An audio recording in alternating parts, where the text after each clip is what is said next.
before you drift off, I'd love it if you could leave a comment letting me know where you're listening from around the world. Also, don't forget to like and subscribe if you're enjoying this video. Story 1. I woke up to the faint hum of light bulbs buzzing above me. My eyes squinted as the brightness flooded the room, making it impossible to ignore. At first, I thought it was morning, but the clock on my nightstand read 3 in the morning. I distinctly remembered turning off all the lights before going to bed. Yet here they were, shining brightly as if someone had deliberately turned them on. I sat up, trying to shake the grogginess from my mind. The light in the hallway was on, casting a long beam into my bedroom. I didn't leave that on. I was meticulous about turning off every light before climbing into bed. It was a habit, almost a ritual. I lived alone, so there was no one else who could have done it. Sliding out of bed, I felt a chill in the air. It wasn't cold enough to see my breath, but there was a discomforting coolness that seemed to creep into my bones. My bare feet patted against the floor as I cautiously made my way to the hallway. The glow of the lights made everything feel too exposed, like the shadows lurking in the corners were waiting for me to notice them. I moved toward the living room, where the brightness was most intense. Every light in the house was on. The kitchen, the bathroom, the living room all illuminated. My breathing quickened as I stepped into the living room. Everything seemed untouched, the furniture was in its place, and there were no signs of anyone else being here. But that only made it worse. The silence hung thick in the air, pressing down on me as I tried to make sense of it. I reached for the light switch, flipping it off and plunging the living room into darkness. The sudden absence of light felt suffocating, but I pushed the feeling aside and moved to the next room. One by one, I turned off each light, pausing to listen for any sound that might suggest I wasn't alone. There was nothing but the soft creak of the floorboards under my feet. When I reached the kitchen, I noticed something strange. The refrigerator door was slightly ajar. I was certain I had closed it before bed. I hesitated, staring at it for a moment before cautiously pushing it shut. A faint beeping noise began, indicating the door had been open too long. That sound made my heart pound in my chest. Someone had been here. Someone had opened it.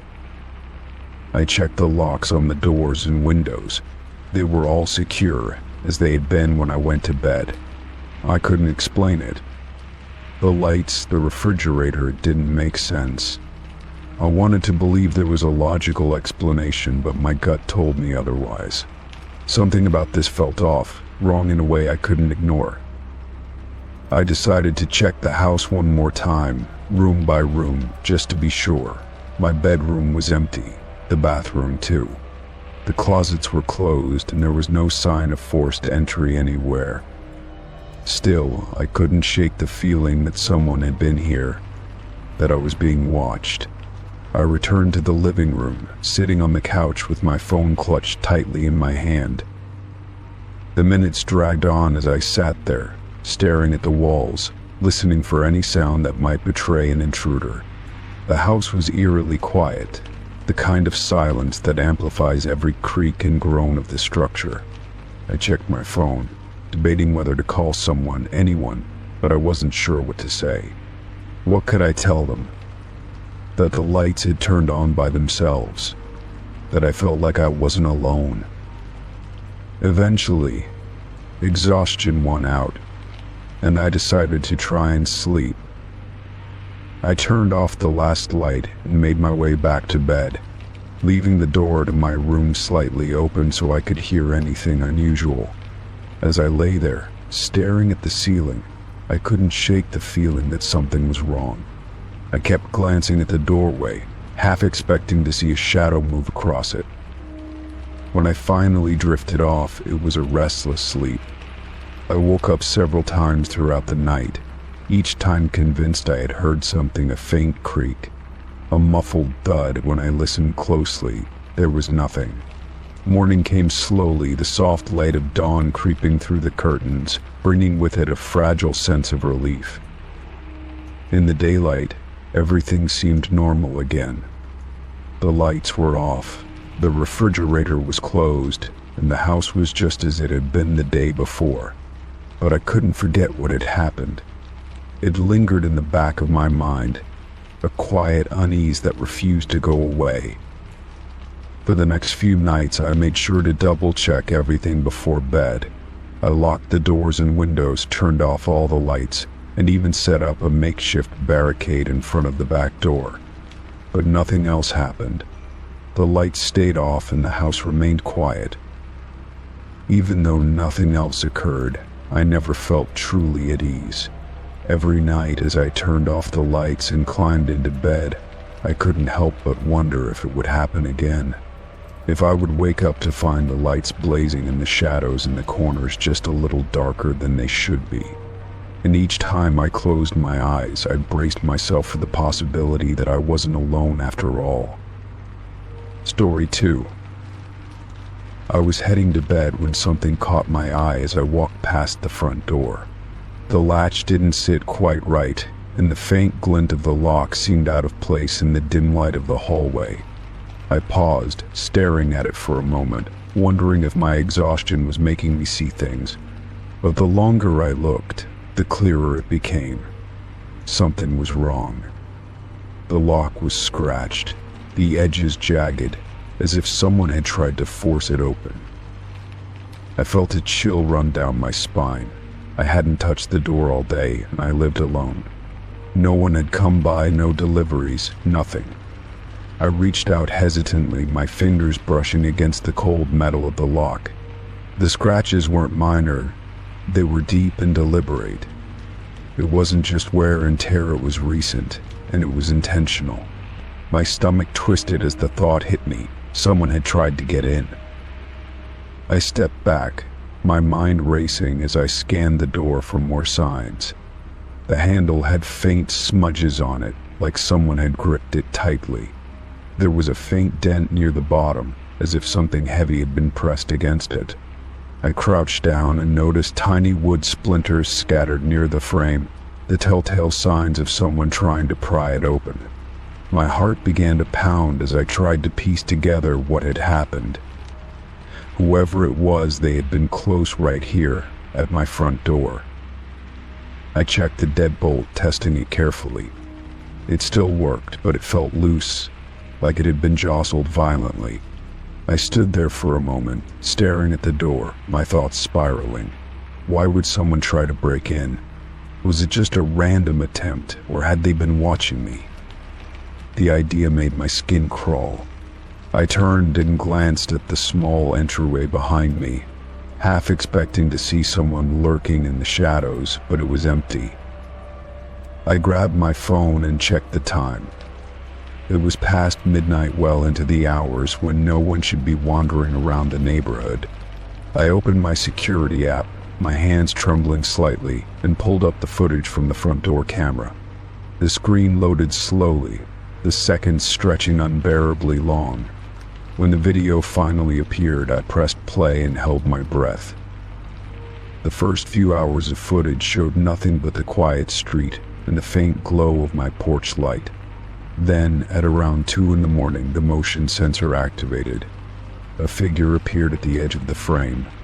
They were dressed in dark clothes, a hood pulled low over their face. I couldn't make out any features, but their movements were deliberate.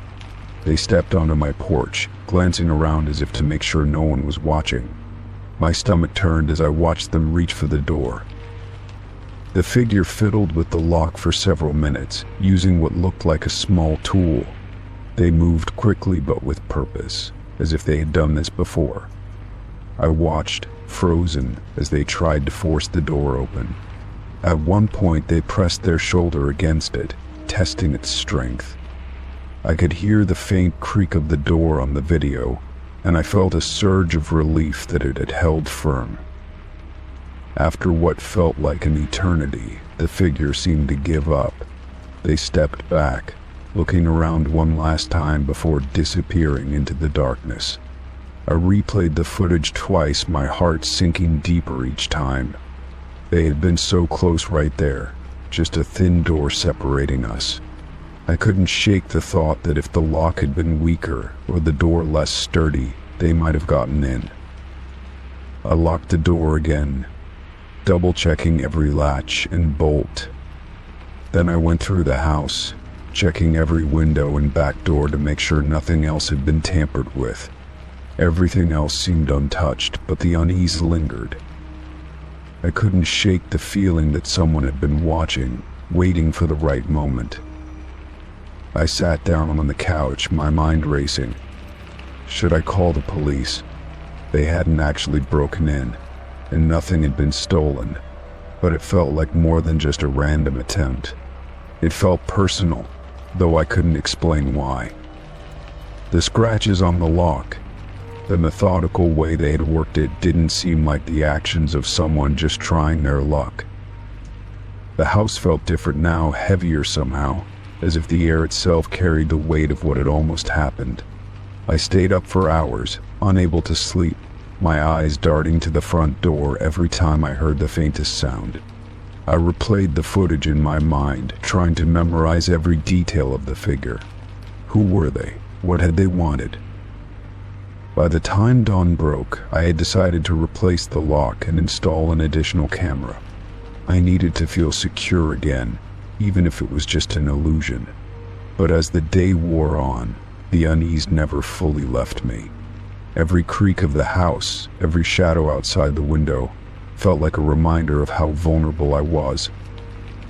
The next night, as I sat in the same spot at the same time, I couldn't stop myself from glancing at the door over and over again.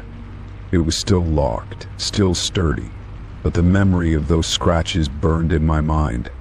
I had always thought of my home as a safe place, a barrier between me and the outside world. But now, every knock, every faint noise felt like a threat. It wasn't until I looked at the footage again, searching for something I might have missed, that I noticed the detail I had overlooked the first time. Just before the figure stepped off the porch and disappeared, they turned back to face the camera. For the briefest moment, their hood slipped back, and I saw their face. It was familiar, too familiar. It was mine. Story 3. I woke up to the faint sound of crying echoing through my house. At first, I thought it might have been part of a dream, the remnants of some restless thought blending into the waking world.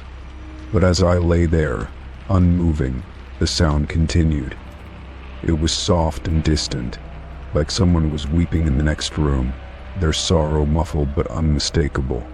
The sound sent a chill down my spine, and I found myself holding my breath, straining to listen more closely.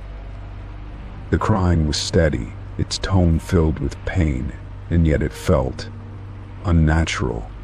My house was silent at night, always silent.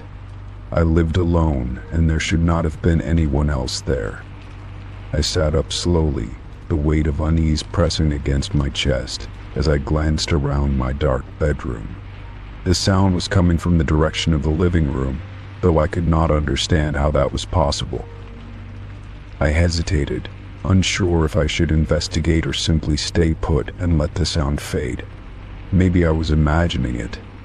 Maybe I had left the television on, though I was certain I had turned everything off before going to bed. My feet touched the cold floor as I got up, trying to steady myself. The sound persisted, soft and sorrowful, almost as if it were pleading for attention. Against my better judgment, I decided to follow it. I opened my bedroom door slowly, the faint creak of the hinges blending with the sound of the crying. The hallway was dim, the light from the street lamp outside casting long shadows through the windows. I stepped out, my heart pounding in my chest as I moved toward the living room. Each step felt heavier than the last, my breath shallow as I struggled to keep myself calm. When I reached the living room, the crying stopped abruptly. The sudden silence was deafening, leaving a hollow feeling in its wake. I flipped on the light, my eyes scanning the room for any sign of someone or something that could have made the sound. But the room was empty. Everything was just as I had left it. The furniture was undisturbed, the curtains drawn, and the front door securely locked. I stood there for a moment, listening for any movement, any sound that might explain what I had heard, but there was nothing. The house was still. I walked over to the windows, checking each one to make sure they were locked. They were. I even checked the back door, but it too was secure. There was no sign that anyone had been inside. I tried to shake off the unease, convincing myself that it must have been the wind or some strange acoustics from outside. Maybe it was a neighbor, though I had never heard anything like that from them before. Still, I couldn't fully believe my own explanation. The crying had sounded too close, too real, to be dismissed so easily. I returned to my bedroom, leaving the living room light on just in case. I crawled back into bed, pulling the blanket up to my chin as I tried to push the incident out of my mind. Sleep did not come easily that night. Every creak and groan of the house seemed louder than usual, each one setting my nerves on edge. I told myself it was nothing, but deep down I couldn't shake the feeling that something was off. The next night, it happened again. I had just settled into bed, the events of the previous night still fresh in my mind, when I heard the crying once more. This time it was louder, clearer, as if whoever or whatever was making the sound was closer. My stomach twisted in fear, but I forced myself to get up. I couldn't ignore it, not this time. I followed the sound again, this time gripping a flashlight as I moved through the house. The crying led me to the kitchen, where it seemed to be coming from just beyond the back door. I flipped on the light, my pulse racing as I opened the door to the backyard. The cold night air rushed in, but there was no one there. The crying had stopped the moment I opened the door. I stepped outside, the flashlight beam cutting through the darkness as I searched for any sign of movement. The backyard was empty, the only sound the rustling of leaves in the wind. I stood there for a moment, feeling exposed and vulnerable, before retreating back inside and locking the door behind me. My hands were trembling as I leaned against the counter, trying to make sense of what was happening. Over the next few days, the crying became a regular occurrence. It always started late at night, always faint and distant at first before growing louder. Each time I tried to find the source, it would stop the moment I got close. It felt like a cruel game, as if whatever was behind it was toying with me. I began to dread the nights, the hours spent lying awake, waiting for the sound to begin. I started looking into the history of the house, desperate for answers. I found nothing unusual, no tragic stories, no reports of strange activity. The house was ordinary in every way, which only made the situation more unsettling. I even considered calling someone to stay with me, but how could I explain what was happening without sounding crazy? One night, after yet another sleepless evening, I decided to confront the crying head-on. When it started, I didn't hesitate. I grabbed my flashlight and walked through the house, determined to find the source. This time, the sound led me to the basement. My stomach churned as I stood at the top of the stairs, staring down into the darkness. The crying was louder now, more distinct, and it sent shivers down my spine. I descended the stairs slowly, my flashlight beam bouncing off the walls. The basement was cluttered with boxes and old furniture, the air damp and musty. The sound seemed to be coming from the far corner, behind an old dusty bookshelf. I approached cautiously, my heart pounding as I reached out to move the bookshelf aside. Behind it, I found an old wooden door I had never seen before. It was small, almost hidden, and locked with a rusty padlock. The crying stopped the moment I touched the door, leaving an eerie silence in its wake. I stood there, staring at the door, unsure of what to do. Part of me wanted to open it to see what was behind it, but another part of me was too afraid of what I might find. In the end, I decided to leave it alone. I pushed the bookshelf back into place and hurried upstairs, locking the basement door behind me. That night, the crying did not return. In fact, I never heard it again after that. The house was quiet once more, but the memory of those nights stayed with me. I didn't know what I had experienced, and I wasn't sure I wanted to know. All I knew was that the crying had stopped, and for that I was grateful. Story 4. Or. I woke up to find a small, strange object on my pillow that I couldn't remember ever seeing before. The object was smooth, cold to the touch, and vaguely metallic, shaped like a warped sphere with intricate patterns etched into its surface. It glinted faintly in the dim morning light filtering through my curtains, almost as if it was giving off its own faint glow. My heart sank as I sat up and stared at it, my mind racing with questions. I didn't own anything like this, and I had no idea how it had ended up on my pillow while I slept. I picked it up cautiously, the chill of the metal biting into my skin. It was surprisingly heavy for its size, fitting snugly in the palm of my hand. The etchings on its surface looked almost deliberate, like they formed some kind of language or symbol I couldn't understand. Turning it over, I saw no markings or clues as to where it had come from. The thought that someone might have entered my room while I was asleep sent a shiver down my spine. My door had been locked, and I always checked my windows before going to bed. The possibility that someone had been here, so close to me, was deeply unsettling. I got up and searched my room for any signs of disturbance. Everything was in its usual place, my clothes neatly folded on the chair, my phone on the bedside table, and my bag leaning against the wall. The windows were locked from the inside, and the door was still bolted.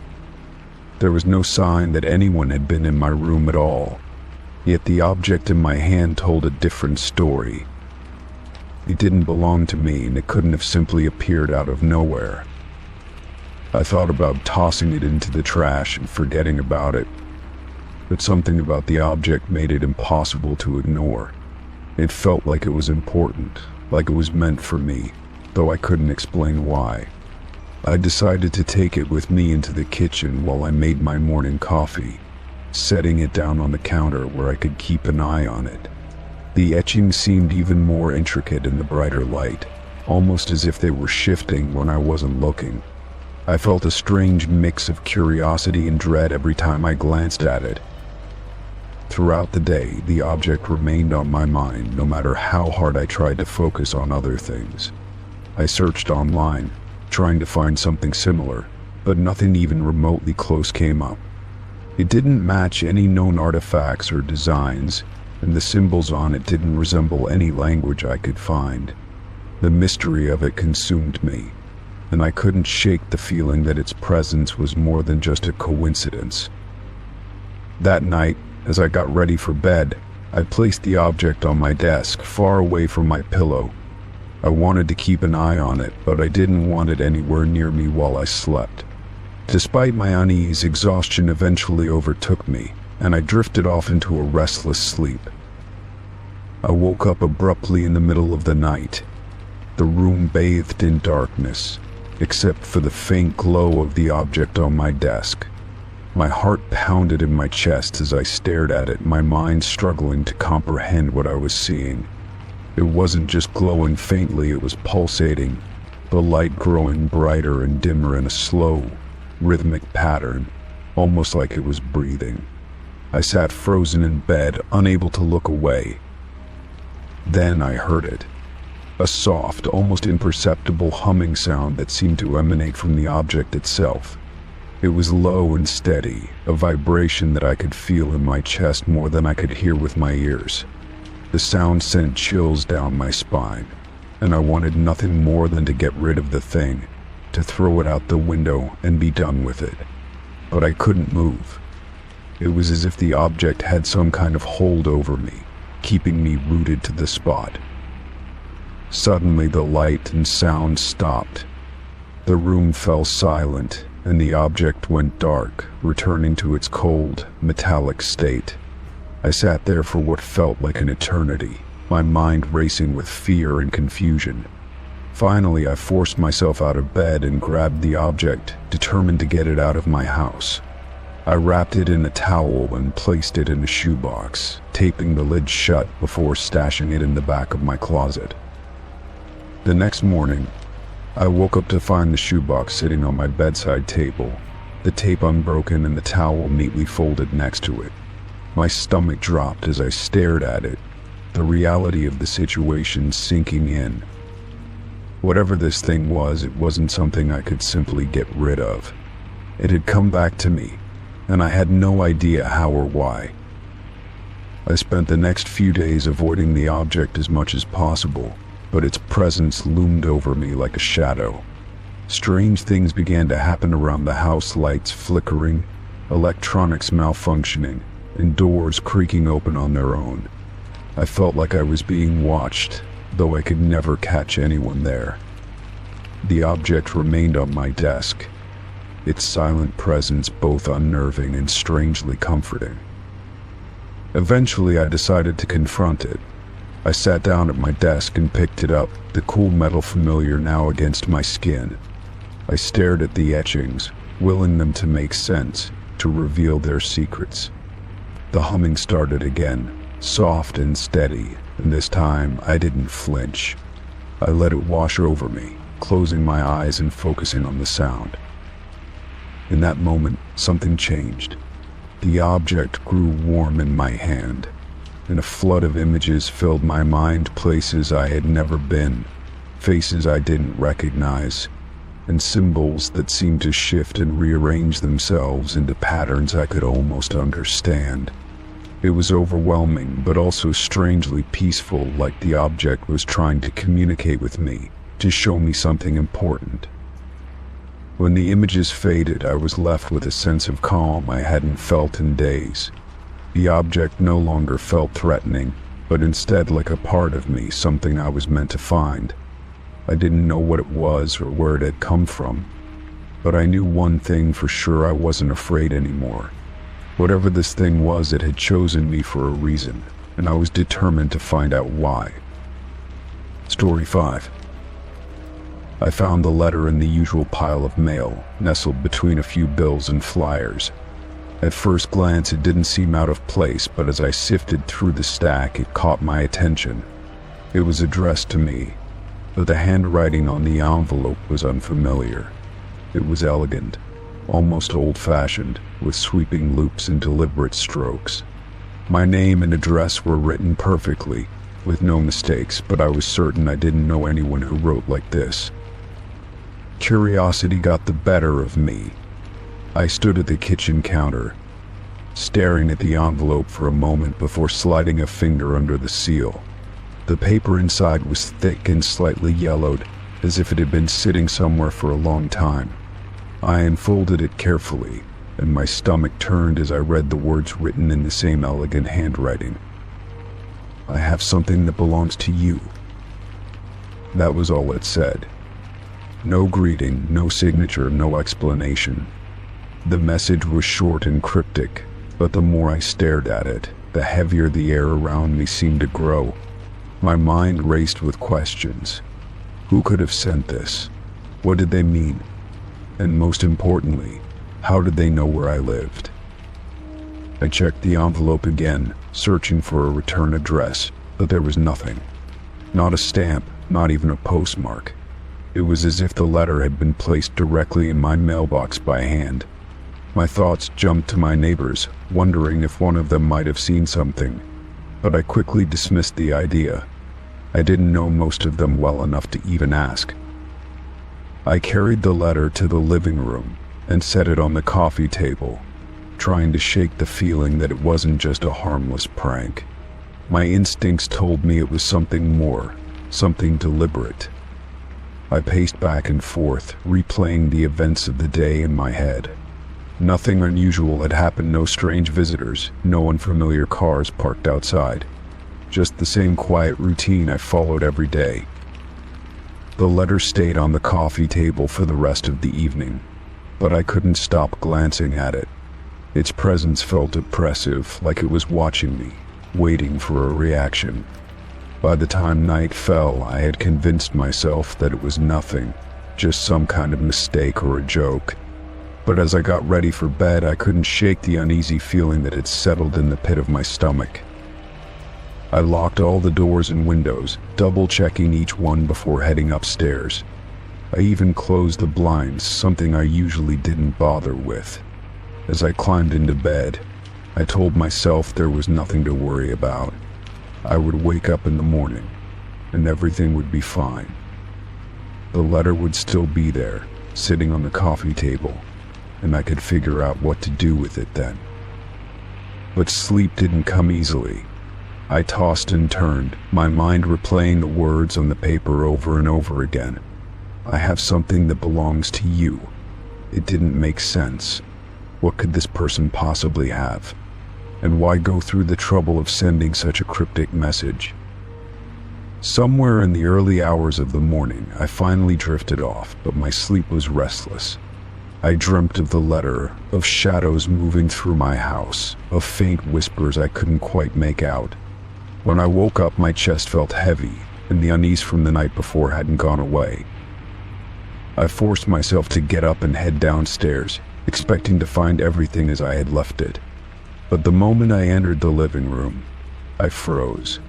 The letter was gone. The coffee table was empty, and there was no sign of it anywhere. My heart started to race as I searched the room, checking the floor, the couch, even the trash can. It was nowhere to be found. Panic began to set in. Had someone been in the house while I was sleeping? The doors were still locked, and the windows were untouched, but the letter had vanished without a trace. I grabbed my phone and debated calling anyone, but what would I even say? That a strange letter had disappeared from my living room? It sounded ridiculous, even to me. I spent the rest of the day in a daze, unable to focus on anything else. Every noise made me jump. Every shadow seemed like it was hiding something. By evening, I was exhausted, both physically and mentally.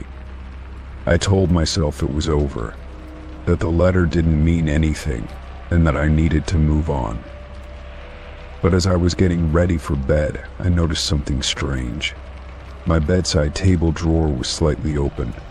I never left it like that. My hand shook as I reached for the handle and pulled it open all the way. Inside, sitting on top of my usual clutter, was the letter. The same envelope, the same handwriting, the same unsettling message inside. This time there was something else. Beneath the note was a small object wrapped in tissue paper. My hands trembled as I unwrapped it, revealing a delicate silver key. It was unlike any key I had ever seen before, with intricate engravings along the handle. It looked old, but it was polished and shiny, as if it had been cared for meticulously. I stared at it, unsure of what to do. The key didn't look like it would fit any lock in my house, and I couldn't imagine where it might lead. As I held it, a sudden thought crossed my mind. What if this wasn't meant for me? What if the letter, the key, all of it was part of something bigger, something I couldn't understand? I put the key back in the drawer and shut it tight, deciding to leave it alone for the night. Sleep didn't come easily, but when it finally did, I dreamed of doors I had never seen before, and locks that only this key could open. The feeling of unease stayed with me, but I knew one thing for sure. This wasn't over. Story 6. When I woke up that morning, I felt groggy and out of sorts, as if I had been fighting off a fever in my sleep. The air in my room felt unusually heavy, and for some reason I found myself reaching for my phone almost instinctively.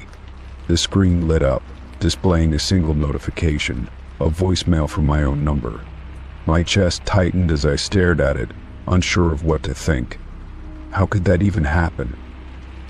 I knew I hadn't called myself. and the timestamp showed it had been left at 2:30 in the morning, while I had been fast asleep. With trembling hands, I unlocked my phone and hesitated before pressing play. A part of me didn't want to hear it, but my curiosity outweighed my fear. As the message began to play, the room felt as if it had grown colder. At first, all I could hear was static, a crackling noise that reminded me of an old radio struggling to find a signal. But then, amidst the distortion, there was a voice, my voice. "I told you not to stay," the voice said, distant and muffled, as if it were coming from the other end of a long tunnel. My blood ran cold as I listened. It was unmistakably my own voice, but there was something off about it, something unnatural.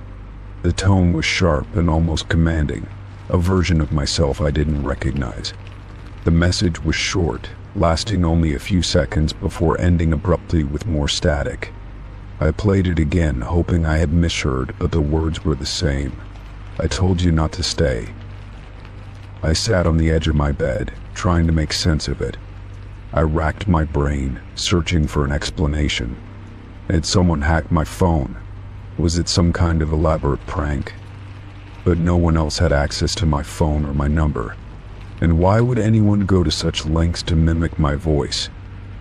The thought sent a chill down my spine. I decided to check my call log, hoping it would offer some clarity, but that only deepened the mystery. There was no record of an outgoing call from my phone at 2:30 in the morning, or at any other time that night. It was as if the call had never happened, yet the voicemail was undeniably there. I stared at the screen, my own name and number staring back at me like a cruel joke. The rest of the morning passed in a haze as I tried to focus on my usual routine, but the voicemail kept replaying in my mind. I couldn't shake the feeling that something wasn't right, that the message was more than just an eerie coincidence. It felt like a warning, but a warning for what? I couldn't think of anything I had done recently that would make sense of it. I hadn't wronged anyone, hadn't been involved in anything unusual at least, not that I could remember. By midday, I decided to dig deeper. I connected my phone to my computer and downloaded the voicemail, hoping to analyze it more closely. As I played it back through the speakers, I noticed something I hadn't heard before. Beneath the static in my distorted voice, there was another sound, faint but undeniable. It was rhythmic, like footsteps on a hardwood floor, slow and deliberate. I leaned closer to the speakers, trying to make it out. The sound sent shivers down my spine. It wasn't just footsteps, it was the creak of floorboards, the kind of noise that came from someone walking carefully, trying not to be noticed. The realization hit me like a punch to the gut. The sound was familiar because it matched the creaks my own floors made. Whoever or whatever had left that voicemail had been inside my house. My heart raced as I glanced around the room, suddenly hyper-aware of every shadow, every corner. Was someone still here? Had they been watching me while I slept? I checked every inch of the house, from the closets to the attic, but there was no sign of anyone. The doors were locked, the windows secured. There was no evidence that anyone had been inside, yet I couldn't shake the feeling of being watched. I returned to my desk, staring at the waveform of the voicemail on my computer screen, trying to piece together the puzzle. I decided to call my own number, hoping that somehow it might lead to an answer. The phone rang once, twice, 3 times, before going to voicemail. My own voice greeted me with the standard message I had recorded months ago, telling callers to leave a message. For a moment I felt ridiculous, like I was chasing shadows. But then, as I was about to hang up, something strange happened. A faint click echoed through the line, followed by silence. It felt like someone was there, listening. "Hello?" I said cautiously, my voice trembling. There was no response, just the quiet hum of the connection. "Who is this?" I asked, but still there was nothing.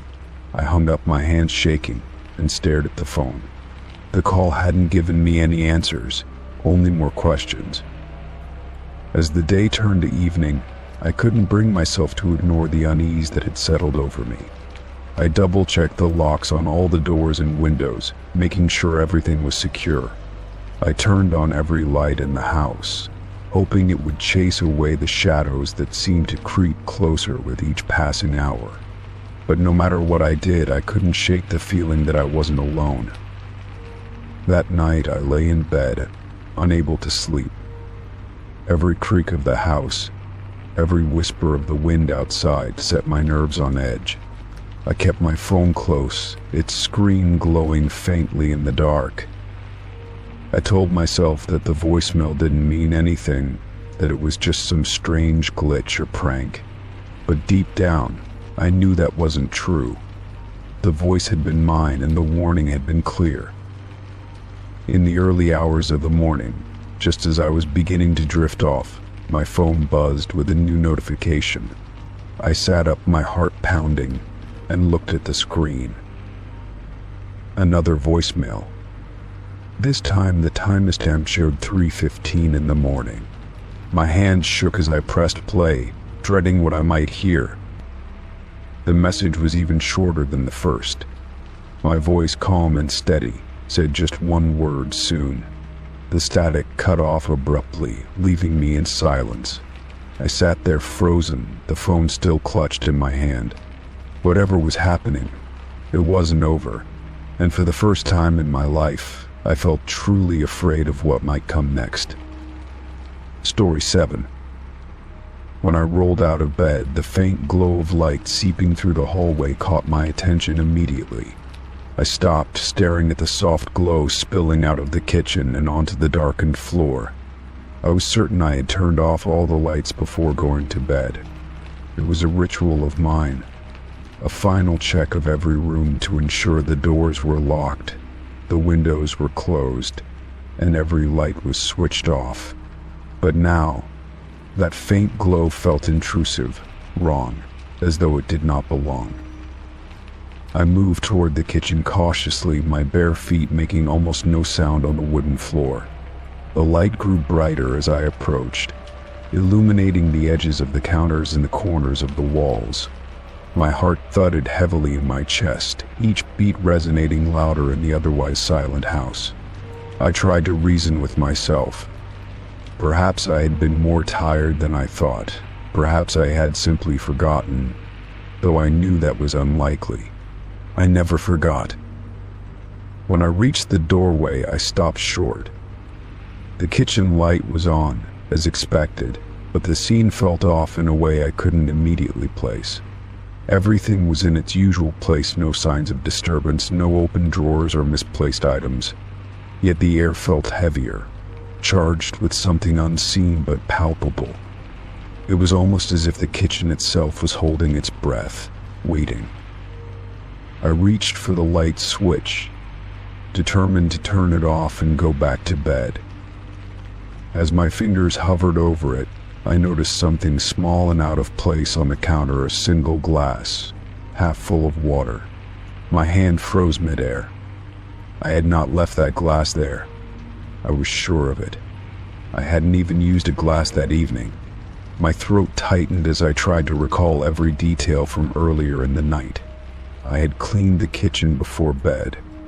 Everything had been put away.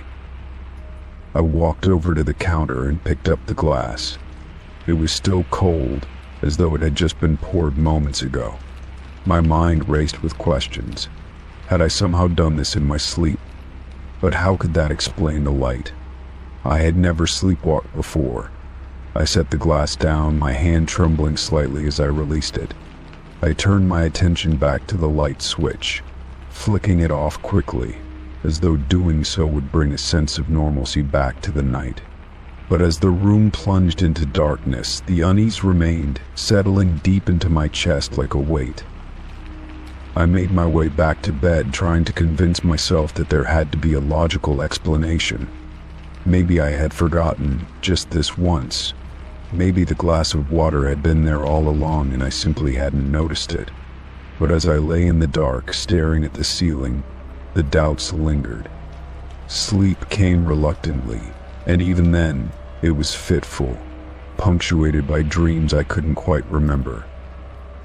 The next night, I found myself double-checking everything before going to bed. I went through every room, ensuring that each light was off, each window latched, and each door securely locked. When I reached the kitchen, I paused, looking around carefully. The counter was clear, the lights off, everything exactly as it should be.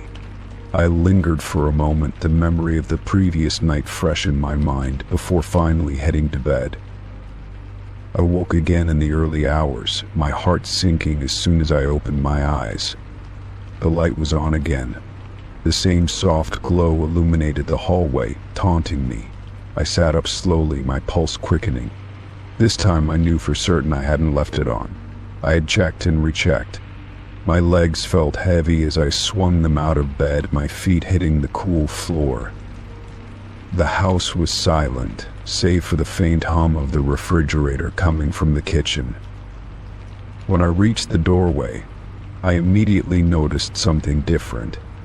The glass was there again, filled to the same level as the night before. But this time beside it, there was a small puddle of water on the counter, as if someone had spilled a little while pouring. I stared at it, my mind racing. This wasn't just forgetfulness or sleepwalking. Someone had to be in the house. The thought sent a chill down my spine. I checked the doors and windows again, my hands shaking as I moved from one to the next. Everything was locked. There were no signs of forced entry, no footprints or any indication that someone had been here. Yet the evidence was undeniable. Someone or something had been in my kitchen while I was asleep. I couldn't stay in the house another night without answers. I decided to set up my phone to record the kitchen. If anything happened, I would see it. I placed the phone on the counter, angled to capture the entire room, and left the light on deliberately this time. I wanted to see exactly what was happening. That night, I struggled to sleep, every creak and groan of the house putting me on edge. When I finally drifted off, it was with the uneasy knowledge that I might not like what I found in the morning. I woke with a start, the faint morning light streaming through the curtains. My first thought was the phone. I hurried to the kitchen, my heart pounding as I retrieved it from the counter. The glass was there again, just as I had left it, but this time it was empty. The puddle of water had grown larger, spreading across the counter. I unlocked the phone with trembling hands, pulling up the footage. The video played back in silence, the empty kitchen bathed in the soft glow of the overhead light. For hours, nothing happened. The room remained still, unchanging. It was subtle at first, just a slight tremor, as though someone had nudged it. Then, it slid across the counter, stopping abruptly as if guided by an unseen hand. A moment later, the light flickered once, twice, and then steadied. I stared at the screen, my breath caught in my throat. There was no one there. The glass had moved on its own, defying every logical explanation. I replayed the footage again and again, searching for any sign of a shadow, a figure, anything to explain what I was seeing. But there was nothing. Just the glass, the light, and the growing sense of dread that had taken root in my chest. I didn't know what to do. The footage offered no answers, only more questions. Whatever was happening, it was beyond my understanding. I couldn't explain it, couldn't rationalize it. All I knew was that something was in my house, something I couldn't see, and it was getting bolder. As the sun rose higher in the sky, I made a decision. I couldn't stay here any longer. I needed to leave, to get out before whatever was happening escalated. The thought was terrifying, but staying felt even worse. Story 8. When I got home that evening, I was exhausted. It had been one of those days where everything felt heavier than usual, where the smallest tasks seemed monumental.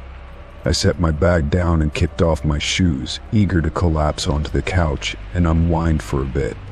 My phone buzzed in my pocket as I was about to sit down, and I absent-mindedly pulled it out, expecting a random notification. Instead, I noticed my gallery app was open. It was strange because I didn't remember opening it. I usually kept it closed unless I was showing someone a picture or scrolling through older photos. For a moment, I figured maybe I had accidentally opened it in my pocket. That sort of thing happens all the time, I thought. But as I glanced at the screen, something caught my eye. At the very top of the gallery were photos I didn't recognize. My heart skipped a beat as I tapped to enlarge the first image. It was a photo of the front of my house, taken at night. The angle was odd, almost like someone had been standing just beyond the edge of my driveway, far enough to capture the entire house in the frame. I swiped to the next photo. This one was closer. The front porch was visible now, along with the windows on the ground floor. My mind raced, trying to piece together what I was seeing. The timestamp on the image said it had been taken late last night around 2 a.m. I was asleep then, completely unaware. The next photo made my stomach churn. It was taken directly outside my front door, looking in through the glass panel. My living room was visible, faintly illuminated by the streetlights filtering through the curtains. I could see my couch, the blanket I had left draped over the armrest, even the coffee mug I had forgotten to clean up. I swiped through more photos, each one inching closer, more invasive. One showed my bedroom window, another a shot of the back door. Whoever had taken these had been moving around my house, circling it like a predator stalking prey. My hands started to shake as I backed out of the gallery and checked the timestamps again. The photos were taken over the span of an hour, all in the middle of the night. I hadn't heard a thing. I hadn't noticed anything out of place when I woke up this morning. How could I not have known someone was outside? Panic started to set in as I thought about what to do. Should I call the police? Report it as trespassing? But how could I explain finding the photos on my phone? I didn't take them. I hadn't even been awake when they were taken. My head spun with questions that had no answers. I checked the locks on every door and window in the house, even though I had double-checked them before I left earlier. They were all secure. Nothing seemed out of the ordinary, but that only made things worse. Someone had been here. Someone had stood outside my home, documenting it piece by piece, and somehow those photos ended up on my phone. I couldn't help but feel like I was being watched even now. Every creak of the house made me jump. The shadows in the corners seemed darker than usual, more oppressive. I tried to shake off the paranoia, telling myself it was just my imagination, but deep down I knew that wasn't true. I tried calling a friend to calm myself, but the conversation felt hollow. I didn't want to tell them what had happened yet. Saying it out loud would make it feel too real, and I wasn't ready for that.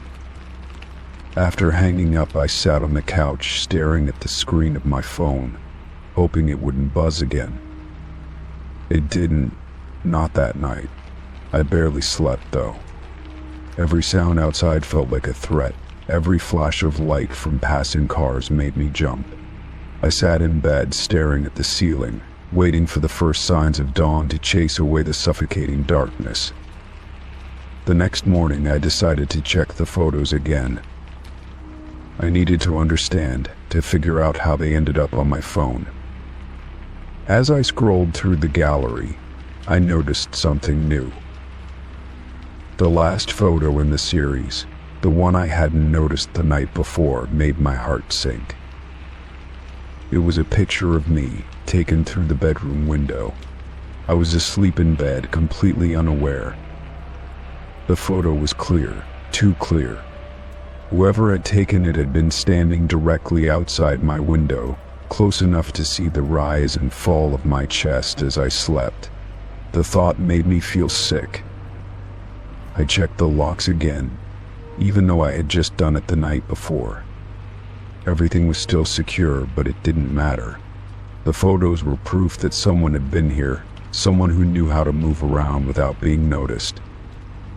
I spent the rest of the day trying to act normal, but I couldn't shake the feeling of being watched. Every time I passed a window, I half expected to see someone standing outside, camera in hand. Every time my phone buzzed, my heart leapt into my throat, fearing another message or new photo. That night, I didn't sleep. I sat in the living room with all the lights on, clutching a kitchen knife for protection. The hours dragged on, each one feeling longer than the last. But no one came. There were no new messages, no signs of anyone outside. As the sun rose, I felt a small sense of relief. Maybe whoever it was had gotten bored and moved on. Maybe I was safe now. But deep down, I knew I wouldn't feel safe in this house again. The following week, I installed security cameras around the property, something I should have done a long time ago. I started looking for a new place to live, somewhere far away from here. And while I waited for that day to come, I kept my curtains closed, my doors locked, and my phone on silent, hoping I would never see another photo like that again. But even now, I can't shake the feeling that someone is still watching, waiting for the right moment to remind me that I was never truly alone. Story 9. I woke up to the sharp buzz of my phone on the nightstand. The screen glowed faintly in the dark room, and the time read 3:07 a.m. My head was foggy with sleep as I fumbled to unlock the phone. The message was from a friend, and the words on the screen made my stomach drop. "Why were you standing outside my window just now?" They had written. I blinked at the message, my heart pounding in my chest. I had been in bed all night, curled under my blanket with no plans to go anywhere. The first thought that raced through my mind was that it had to be a mistake. Maybe they had confused me with someone else, or maybe it was some kind of joke. I quickly typed a reply, my fingers trembling as I wrote, "I've been home all night. What are you talking about?" I hesitated before hitting send, a creeping sense of unease spreading through me. Why would they think I was outside their window in the middle of the night? A few minutes passed before my phone buzzed again. "It was you. I saw you standing there," they replied, and the certainty in their words made my skin crawl. I sat up in bed, suddenly wide awake, my mind racing. I had no idea what to say, no explanation to offer. I stared at the screen, feeling a cold sweat bead on my forehead. It didn't make any sense. I glanced around my room, the dim light from the phone casting shadows on the walls. Everything was as it should be. My shoes were by the door, my coat still hung on the hook, and the house was locked up tight. I hadn't left, not even for a second. But if I wasn't outside their window, then who or what had been? I decided to call them. As the phone rang, my heart raced, and I could hear every beat in my ears. They picked up after a few rings, their voice shaky and nervous. "I'm not joking," they said, cutting through any greeting I might have offered. "I saw you. You were just standing there, staring at my window. You didn't say anything. You didn't move. You were just there." I didn't know how to respond. "It wasn't me," I said, my voice unsteady. "I swear, I've been home all night. Are you sure it was me?" There was a long pause on the other end of the line before they finally replied. "It looked exactly like you. Same face, same hair, even the same jacket you always wear." My blood ran cold at their words. I felt the air grow heavier around me, as though the room itself was suffocating me. I tried to think rationally, but every explanation I came up with felt impossible. It could have been someone who looked like me. A prank? But the way they described it didn't sound like a prank. The way they spoke. the fear in their voice. It felt real. Too real. I told them to lock their doors and windows and promised to check on them in the morning. After we hung up, I sat there in the dark, unable to shake the unease that had settled over me. I checked my phone's camera roll, my messages, anything that could prove I hadn't gone anywhere. Everything was as it should be. No missed calls, no strange photos, nothing out of the ordinary. And yet, I couldn't shake the feeling that something was wrong, that something was watching me even now. The hours crept by as I sat in bed, staring at the shadows on the walls, jumping at every little sound. The house was silent, but it didn't feel empty. It felt as though the air itself was charged, heavy with an invisible presence. I checked the locks on my doors and windows twice, then a third time, just to be sure. Everything was secure, but it didn't make me feel any safer. The next morning I drove to my friend's house. They looked pale and exhausted, the bags under their eyes telling me they hadn't slept either. They pointed to the window where they had seen the figure, and I felt a chill run down my spine as I approached it. The ground beneath the window was soft dirt, and there, clear as day, were footprints. My footprints. I stared at them, my mind reeling. They matched my shoes exactly, down to the worn patch on the heel. But I hadn't been there. I hadn't left my house. The sight of those footprints made my head spin, the reality of it crashing down on me. Someone or something had been outside their window wearing my face, my clothes, and my shoes. We spent the rest of the day trying to make sense of it, but no explanation felt right. I suggested calling the police, but what could we even tell them? That someone who looked exactly like me had been outside their window in the middle of the night. It sounded ridiculous, like something out of a bad movie. That night I locked every door and window in my house, checked them twice, then 3 times, just as I had the night before. But even with every lock in place, I didn't feel safe. The idea that someone could impersonate me so perfectly, that they could leave footprints as though they were me, it left me feeling exposed and vulnerable in a way I couldn't explain. I barely slept, my ears straining to catch every sound, every creak of the house. At some point, exhaustion overtook me and I drifted into a restless sleep.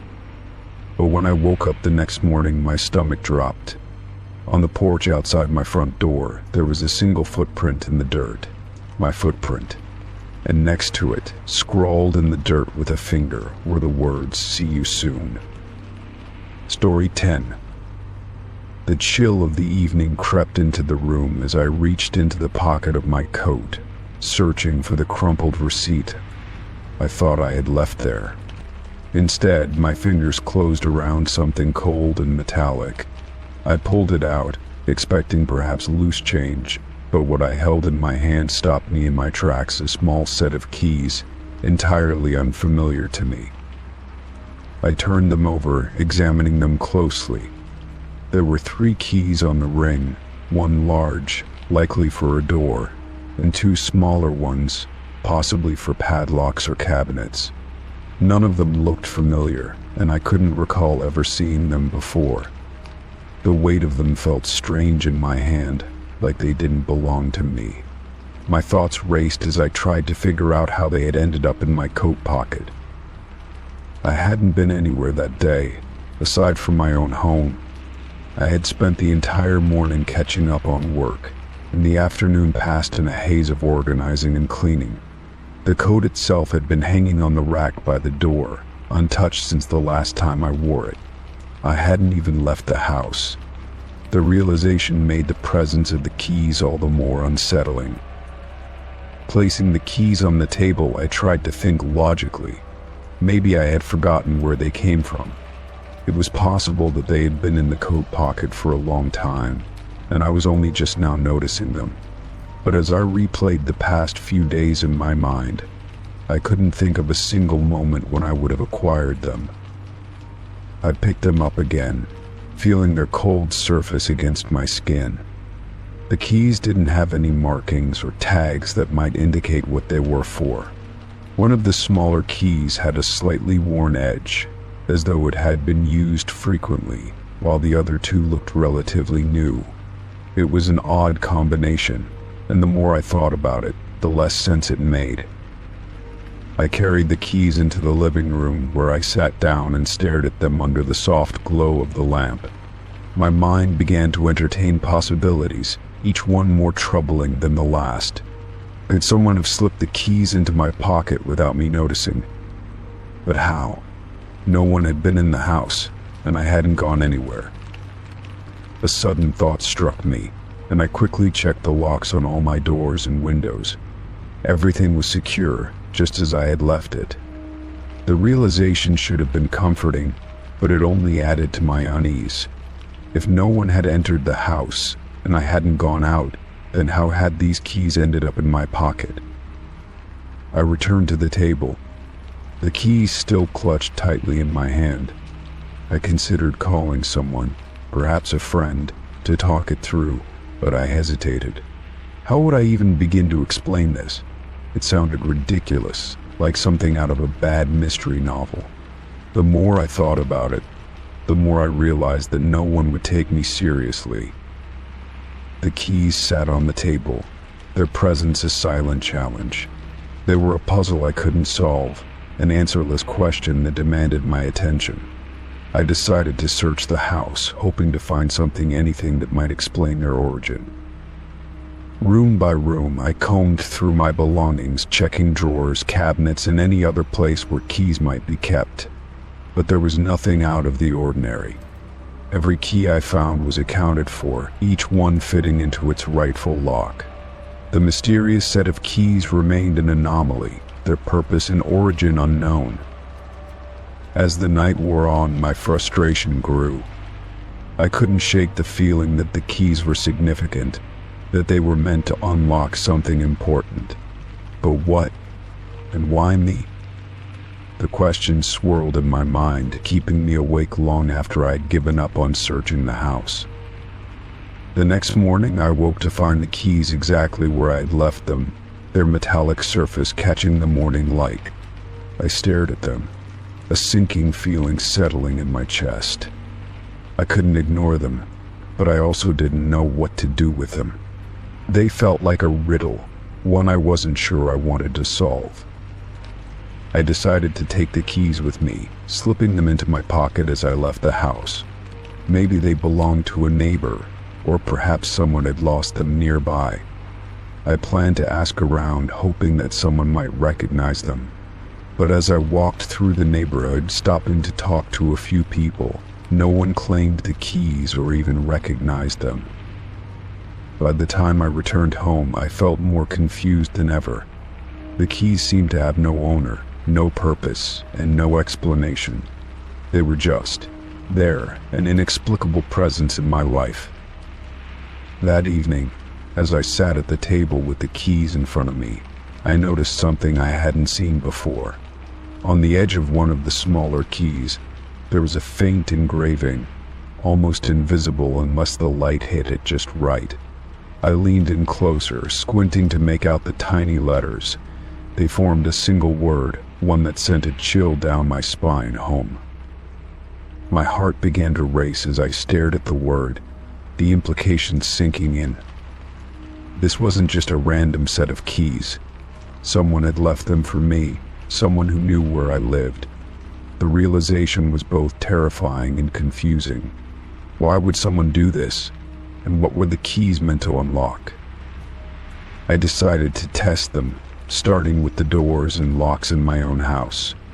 But none of the keys fit, not even the one labeled home. It was as if they belonged to a different place entirely, a place I had no knowledge of.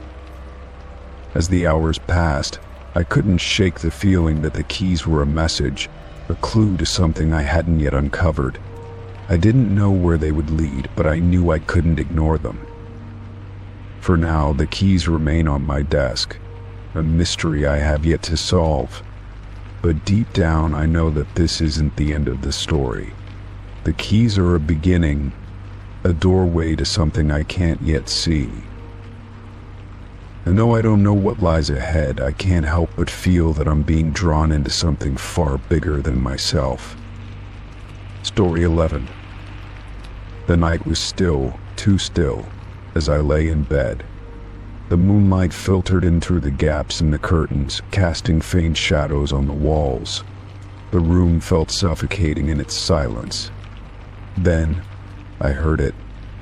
A soft tapping on my window, barely loud enough to be noticeable but enough to send a shiver down my spine. I held my breath, listening for more. Tap, tap, tap. It was rhythmic, deliberate, and it seemed to come from just outside. I sat up in bed, my heart racing. My eyes darted around the room, looking for some source of the noise, but there was nothing. No animals, no wind, no reason for it. I swung my legs off the bed and walked cautiously toward the window. The tapping stopped as soon as I moved, leaving the silence even more oppressive. With each step I took, my breath became more shallow, my senses heightened as I tried to discern what was going on. I reached the window and pulled back the curtain, peering outside. Nothing. The yard was empty, bathed in the pale light of the moon. No trees swaying in the wind, no shadows moving. Just a quiet, cold expanse of the night.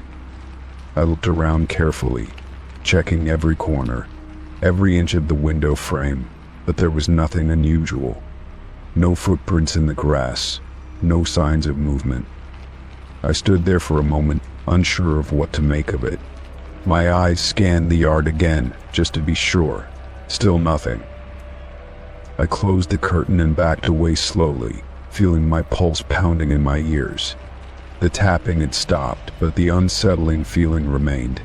It was like something or someone had been there, but now was gone. I shook my head, trying to rationalize what had just happened. Maybe it was a tree branch, or the wind had knocked something loose. Still, the tapping had been so precise, so purposeful, and the fact that it had stopped the moment I approached the window made me uneasy. I went back to bed, but sleep didn't come easily. I kept staring at the window, half expecting the tapping to start again. My mind raced, turning over every possible explanation, but none of them made sense. I kept thinking of the cold emptiness outside, how I had seen nothing, but still felt the eerie presence of something lurking just out of sight. The clock on the nightstand ticked on, marking the minutes, but they seemed to stretch on forever. Just when I thought I might finally drift off, the tapping came again. Soft, quick taps against the glass like nails scratching at the surface. My body tensed immediately and I bolted upright, eyes wide and heart racing. I didn't move right away, just listened, my mind fighting against the urge to go back to the window. Tap, tap, tap. It was the same sound, the same rhythm as before. This time I was more hesitant. I didn't want to check. I didn't want to know what was outside, but I couldn't ignore it. I had to see it. I pushed the covers off and stood up, my feet moving as if they were weighed down by some invisible force. I reached the window and opened the curtain again, peering outside with dread pooling in my stomach. The yard was empty once more. I stepped back, my breath shaky, a cold sweat forming on the back of my neck.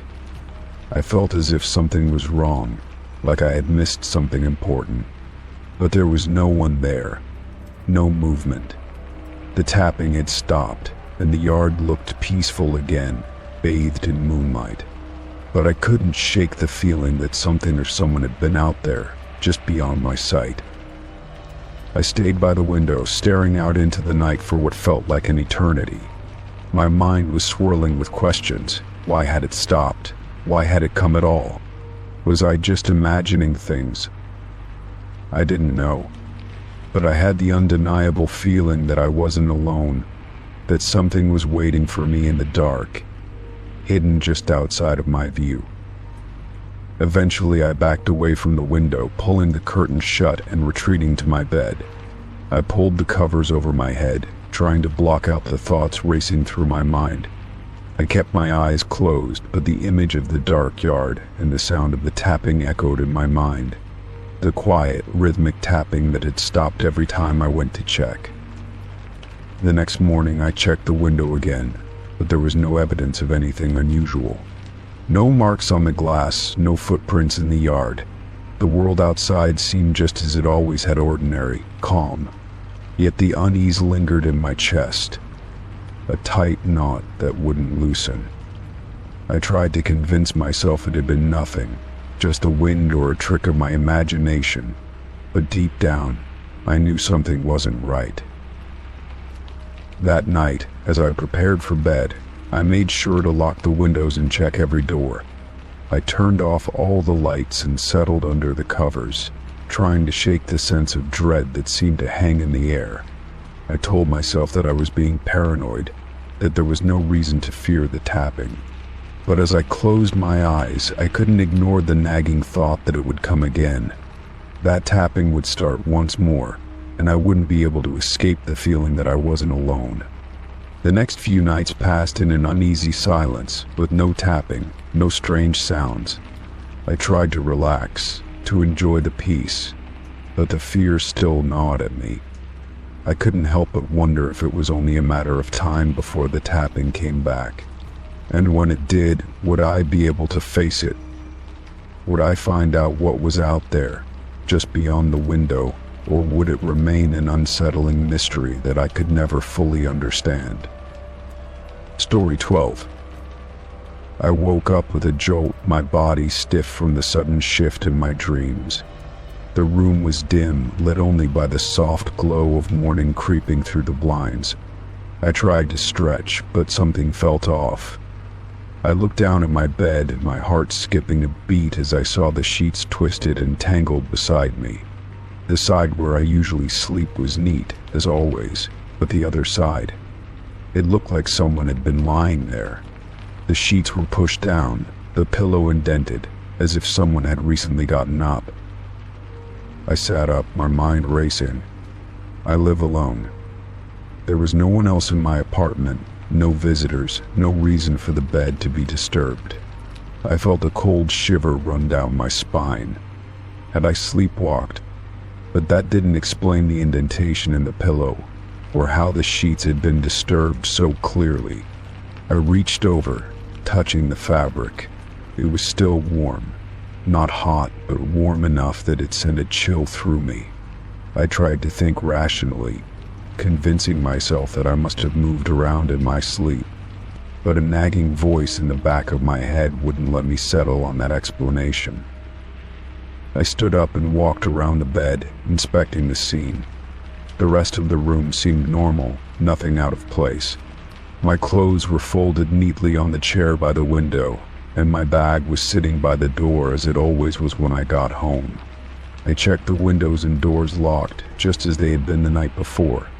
I had locked everything before going to bed, so how could this happen? How could someone have been in here without me hearing anything? I went to the bathroom, hoping the cold water would clear my mind. I splashed my face, staring at my reflection in the mirror. My heart was still racing. I was trying to make sense of it all, but the more I thought about it, the less logical it seemed. There were no signs of forced entry, no broken windows, no footprints on the floor. It didn't make sense. My mind was spinning with possibilities. Could someone have slipped in while I was asleep? I would have heard them, surely. The apartment was small. Every creak of the floorboards would have woken me up, wouldn't it? I grabbed my phone, checking the time. It was late morning, and I had an appointment soon. I decided to push the unsettling feeling to the back of my mind. I had to get on with my day, despite the strange circumstances. I quickly made the bed, smoothing out the tangled sheets and fluffing the pillow. But every time I touched the spot where the indentation had been, I felt a strange sensation, like a cold hand brushing against mine. I forced myself to look away, trying to ignore the feeling of being watched. As I got dressed, I kept glancing at the bed, half expecting to see the sheets shift again. I was trying to rationalize everything, but my thoughts kept returning to that warmth in the bed, to the feeling that someone had been there with me.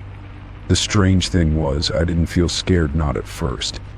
It was more like a lingering unease, a sense that something wasn't quite right. But as the day went on, that feeling only grew stronger. I went about my routine, but my thoughts kept returning to the bed. I found myself staring at it whenever I had a moment of quiet. I even left the bedroom door open, as though I expected someone to walk in, but no one did. I kept expecting to hear a knock, or footsteps, or the soft creak of the floorboards behind me, but nothing came. The apartment was eerily still, as though nothing had happened at all. By the time I returned home in the evening, I was exhausted, both mentally and physically. I had tried to ignore the nagging feeling all day, but it was hard to shake. The moment I walked into the apartment, it hit me again, the feeling that something was off. I walked into the bedroom, half expecting to see the sheets disturbed again, but this time, everything looked normal. The bed was made, the pillow fluffed, the room exactly as I had left it. I stood there, staring at the bed for a long moment. It almost looked too perfect. There was no sign of the previous morning's disturbance, but then I noticed something, a faint, almost imperceptible imprint on the pillow, as if someone had rested their head there not long ago. I walked over and touched it, but the warmth was gone. It was just a soft, smooth indentation in the fabric now, almost like a memory.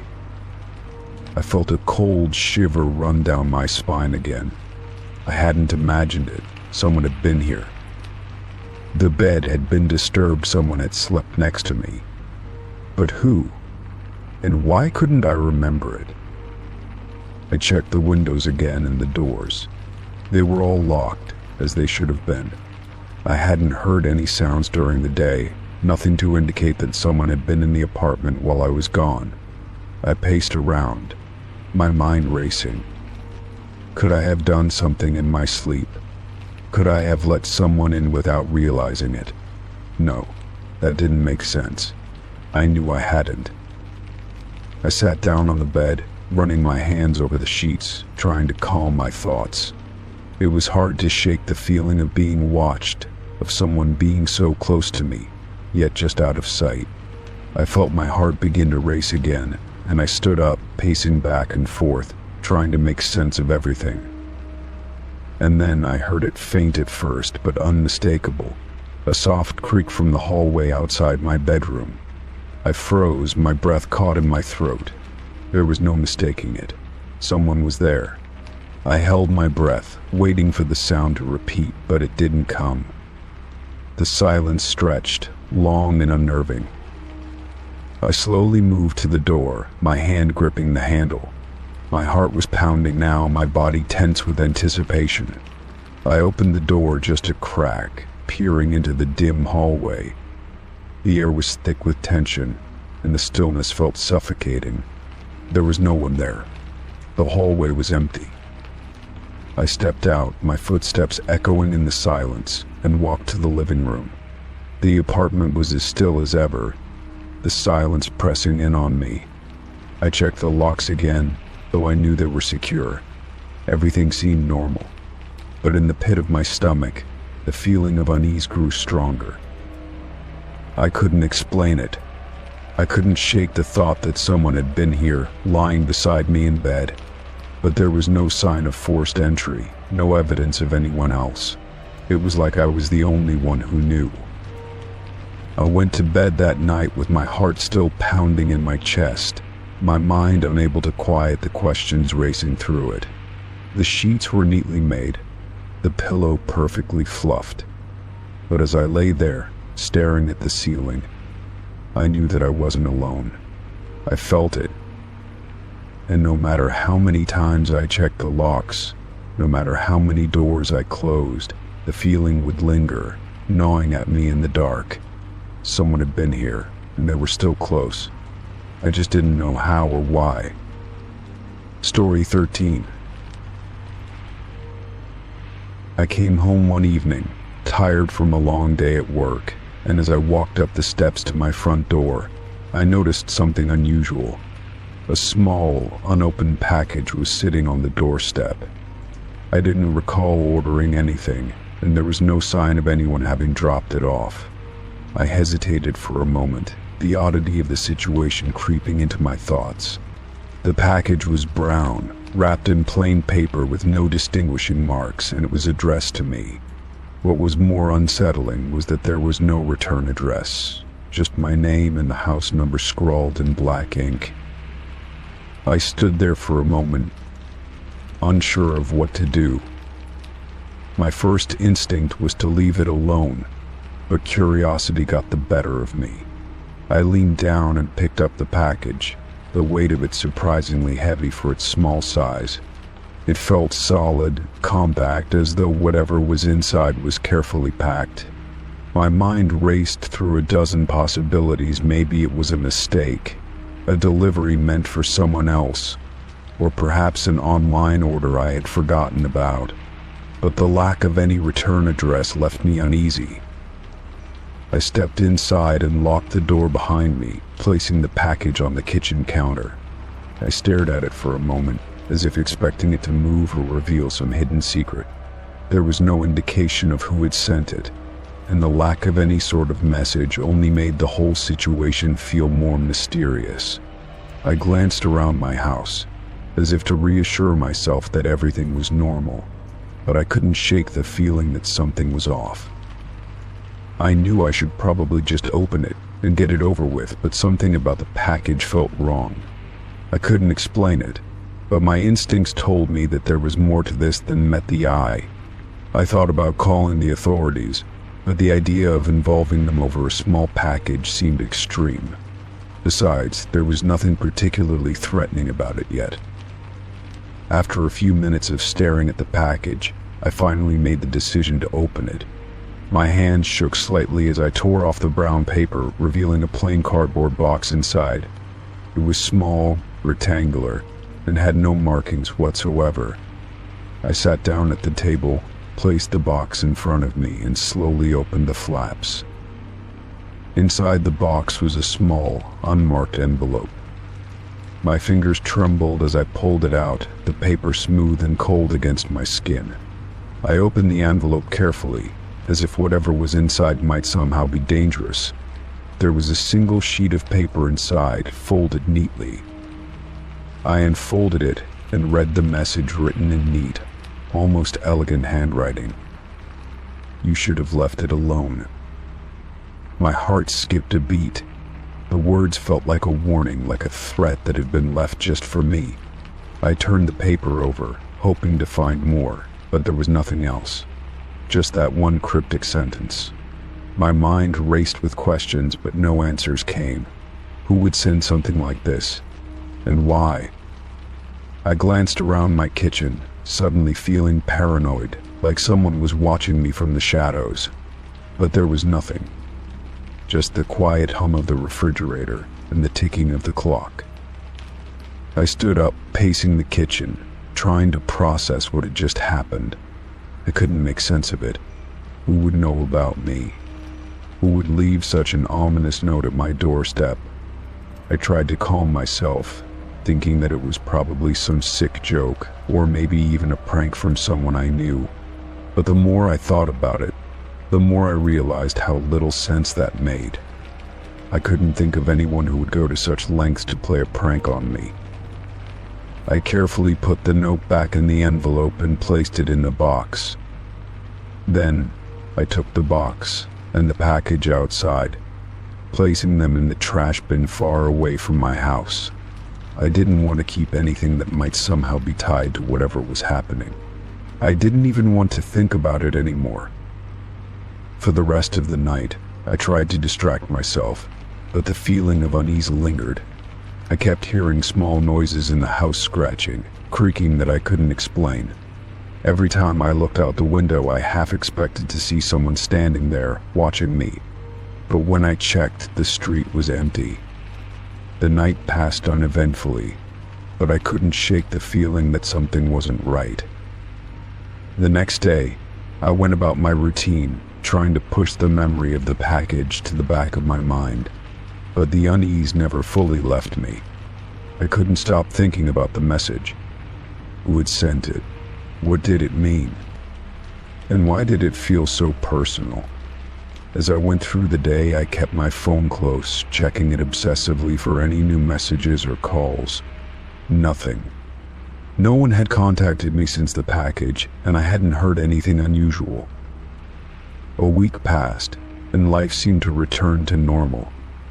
But I couldn't ignore the feeling that something was still off. I tried to move past it, telling myself it was just a bizarre coincidence. But then, one evening, just as I was about to leave work, I received a text. My heart skipped a beat when I saw the number. It was completely unfamiliar. The message simply read, "You didn't listen."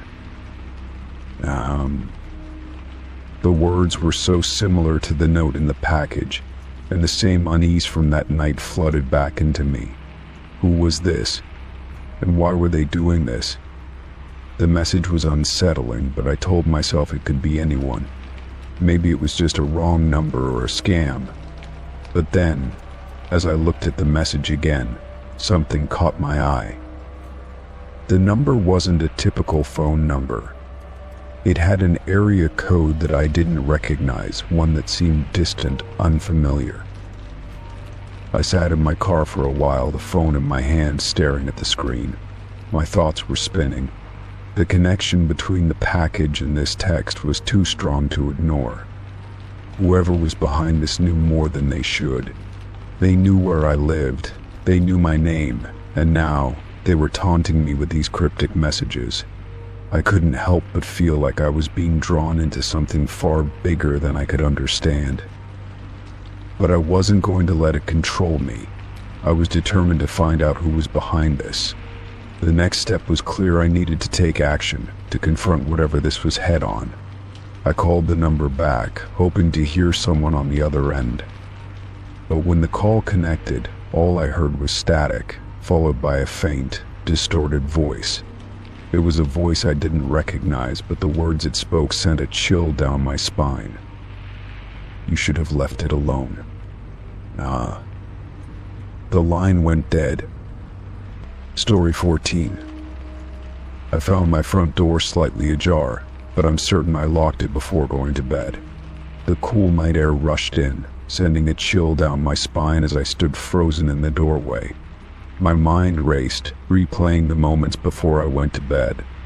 I always double-checked the locks, especially after a long day. I would never leave it open, yet here it was, barely hanging on its hinges, like someone had just slipped in or out. I stepped cautiously inside, scanning the room for any signs of intrusion. The house was eerily quiet, not even the usual creaks of the floorboards underfoot. Everything seemed in place. My shoes were still neatly by the door, my keys on the table where I had left them, and nothing appeared disturbed. Still, my stomach churned with unease, the feeling that something wasn't right weighing heavily on me. I walked over to the door and pulled it fully closed, checking the lock once more. The mechanism clicked into place, solid and secure. It didn't make any sense. There was no way it could have been left like that. I hadn't been drinking, hadn't been distracted by anything. I was certain I'd locked it. Yet standing there, I couldn't shake the feeling that someone or something had been in the house. The hours dragged on as I sat in the living room, waiting for any sign that would explain what had happened. I tried to focus on other things, reading a book, watching a TV show, but my mind kept drifting back to the door. I kept imagining someone slipping in quietly, just out of sight. The longer I thought about it, the more uneasy I felt. The sense of being watched grew stronger with each passing minute. Eventually, I decided to check the rest of the house, though I already knew that no one would be there. I couldn't explain it, but the tension in the air was palpable. My bedroom, The kitchen, even the bathroom, everything appeared undisturbed. Yet, as I walked through the dark hallways, I couldn't shake the feeling that I wasn't alone. The shadows in the corners seemed to move, almost as if something was hiding in plain sight, just beyond the reach of the light.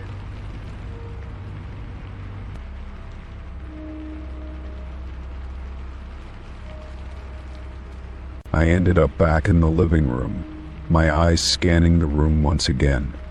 I glanced at the front door, still locked, still secure. How could it have been left ajar? Had I imagined it? No, I couldn't have. I was sure it had been open when I came home. But there was no evidence, no sign of entry, and no explanation. The house was still, almost too still, as if it was holding its breath, waiting. The night stretched on, and the paranoia slowly turned to exhaustion. I went to bed, pulling the covers tightly around me, trying to convince myself that everything was fine. But sleep was elusive. Every small noise seemed louder, every shadow seemed more ominous. I finally managed to drift off, though it wasn't restful. My dreams were full of doors that opened and closed on their own, figures lurking in the dark, and whispers that I couldn't quite understand. I woke up the next morning with a groggy mind and a sense of unease that lingered throughout the day. The door was still locked, the house still quiet, but something felt different. I couldn't put my finger on it, but I knew that something had happened last night, something that I wasn't quite able to explain. The door hadn't opened on its own, and no one had broken in, but the feeling remained. Days passed, and the unease slowly faded into the background. I went on with my routine, locked the door at night, and lived my life. But I couldn't shake the memory of that moment. Every time I left the house and returned, I would check the front door.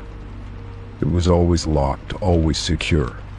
But no matter how many times I checked, I couldn't erase the memory of that door standing ajar in the middle of the night, like a silent invitation into the unknown. Then, one evening several weeks later, I returned home from work to find the door ajar once again. This time, my heart skipped a beat, and the familiar feeling of dread washed over me.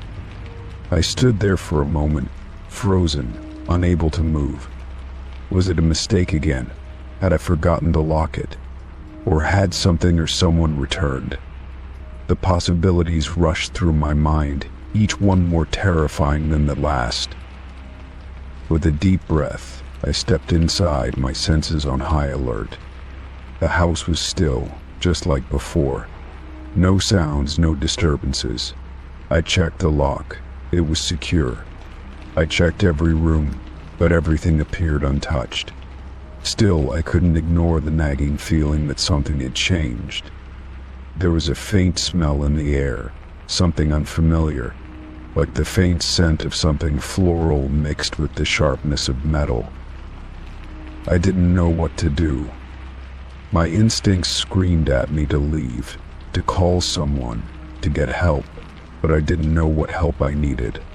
There was no proof, no sign of anyone being in the house. It was as if the door had opened on its own, without explanation, without a trace. The feeling of being watched returned, stronger than before. I couldn't shake the image of someone standing just outside, waiting for me to open the door. That night, I stayed awake, eyes darting to the door every few minutes, listening for any sound that might break the silence. The house was too quiet, and the feeling of being on edge never left me. I didn't sleep, not really. My mind raced with possibilities, with questions that I couldn't answer. Who had opened the door? Why? Was it just a mistake, or was it something more? I couldn't be sure, but deep down I knew that I couldn't ignore it any longer. Something was happening, and I had to figure out what it was before it was too late. Story 15. The message appeared in my inbox without warning. I had been scrolling through social media, just killing time, When the notification popped up, I hesitated for a moment, unsure whether I should even open it, but curiosity got the best of me. The account had no profile picture, and the username was a jumble of random letters and numbers. Something about it felt off. I couldn't explain why, but I felt the need to see what was inside. When I opened the message, it was short and to the point. "I see you." Below the text was a photo of my front yard. It was taken from a distance just outside the edge of my property and showed the front of my house clearly. There were no other details, no explanation, no context, just the photo. My breath caught in my throat as I stared at the image. I hadn't seen anyone take that picture, and yet there it was, as clear as day. My heart started to race as I glanced out the window to my front yard. Everything was the same as usual, quiet, still, nothing out of the ordinary. But the image on my phone sent a shiver down my spine. How had they gotten that picture? Who was watching me? I checked the account again, trying to find any clue about who this person might be. There was no bio, no posts except for that one photo. It didn't make sense. I scrolled through the message history, hoping for more context, but there was nothing else. The photo and the cryptic message were the only things there. I debated reporting the account, blocking it, or even telling someone, but what could I say? I received a strange message with a photo of my front yard. It sounded ridiculous. I was alone in the house, and the more I thought about it, the more unsettled I became. Who had been watching me? Why? Was it just some random prank, or was something more sinister at play? I spent the rest of the evening pacing around the house, checking the locks on all the doors and windows, and making sure the blinds were drawn. But no matter how much I tried to reassure myself, the anxiety gnawed at me. The photo kept replaying in my mind the way the house looked, so ordinary, so still, and yet somehow it felt wrong, like someone was seeing it through a lens that I couldn't see. As night fell, I couldn't shake the feeling that I was being watched. I kept hearing little noises, scraping sounds, faint taps coming from outside, but every time I looked, there was nothing there. The darkness outside my windows felt more oppressive, more suffocating. I decided to go to bed, but sleep didn't come easily. Every creak of the house, every whisper of wind outside the window made me jump. My phone lay on the nightstand, buzzing occasionally with notifications from other apps, but I couldn't bring myself to look at it again. The thought of seeing that photo once more made my skin crawl.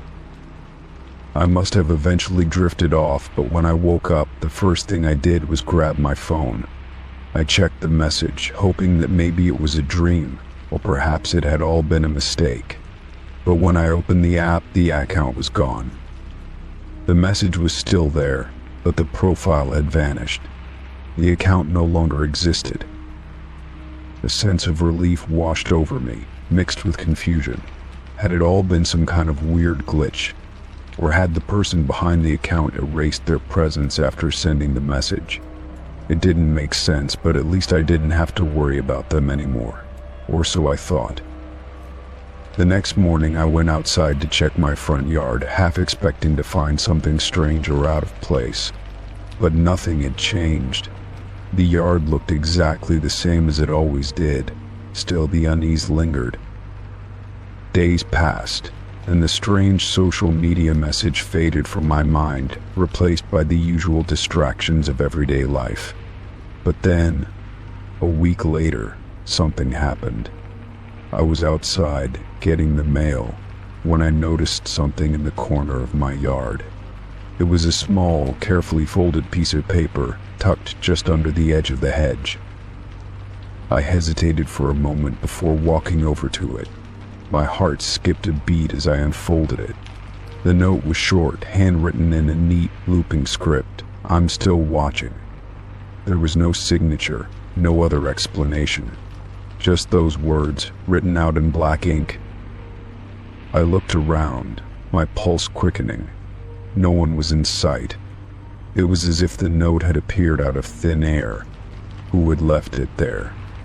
And why? My mind raced, and I felt the same growing sense of dread that I had when I first received the message on social media. This time I didn't ignore it. I took the note inside and locked the door behind me. I considered calling the police, but what would I even say? That someone had been watching me, leaving cryptic notes. That didn't seem like enough for them to act on. Instead, I spent the next few days trying to gather as much information as I could. I installed cameras around my property, hoping to catch anything that might explain what was happening. But every time I checked the footage, it showed nothing unusual. No strange figures lurking in the shadows. No cars parked outside my house for extended periods, just the empty, quiet street. I thought I was starting to go crazy, but then it happened again. A few days after finding the note, I received another message. This time it was from a different account, but it was the same cryptic, unsettling message. I'm still here. My heart sank. It was as if this person or these people were playing some twisted game with me. They had to be close, watching me, waiting for me to slip up. It felt like I was trapped in some kind of nightmare that wouldn't end. I didn't know what to do. I felt like I was being pushed to the edge, like I was losing control.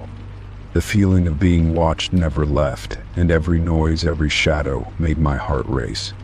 I couldn't escape it. And as the days went on, I realized something horrifying. Whoever was watching me wasn't just watching my house. They were watching me. Every move I made, every step I took, they were always there, just out of sight. I couldn't escape them, and I couldn't stop them. They had become a part of my reality, a dark presence that I couldn't outrun. And now, no matter where I went, they would always be waiting for me.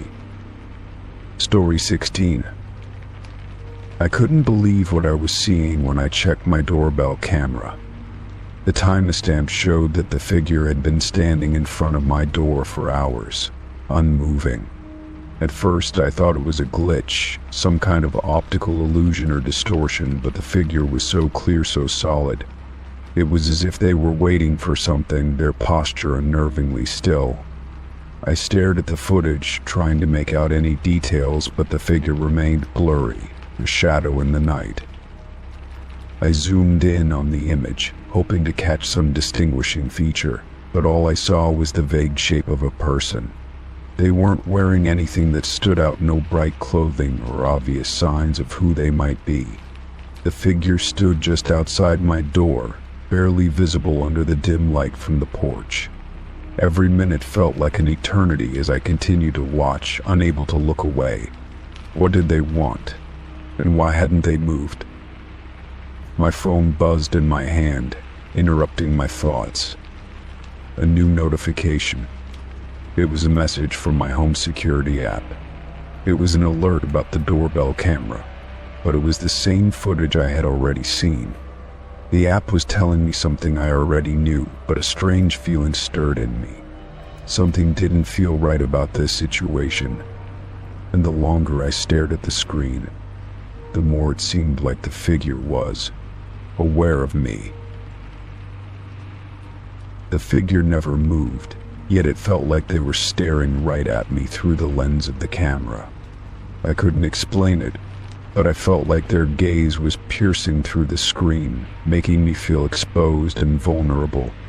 I checked my locks, my windows, and every possible way someone could get into the house, but everything was secure. Still, the idea of someone standing outside my door for hours, motionless, made my skin crawl. I decided to call the police, but I hesitated before dialing. Was I overreacting? Could it have been someone just passing by, maybe someone with no ill intentions? The more I thought about it, the more uncertain I became. The fact that they hadn't moved, hadn't even knocked, was unsettling, but maybe they just didn't want to be seen. I wasn't sure, but something inside me urged me to make the call. 911, what's your emergency? The operator's calm voice crackled through the phone.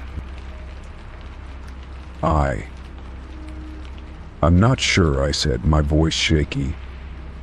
There's someone standing outside my door, and they've been there for hours. I don't know who they are, and they haven't left. The operator asked for my address and details about the situation, and I gave them everything. As I explained what I had seen on the camera, I couldn't shake the feeling that I was being watched. The operator assured me that an officer would be dispatched, but they didn't seem as urgent as I had hoped. Keep your doors locked, they said. We'll be there shortly. I hung up and continued to watch the footage, trying to make sense of it. The figure hadn't moved, not even an inch. I replayed the video looking for any clue, any sign that could explain what was going on. The silence was oppressive. It was as if time itself had stopped, and all that remained was this shadow, this presence outside my door. Minutes turned into what felt like hours. I glanced at the clock on my wall. 20 minutes had passed since I called the police. I could hear sirens in the distance, growing louder. Relief rushed over me, but it was short-lived. I checked the footage again, my heart pounding in my chest. The figure was still there, just standing, waiting. Finally, I heard a knock on the door, followed by the sound of a voice calling out, "Police. Open up." Up. I rushed to the door, unlocking it with trembling hands. The officers stood outside, their faces serious but calm. They asked if everything was all right, and I explained the situation, showing them the footage from my doorbell camera. They seemed skeptical at first, but when they saw the footage, their expressions changed. "Have you seen this person before?" one of the officers asked, his eyes narrowing at the blurry figure on the screen. I shook my head. "No, I don't recognize them. They've been standing there for hours." The officers exchanged a look before one of them stepped forward. "We'll check the area. Stay inside and lock the doors behind us." I nodded, watching as they walked around the house, checking the perimeter. My heart pounded in my chest, my mind racing. What had been happening out there? Why had the person stood still for so long? And what if they were still nearby? It felt like an eternity before the officers returned. They looked confused, but there was no sign of anyone around the house. "There's no one here," one of the officers said. "We've checked the area thoroughly. No footprints, no sign of anyone lingering around." But the camera, I started, my voice catching in my throat. The officer cut me off. "The camera footage is strange, I won't deny that. But there's nothing here now. We'll increase patrols in the area, but for now it seems like whoever it was is gone." I stood there, staring at them, still unable to shake the feeling that something wasn't right. The officers reassured me that everything was fine, but I couldn't stop looking at the screen, wondering what I had missed. They said their goodbyes, leaving me alone in the house once again. But as I closed the door and double-checked the locks, I couldn't help but feel that the figure wasn't gone for good. It was still out there, waiting, and perhaps, just maybe, they would return. Story 17. The moment I opened my eyes, I felt something off. The air around me was heavy with a scent, delicate yet overpowering. It was faint, at first, barely noticeable, but as I sat up, the fragrance filled my senses completely. It was sweet, floral, almost like fresh flowers had suddenly bloomed all around me. But I didn't have any flowers in the house. I hadn't had any for weeks. I lived alone, and there was no logical explanation for it. I swung my legs off the bed, my feet touching the cool floor as I stood up. The scent was stronger now, following me as I moved around. I walked into the hallway, the smell thickening with each step I took. It was like it was seeping through the walls, filling every inch of the house. I couldn't understand it. There was no vase, no plant, no open window to explain this overwhelming fragrance. Yet it lingered, as if mocking my confusion. I moved through the house, checking every room, every corner. The scent clung to the air like it was part of the house itself. I opened the windows to let in fresh air, but it didn't help. The floral scent remained, thickening with the breeze, invading the space, wrapping itself around me. It was almost suffocating. It made no sense. How could something that wasn't there fill the entire house? I checked every room again, more methodically this time, hoping to find something that could explain the source of the smell. The kitchen, the bathroom, the living room, everything was exactly as I had left it. There were no flowers, no candles, nothing that could have caused such an intense scent. The house was quiet, unnervingly so.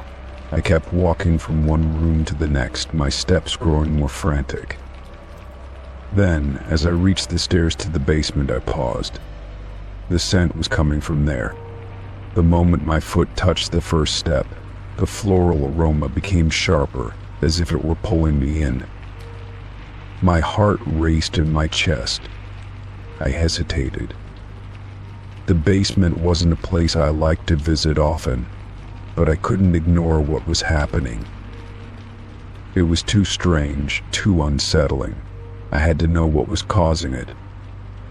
I descended into the dim light of the basement, the scent growing stronger with each step. My hands trembled as I reached for the light switch, flicking it on. The basement came alive in the yellow glow. It was a small space, mostly used for storage. Boxes and old furniture filled the room, some stacked haphazardly against the walls. But nothing stood out, nothing that would explain the scent. I scanned the room, searching for the source. But as I looked around, I noticed something I had never seen before. In the far corner of the basement, partially hidden behind a stack of old boxes, there was a small wooden chest. I had never seen it before. It was out of place. My heart pounded as I slowly moved towards it, the floral scent now overwhelming, as if it were coming from the chest itself. It was an old, weathered chest, the kind you'd expect to find in an antique shop or a dusty attic. There was no lock, no markings, just plain wood, aged with time. I knelt down in front of it, my hands shaking as I touched the surface. It felt warm, almost alive. A strange feeling crept over me, a mix of fear and curiosity. With a deep breath, I opened the lid. Inside, there was nothing but a few old sheets of paper and a small, empty glass vase. No flowers, no fresh blooms, nothing that could explain the scent. But as I reached for the vase, my hand brushed against something else, a single dried flower, tucked carefully inside. I froze. It was the most delicate flower I had ever seen, its petals a soft purple with hints of white. But the strangest thing was that it was fresh. It shouldn't have been. Dried flowers don't smell like that, not after all this time. The scent wasn't just coming from the flower, it was coming from the entire room, the chest, the air around me. It felt as if the flower itself had been the source all along, its fragrance filling the space and growing stronger as I held it. I felt a chill run down my spine as I examined the flower more closely. It didn't make sense. The flower was too fresh, too vivid, as though it had just been picked. But I hadn't seen it before. I had no memory of buying it or placing it in the chest. It felt like it had been waiting for me, for this moment. My hands trembled as I placed the flower back into the chest, closing the lid quickly. I backed away from the chest, my breath shallow, my mind racing with questions. What was happening? Why was this flower here, and why was it linked to that strange, overpowering scent? I didn't know how to explain it. I didn't want to think about it any longer, but I couldn't shake the feeling that I wasn't alone in the house, that something or someone was watching me, The air felt different now, heavy with an unspoken tension, like something had shifted. I hurried up the stairs, closing the basement door behind me. The scent had finally begun to fade, but the unease remained. I glanced around my house, as if expecting to see something I hadn't before. The floral scent was gone now, leaving only the lingering sensation of being followed. I couldn't stop thinking about that flower, about its unnatural freshness, about the feeling that I had just uncovered something that wasn't meant to be found. That night I locked every door and window in the house, even checking the basement door one last time before heading to bed. I told myself I was being paranoid, that it was just a strange coincidence. But deep down I knew something was wrong. I couldn't explain the flower, the scent, the way the house felt different. The unease followed me into my sleep, making every creak of the house feel like a warning. The next day I decided to forget about it, to convince myself it was just a figment of my imagination. But when I opened the basement door to take a look, the chest was gone. The space where it had been was empty. It was as if it had never existed. I searched the entire basement, but there was no sign of the chest, the flower, or anything that could explain this strange occurrence. It was as if everything had been erased. But I knew what I had seen, what I had felt. It wasn't over. Whatever had happened in that basement, whatever had caused the scent and the flower, was still with me, and I had no idea what would happen next. Story 18. I stood frozen in the kitchen, the sound of the refrigerator humming in the background as I stared at the floor. The shadow had moved so quickly, almost too quickly for my eyes to register. It hadn't been just a trick of the light, like I initially thought. No, this had been something tangible. It crossed the floor, just inches away from my feet, as if someone had walked past me, except I was alone. I looked around the room, heart racing, expecting someone to jump out from behind the counter or the pantry door, but there was no one there. The kitchen was empty, just as it had been a moment before. I swallowed hard, trying to convince myself that it was nothing. Maybe it was just a shadow cast by the flickering light overhead, or perhaps my mind had played a trick on me. I tried to shake off the feeling of unease creeping up my spine, but it didn't go away. Instead, it grew stronger. The air felt heavier, as though the space around me had thickened, pressing down on me. I glanced toward the door that led out into the rest of the house, half expecting to see something or someone standing there. But no, everything was as it should be, still and quiet.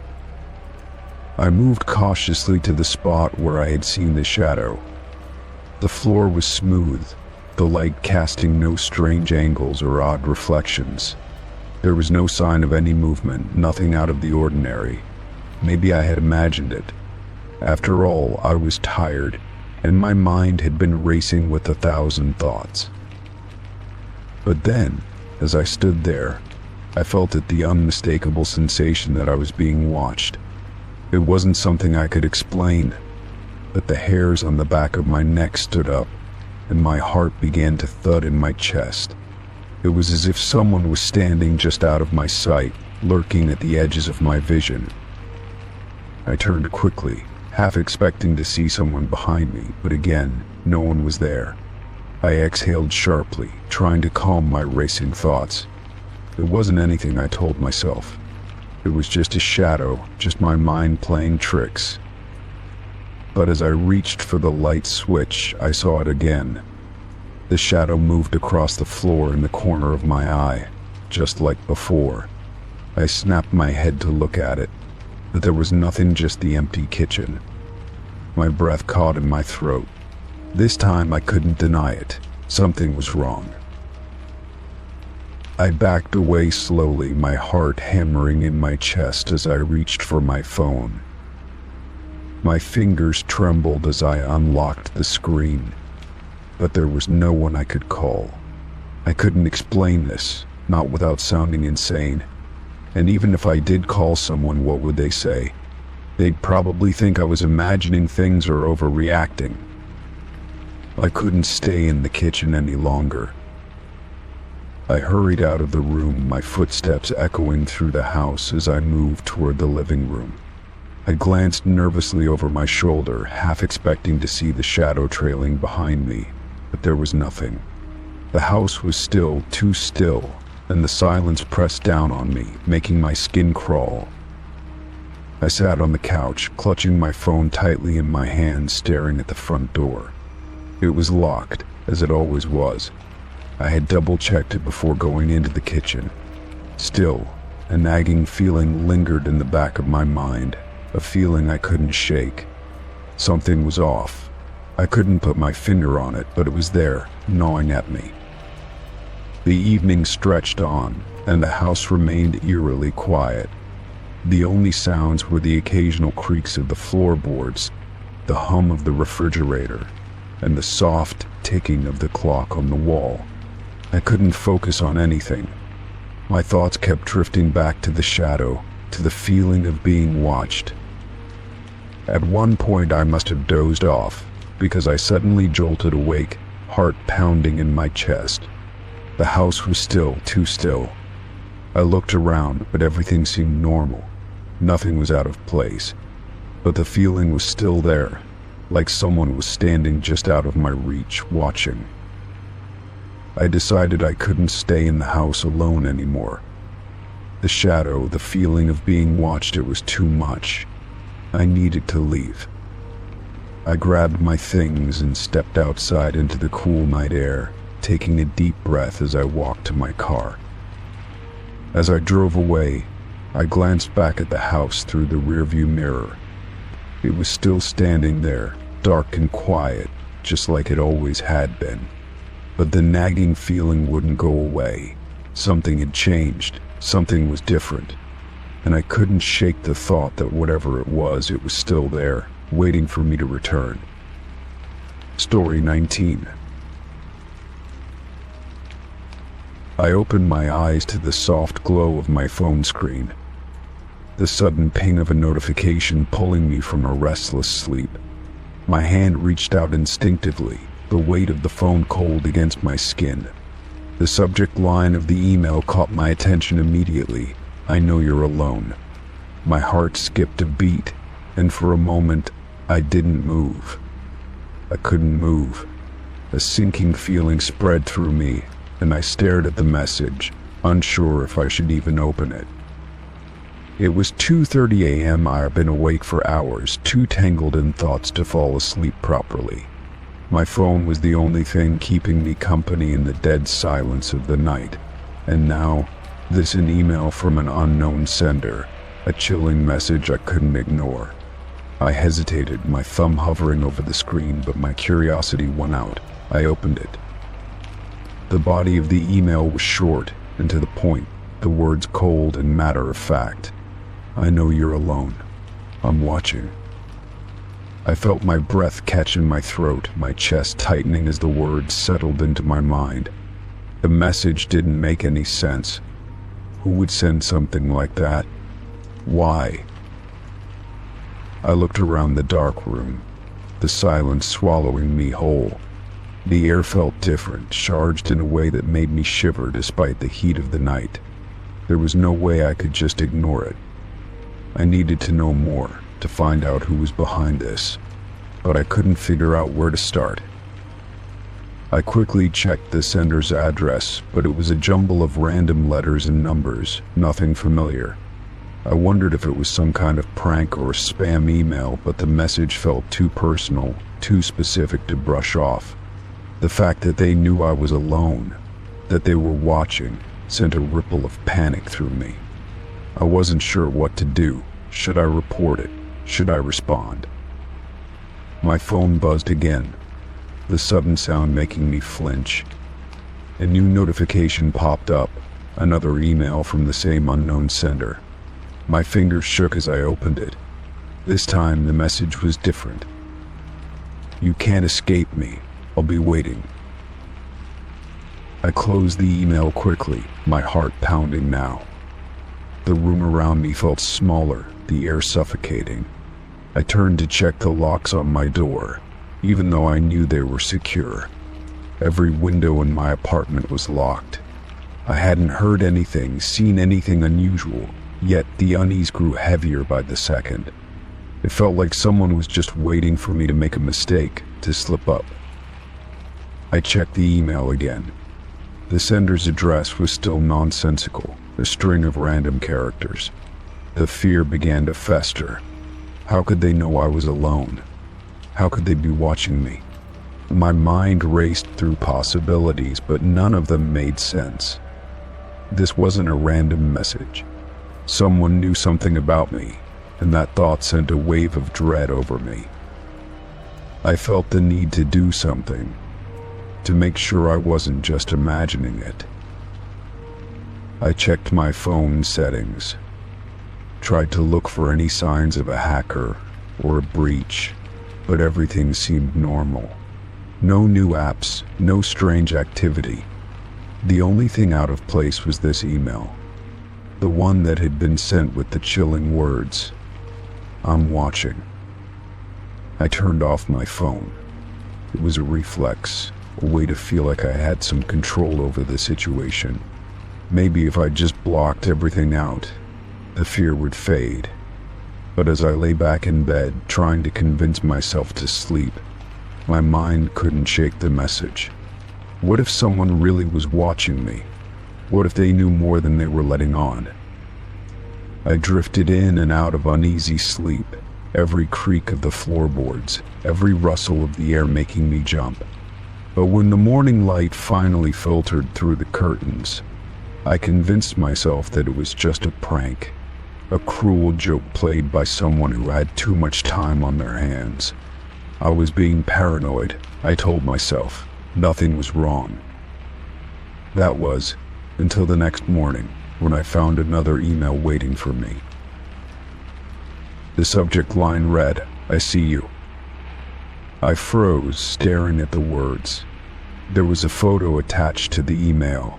My stomach dropped as I opened the attachment, praying it was nothing more than a coincidence. But it wasn't. The photo was taken from outside my apartment window. It was blurry, but there was no mistaking it. The angle, the familiar street lamp across the road, the outline of my own window, everything matched. I stumbled back from the phone, my breath coming out in shallow gasps. The email had been sent an hour ago, around the same time I had been lying in bed, trying to sleep. Someone had been outside my apartment, watching me. They were right there, just outside my window, and now they knew I had seen the photo. Panic seized me. I grabbed my phone and checked the locks again, this time with a sense of urgency. I called the police, but I knew even as I dialed 911 that there was little they could do. There were no signs of forced entry, no physical proof that someone had been outside. Just a photo, a chilling reminder that I was being watched. The next few days passed in a blur of fear and confusion. I couldn't shake the feeling that someone was always there, just out of sight.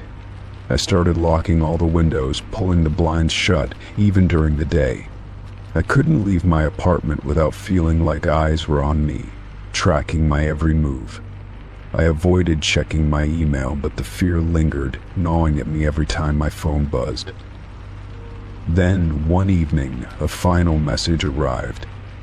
The subject line was simple, but the words made my blood run cold. "I'm done watching. Now it's your turn." My phone screen flickered for a moment before the email opened. There was no message this time, just a link. Hesitantly, I tapped it. The link led to a live video feed, and there, staring back at me from the screen, was a reflection of my own face. It was from a camera I didn't recognize, a hidden lens pointed straight at me. The feed was live, and I could see myself, sitting in my own living room. but I hadn't set up any cameras. The video flickered again, and in the corner of the frame, I saw the figure of a person standing in the shadows, just out of view, watching. I threw my phone across the room, the realization sinking in. Whoever had been sending those messages wasn't just watching anymore. They were here. Story 20. I was cleaning under my bed, moving aside old shoes and forgotten boxes, when something caught my eye.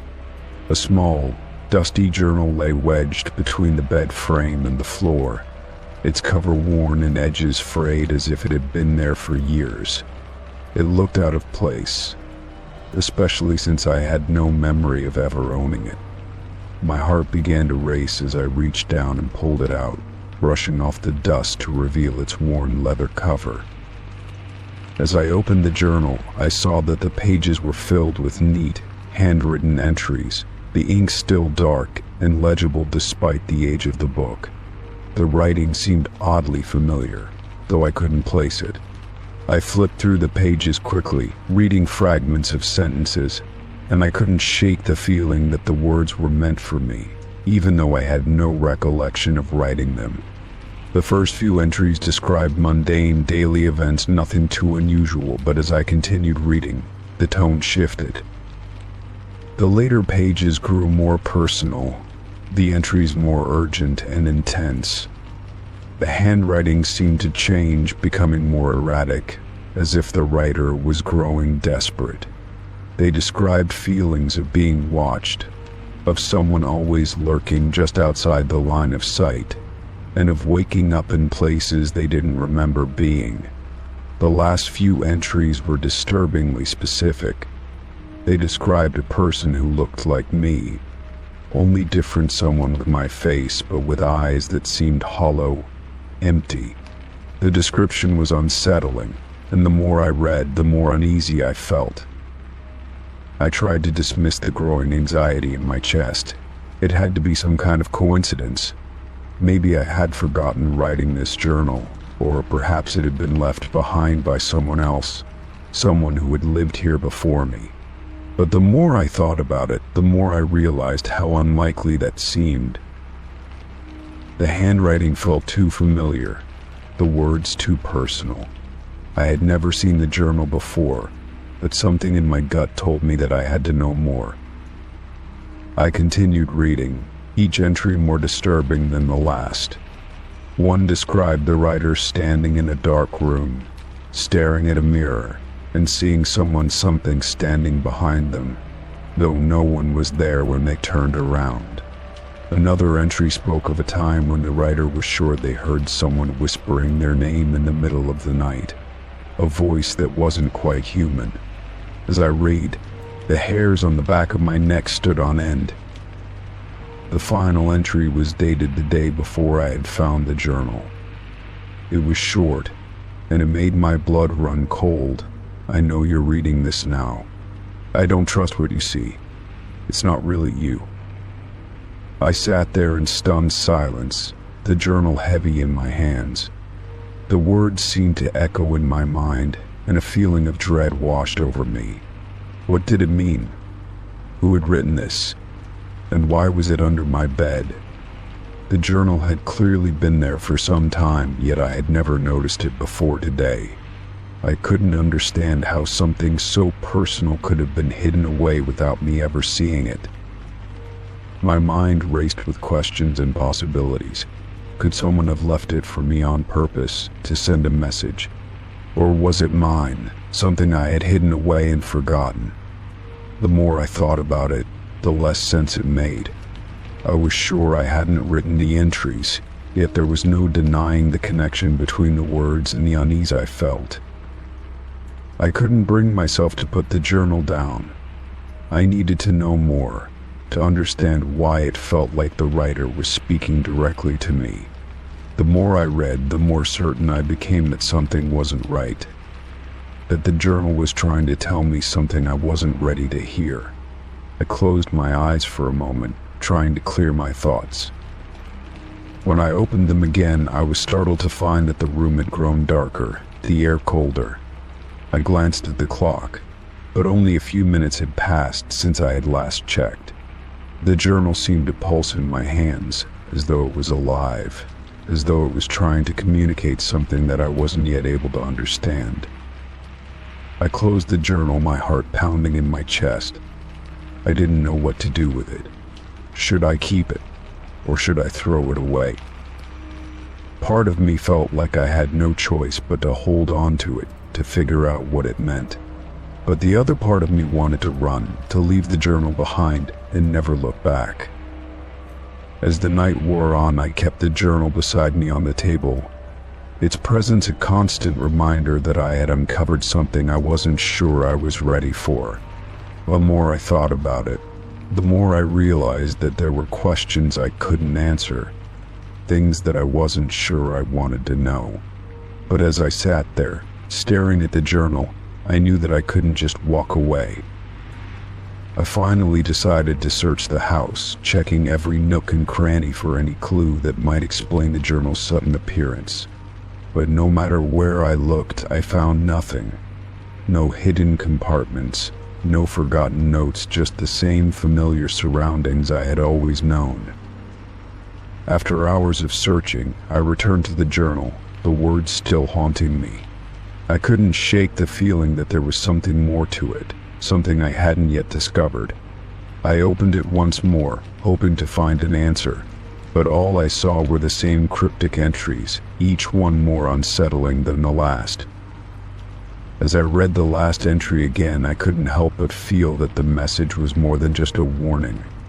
It was as if the writer knew I would find the journal, knew that I would be reading these words, and was trying to tell me something important.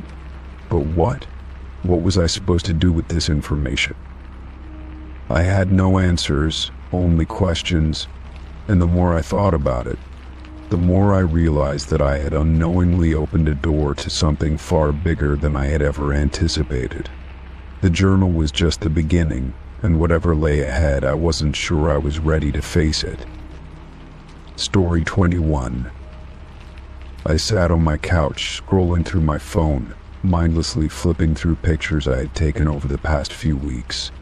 My thumb paused on an unfamiliar photo. It was a picture of my backyard, taken from the corner near the fence, where the trees grew thick. But I had never taken this photo. I stared at it for a moment, trying to remember if I had accidentally snapped it. But nothing came to mind. It was a perfect shot, the light just right, casting long shadows across the grass. It was the kind of photo I would have noticed if I had taken it. But I hadn't. I felt a chill crawl up my spine as I zoomed in on the photo. The image was clear, crisp, and unsettling.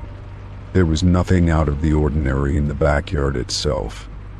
The trees were in their usual spots, the grass looked freshly cut, and the flower beds were neat. But what made my stomach twist was the faint silhouette of someone standing near the tree at the far end of the yard. The figure was hard to make out, almost like a shadow, but it was unmistakably there. I didn't recognize the figure. It wasn't anyone I knew. The more I looked at it, the more I felt my heart race. Who had taken this photo? How did it end up on my phone? I hadn't been out in the backyard recently, not in the dark anyway, and certainly not with my phone. I had no memory of walking to that spot, of seeing anyone, of even noticing the shadow until now. My first instinct was to check the date and time the photo was taken. It was from last night around 10 p.m. I glanced at the clock on the wall. There was no way I had been outside at that time. I had been inside watching TV, wrapped up in the warmth of the house.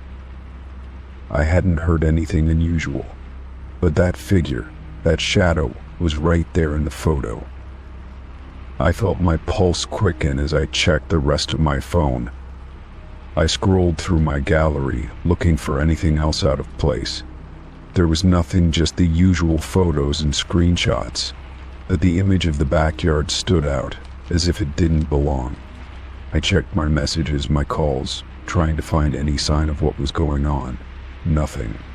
My phone was as normal as it ever had been, except for that one photo that didn't make sense.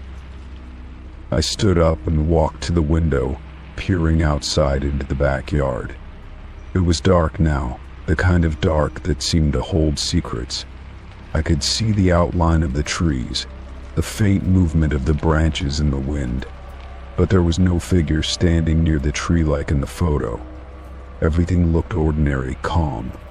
Still, I couldn't shake the feeling that something was wrong. My mind raced, replaying every moment from the previous night. Had I heard anything? Had I seen anyone near the yard? I didn't think so, but the photo was real. I hadn't imagined it. I stared at the backyard for a long while, as if hoping the figure would reappear, but there was nothing. The backyard looked empty, untouched. The shadows were still long, and the trees swayed in the wind, but the figure was gone. It was as though it had never been there, as though it had never existed at all. Yet the photo on my phone told a different story. I took a deep breath and forced myself to turn away from the window. I needed to do something, figure out what was happening. My mind kept spiraling, questioning every little detail, every part of the night. I couldn't ignore the sense of unease that had settled over me. Something was off. And it wasn't just the figure in the photo, it was everything. The photo had to mean something. Someone had been outside, and that someone had somehow taken a photo of my backyard and sent it to my phone. I tried. Maybe it was some sort of glitch, some weird technical error that caused the photo to appear out of nowhere. But deep down, I knew that wasn't the answer. No glitch could explain the figure. No random error could account for the way I felt in my gut, that heavy sense of dread that clung to me like a second skin. It felt personal, as if someone knew something I didn't, as if someone was watching me. I decided to check my phone settings, going through the apps to see if anything stood out. Everything seemed normal. I checked my camera app, but it showed no history of photos being taken recently. No sign of anyone using my phone to take the picture. I even checked the location settings, but there was nothing that could explain how the photo had been taken in the first place. It was as though it had appeared out of thin air. I was about to put the phone down when a new message appeared. It was from an unknown number, just a string of numbers and symbols with no name attached.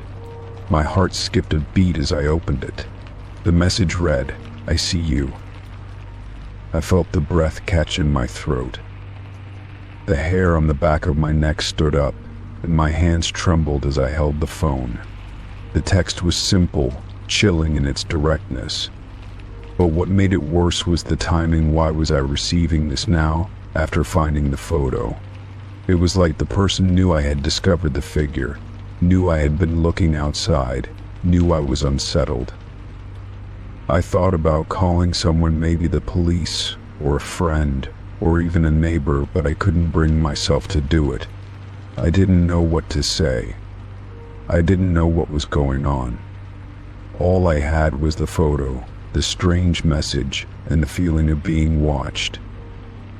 The night dragged on, every minute stretching out longer than the last.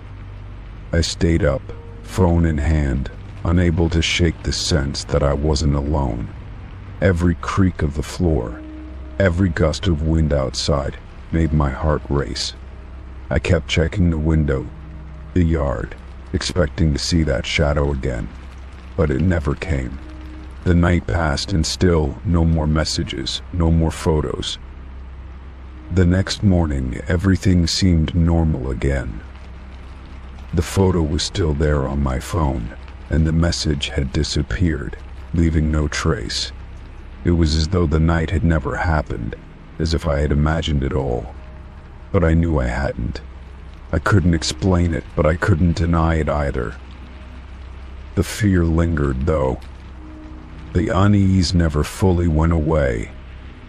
Every time I looked at my phone, every time I stepped into the backyard, I couldn't shake the thought that someone had been there. Someone was watching me, and I didn't know who it was or why. Story 22. I woke up to the unsettling sound of my front door creaking open.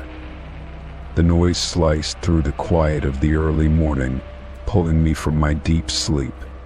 My eyes snapped open, heart hammering in my chest. I lay there, frozen for a moment, trying to convince myself that I was still dreaming, that it wasn't real. But the creaking continued, slow and deliberate, each groan of the door sending a cold shiver down my spine. I immediately shot up, my breath caught in my throat as I glanced at the clock. 4:15 a.m. The room was still dim, the faint light from outside barely filtering through the blinds. My mind was racing, trying to grasp the situation. I had locked the door the night before, I was sure of it. I always made sure to double-check the locks before heading to bed. The thought of someone entering my home while I slept made my stomach churn. I grabbed my phone, my fingers trembling as I unlocked it. I had no idea what was going on, but I had to get a grip on my thoughts. I went to check the time first, but then froze. The notification screen was cluttered with missed messages and notifications, all from unrecognized numbers. But there was no time to focus on that now. I could still hear the door creaking, the sound now more distinct and unnerving. I stood up slowly, every muscle in my body tense. The floor creaked beneath my feet as I stepped toward the bedroom door. My breath was shallow as I held it, listening closely for any sounds that could indicate someone was in my home. The door was still creaking open. Whoever it was, they hadn't entered yet, or they were taking their time. Either way, my anxiety was steadily growing. I crept down the hallway, trying to make as little noise as possible. The door to the front of the house was just ahead, barely visible from the corner of the hallway. I could still hear the creaking. It was faint, but unmistakable. I held my breath as I approached the door, but when I reached for the handle, I hesitated. I couldn't explain it, but something in me warned me not to open it just yet. What if they were waiting for me? I backed away slowly, my mind racing as I tried to piece everything together. The apartment was silent once more, the creaking stopping abruptly. I could feel my pulse pounding in my ears. I needed to check, but I was terrified of what I might find. I took a few shaky steps backward, scanning the area for anything unusual. Nothing seemed out of place. The living room was just as I had left it, nothing looked disturbed. The front door, however, was still ajar. The dark shape of the doorframe seemed to loom in the dim light. I debated with myself for a long moment, trying to summon the courage to check it. My mind kept replaying the same thought. I locked the door. I always lock the door. I finally made up my mind. I walked towards the door, feeling as though every step was heavy with dread. My hand shook as I reached the door, pushing it open just enough to peek outside. The silence that greeted me was almost suffocating. There was no sign of anyone outside. The porch was empty, the yard undisturbed. But the door, it was wide open now, as if someone had entered without me hearing them. I stepped back quickly, heart racing. My mind couldn't wrap around what I was seeing.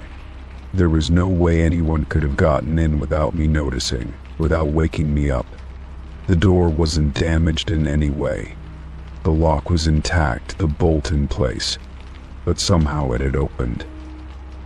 I closed the door carefully, locking it again with a swift click, but the unease wouldn't leave. Something didn't sit right. The idea that someone had been inside, even just for a moment, was unsettling. I checked the other locks in the house, though I already knew they were secure. I just needed to do something, anything to feel in control again. I tried to calm myself down, Maybe I had been too tired when I locked the door. Maybe I had imagined the whole thing.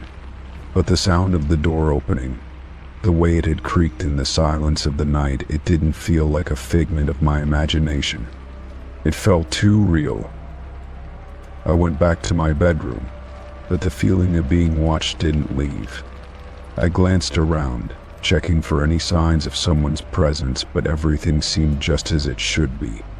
There were no footprints, no broken windows, no evidence of a break-in.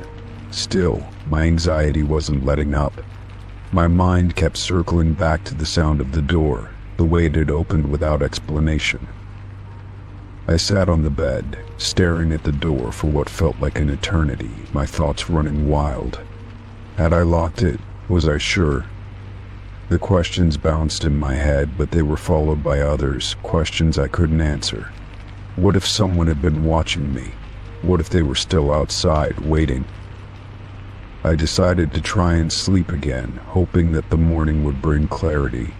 But the moment I closed my eyes, the sound of the door creaking open replayed in my mind. It was louder this time, more distinct, and I could almost hear the soft shuffle of footsteps. I couldn't ignore it. I had to know if someone had been inside. I grabbed my phone again, opening the security app to check the footage.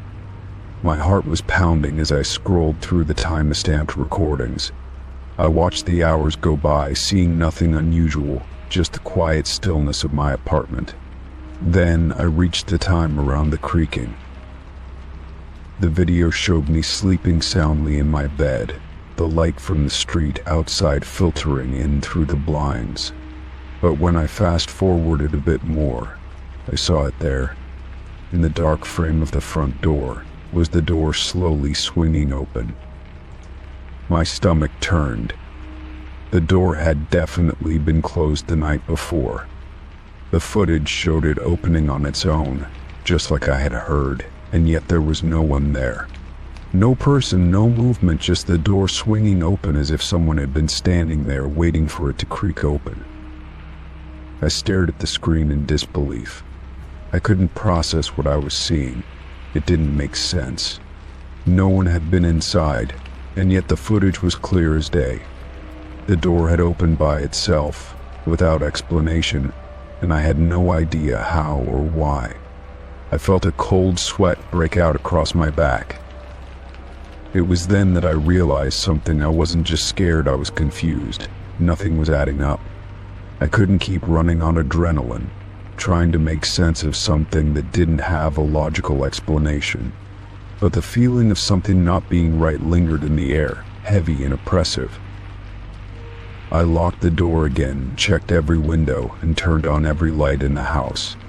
And yet, when I sat down to breathe and gather my thoughts, the unease still gnawed at me.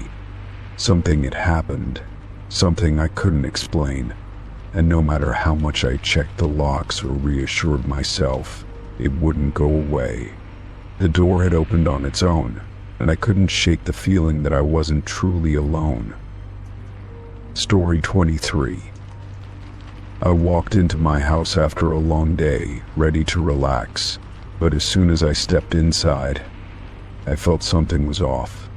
The familiar sight of my living room, usually so comforting, suddenly felt strange.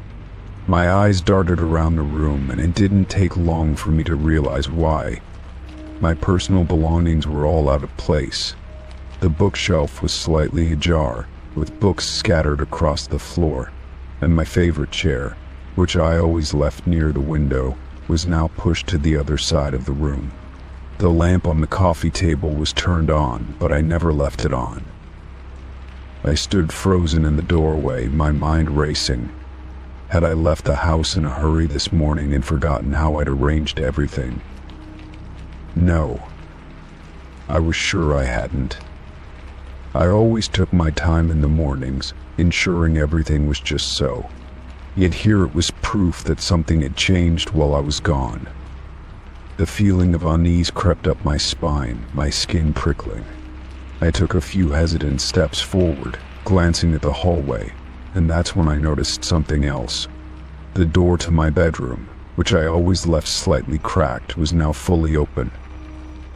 I walked toward it, my heart pounding in my chest.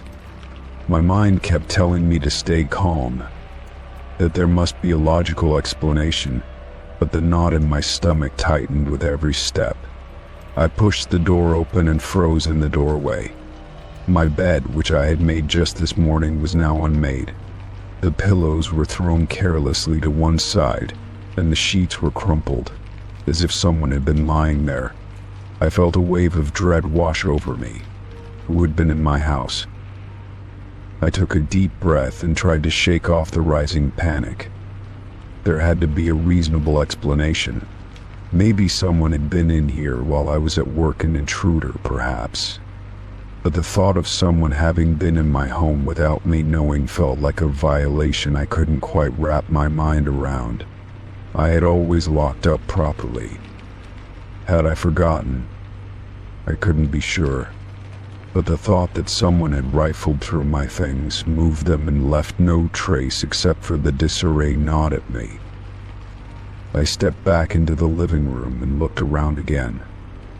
Every room felt off now, like it was unfamiliar. My kitchen, too, there were crumbs on the counter, but I had cleaned up before I left. I didn't understand.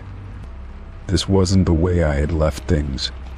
I walked through the house, checking every room, but nothing seemed to make sense.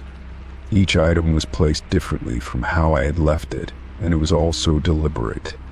It wasn't just a mess, it felt like someone had purposefully moved everything. My mind began to race, trying to think of a reason, any reason for all this. Had I been sleepwalking? Was I doing things in my sleep without realizing it? But that seemed impossible. I couldn't remember ever sleepwalking before, and even if I had, how could I explain the way everything had been rearranged? It was as if someone had taken the time to go through my belongings, to alter everything just enough to unsettle me. I decided to check my phone, hoping that maybe I had missed a message or something that could explain this. But there was nothing new. No missed calls, no texts, no sign that anyone had been in touch with me. I felt my heart beat faster as I thought about calling someone. Anyone, maybe a friend or even the authorities, but the thought of having to explain this bizarre situation to someone else made me hesitate. What if they didn't believe me? What if they thought I was just imagining things? I sat down on the couch, trying to calm my thoughts, but they kept spiraling. I couldn't focus. I kept hearing little noises around the house, the creak of the floorboards, the soft hum of the refrigerator, but nothing looked out of place. I almost convinced myself that I was overreacting, that I had simply forgotten where I had placed everything. But then I noticed something else. The small vase on the coffee table, one I'd had for years, was now tilted, as though someone had picked it up and placed it there without me noticing. I had never left it in that position. It was always centered, right where I had placed it. My stomach churned. I couldn't ignore it any longer. Something was wrong. I stood up abruptly and started pacing the room, thinking, trying to rationalize everything. Maybe I had left the door unlocked and someone had come inside. But then why hadn't they taken anything? Why didn't they leave any sign of forced entry? It didn't make sense. If someone had been in my house, they hadn't stolen anything. They hadn't even tried. It was as if they had been there to simply move things, to leave me unsettled. I took a deep breath and decided to call my best friend. Maybe she could help me make sense of this. The phone rang a few times before she picked up. "Hey, what's up?" she asked, her voice cheerful, but it immediately dropped when I explained what had happened. "Wait, what do you mean your stuff is rearranged?" she asked, sounding confused. I could hear the disbelief in her voice. "I know this sounds crazy," I said, feeling embarrassed, but I came home to find everything in my house moved. Like, not just a little bit out of place, but rearranged. The furniture, the books, the things I had left out. Even my bed was messed up. There was a long pause on the other end of the line. I could almost hear her thinking, trying to come up with an explanation. Okay, I don't know, maybe you were just tired or something. I mean, you've been working a lot lately. I don't think I would forget moving all of my things though, I replied, my voice trembling slightly. It's like someone came in and went through everything. I don't know what to think. She didn't say anything for a moment, and I could tell she wasn't sure what to make of it either. Listen, she said finally, I'm going to come over, okay? I'll be there in 20 minutes. Maybe we can figure this out together. I agreed, though I didn't feel much better. It was comforting to know someone would be there, but the nagging feeling in the pit of my stomach wouldn't go away. I didn't know what was happening, but I couldn't shake the feeling that something was watching me, waiting. When my friend arrived, she immediately started looking around the house. She was quiet for a long time, walking through each room, her face scrunched in confusion. It's really strange, she said finally. But I don't know, maybe you just didn't realize how much you moved things around. Maybe you were sleepier than you thought. But I wasn't convinced. I knew what I had left. I knew where everything was. This wasn't just me being forgetful. It was something more. But I didn't know what it was or how to make it stop. That night, as I lay in bed, unable to sleep, I kept thinking about the way everything had been moved. It felt deliberate, like a message, a sign. But a sign of what? And who was trying to send it? All I could do was wait, hoping that whatever this was, it would pass. But deep down, I knew it wouldn't be that easy. Story 24. I heard someone knocking on my door, but when I opened it, no one was there. The sound had been so clear, so distinct, like a steady knock that echoed through the quiet house. My heart raced as I hesitated, standing just inches from the door, wondering who could be on the other side. I didn't expect anyone, and it was far too late for a visitor, yet the knock had felt urgent, almost insistent. I reached for the doorknob, my hand trembling slightly, and swung the door open, expecting to see someone standing there. But the porch was empty. No footsteps, no car in the driveway, no sign of anyone having been there. It was as if the knock had come from nowhere. I checked the surrounding area, my eyes scanning the darkness of the yard, but there was nothing out of the ordinary. Still, the sensation of being watched lingered. I stood there for a moment, caught between confusion and unease. Could it have been the wind? Had I imagined it? I shook my head, trying to brush away the unsettling feeling that clung to me. But no matter how much I tried to convince myself it was nothing, the feeling didn't go away. The knock had been real, and someone or something had been at the door. But why hadn't they stayed? I closed the door carefully, locking it behind me. As I turned to walk back into the house, I couldn't shake the sense of dread creeping up my spine. The air felt thick, heavy, as if something was about to happen. I couldn't explain it, but I had this nagging feeling that I wasn't alone. I checked every room, but nothing seemed out of place. Still, the house felt off. It was a strange sensation, as if someone had been there but had disappeared the moment I opened the door. I tried to distract myself, going about my evening routine, but every sound in the house made me jump. The creaking of the floorboards, the hum of the refrigerator, it all seemed amplified, as if I were waiting for something, or someone. I glanced at the door several times, each time expecting to hear that knock again, but it didn't come. Still, the silence was deafening. The quietness of the house was unsettling, like it was holding its breath, waiting. I finally decided to go to bed, pulling the covers tightly around me as I lay in the dark, trying to calm my racing thoughts. but the quiet seemed to press in on me from all sides. I could still hear the knock echoing in my mind over and over. It felt so real, so close. Was it just my imagination, or was there something more to it?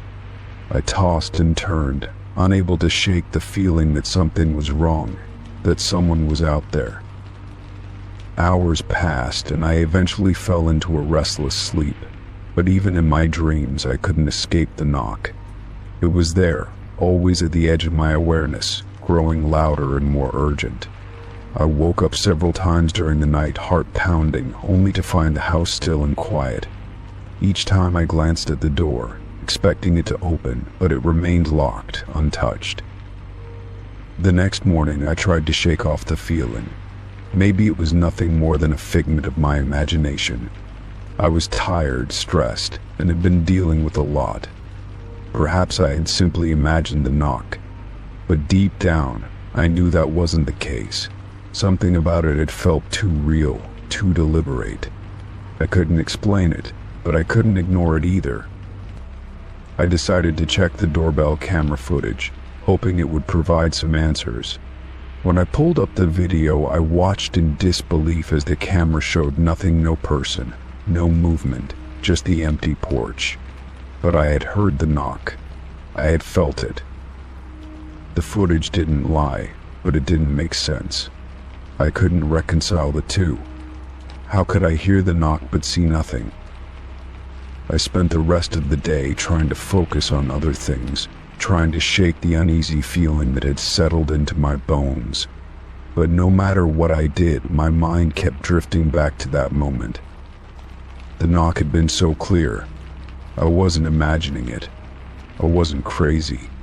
But if no one had been there, then who or what had knocked?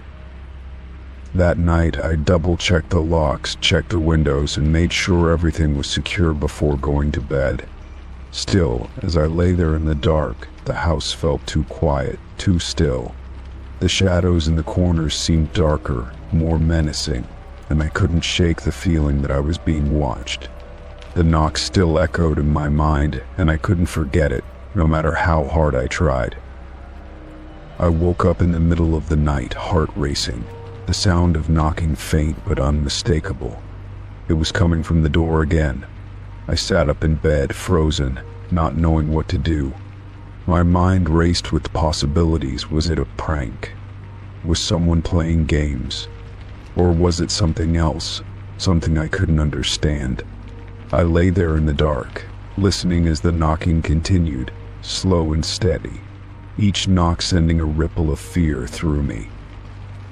After what felt like an eternity, the knocking stopped. The silence that followed was deafening. I waited for a moment, listening intently, but there was nothing. No footsteps, no movement, just the oppressive quiet. I didn't dare move. I didn't dare check the door again. What if it was there, waiting for me? What if the knock had been a warning? I couldn't bring myself to find out. The rest of the night passed in tense silence, and when the morning came, I was exhausted. My mind felt foggy, like I hadn't slept at all. I couldn't shake the feeling that something was wrong. I went through the motions of getting ready for the day, but my thoughts kept circling back to the knocking. What had it meant? Who had been there, if anyone? Or was it just some strange, inexplicable event that I couldn't explain? I decided to call a friend, hoping to get some perspective, hoping that someone else could help me make sense of it. I told them everything, every detail of the night, every moment I'd spent wondering what had happened. They listened patiently, but in the end they offered no answers, only reassurances that it was probably just a fluke. But deep down I knew it wasn't that simple. As the days went on, I found myself constantly checking the door. I couldn't shake the memory of the knock, the feeling that someone or something had been trying to get my attention. The house, once a place of comfort, now felt like a trap, the walls closing in around me. Each night I locked the door and double-checked it, but every sound, every creak of the house, made my heart race. I knew that something had changed, something had happened, and I couldn't ignore it any longer. Story 25. I woke up feeling an uneasy weight pressing against my chest, the kind that hangs on your every thought and doesn't let go. My eyes blurred with the remnants of sleep, and I stumbled out of bed, only to find my phone sitting on the nightstand, its screen lit up with a notification. I reached for it absently, rubbing my eyes. As I unlocked it, my heart skipped a beat when I saw what was on the screen, a message thread. It was from me to me. The conversation was recent, time-stamped just a few hours earlier around 3 a.m. But I was certain that I hadn't sent any messages. I hadn't even been awake at that time. My hands began to tremble as I tapped on the thread to open it, my stomach twisting in knots. The first message from me read, "Are you awake? I know you're still here." I froze, trying to make sense of it. There was no indication that someone else had used my phone. It looked exactly like something I'd sent to myself, but I couldn't remember typing it. I scrolled down to the next message, and the screen went blurry for a moment. "I see you," it said. The text was clear, unsettling, like someone had reached into my thoughts and pulled them out. My mind raced. How could this be? The screen didn't lie, but my memory couldn't account for the messages at all. I continued scrolling, my heart beating louder with each tap. The next message was even worse. "I'm waiting for you to notice." The words sent a chill down my spine. My fingers paused on the screen, my breath shallow, trying to understand who or what could have written that. I never typed it. I would have remembered, but somehow this conversation existed and I had no idea how. My thoughts spun wildly. Could someone have hacked into my phone? Could I have been so deeply asleep that I unknowingly messaged myself? That didn't make sense. I had no recollection of doing anything of the sort. Every explanation that came to mind seemed more ridiculous than the last. I tried to go back to the first message, but as I looked, I noticed something strange. The timestamps weren't consistent. The first message from me said 3:05 a.m., but the next one was at 3:10 a.m., then the following one at 3:12 a.m., as if I had been carrying on a conversation. But I hadn't. My hands tightened around the phone and a cold sweat broke out across my neck. I could feel the weight of something sinister pressing in, like I wasn't alone in this room anymore. I scrolled through the rest of the messages, desperate for any explanation. Each message got more cryptic, more unsettling. "I know what you're afraid of," read one, followed by, "It's too late to stop now." I could barely breathe as I read, my palms growing slick with sweat. What was happening? Who could have done this? Who would want to? But as I kept scrolling, something even worse happened. The messages began to appear in real time. New ones kept popping up, appearing at the very bottom of the thread. The latest message read, "I'm behind you." I turned around quickly, my heart hammering in my chest. There was nothing there. Just the quiet of my empty room, bathed in the soft light of the early morning. Still, I couldn't shake the feeling that something was wrong. I felt watched, like a pair of eyes were trained on my every move. The messages on my phone kept coming. "You won't be able to run. I'll find you. You're not safe." I tried to turn off my phone, to disconnect from whatever madness was unfolding, but it wouldn't power off. My fingers fumbled over the screen as I desperately tried to find the off button. It felt like my phone was fighting me, like it had a mind of its own. The messages kept coming. I heard a sound behind me, a faint rustle, but when I turned, no one was there. I quickly glanced around the room, my pulse racing. Everything seemed normal, too normal, as if the walls were closing in around me.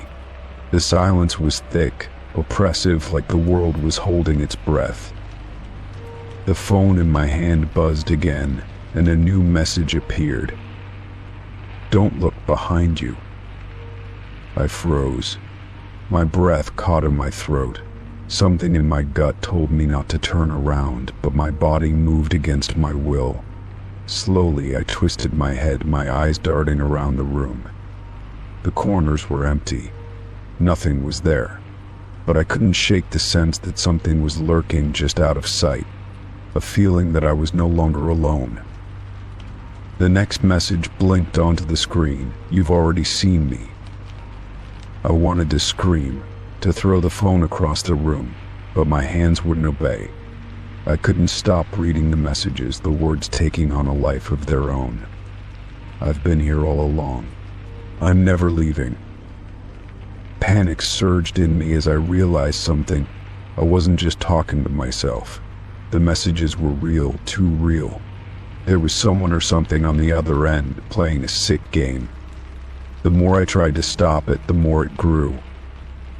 I stumbled out of my room, the phone still glued to my hand, the messages pouring in faster now. "You're not getting away," it said. "I'm coming for you." I ran to the front door, my feet pounding on the floor, but when I tried to open it, it was stuck. The knob wouldn't turn. It was as though the door had been locked from the outside. The panic inside me spiked. What was happening? How could this be real? I tried again, pulling harder, but it wouldn't budge.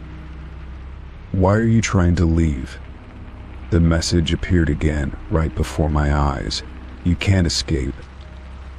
I pressed my ear against the door, my heart racing, and for a brief moment I thought I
The words on the screen blurred for a moment as my brain tried to make sense of what I was seeing.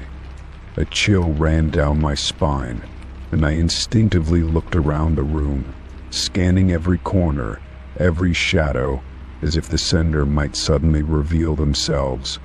The message came from an unknown number, and my heart raced as I replayed the events of the day in my mind. Had I left any doors unlocked? Any windows open? I was certain I hadn't. The air in the room felt heavier, and I couldn't ignore the unsettling sense of being watched. My house was quiet, but the silence seemed unnatural, as though it was concealing something. I swallowed hard and got out of bed, clutching my phone tightly in my hand. I didn't want to believe the message, but I couldn't just ignore it. I decided to check the house room by room to reassure myself that I was alone.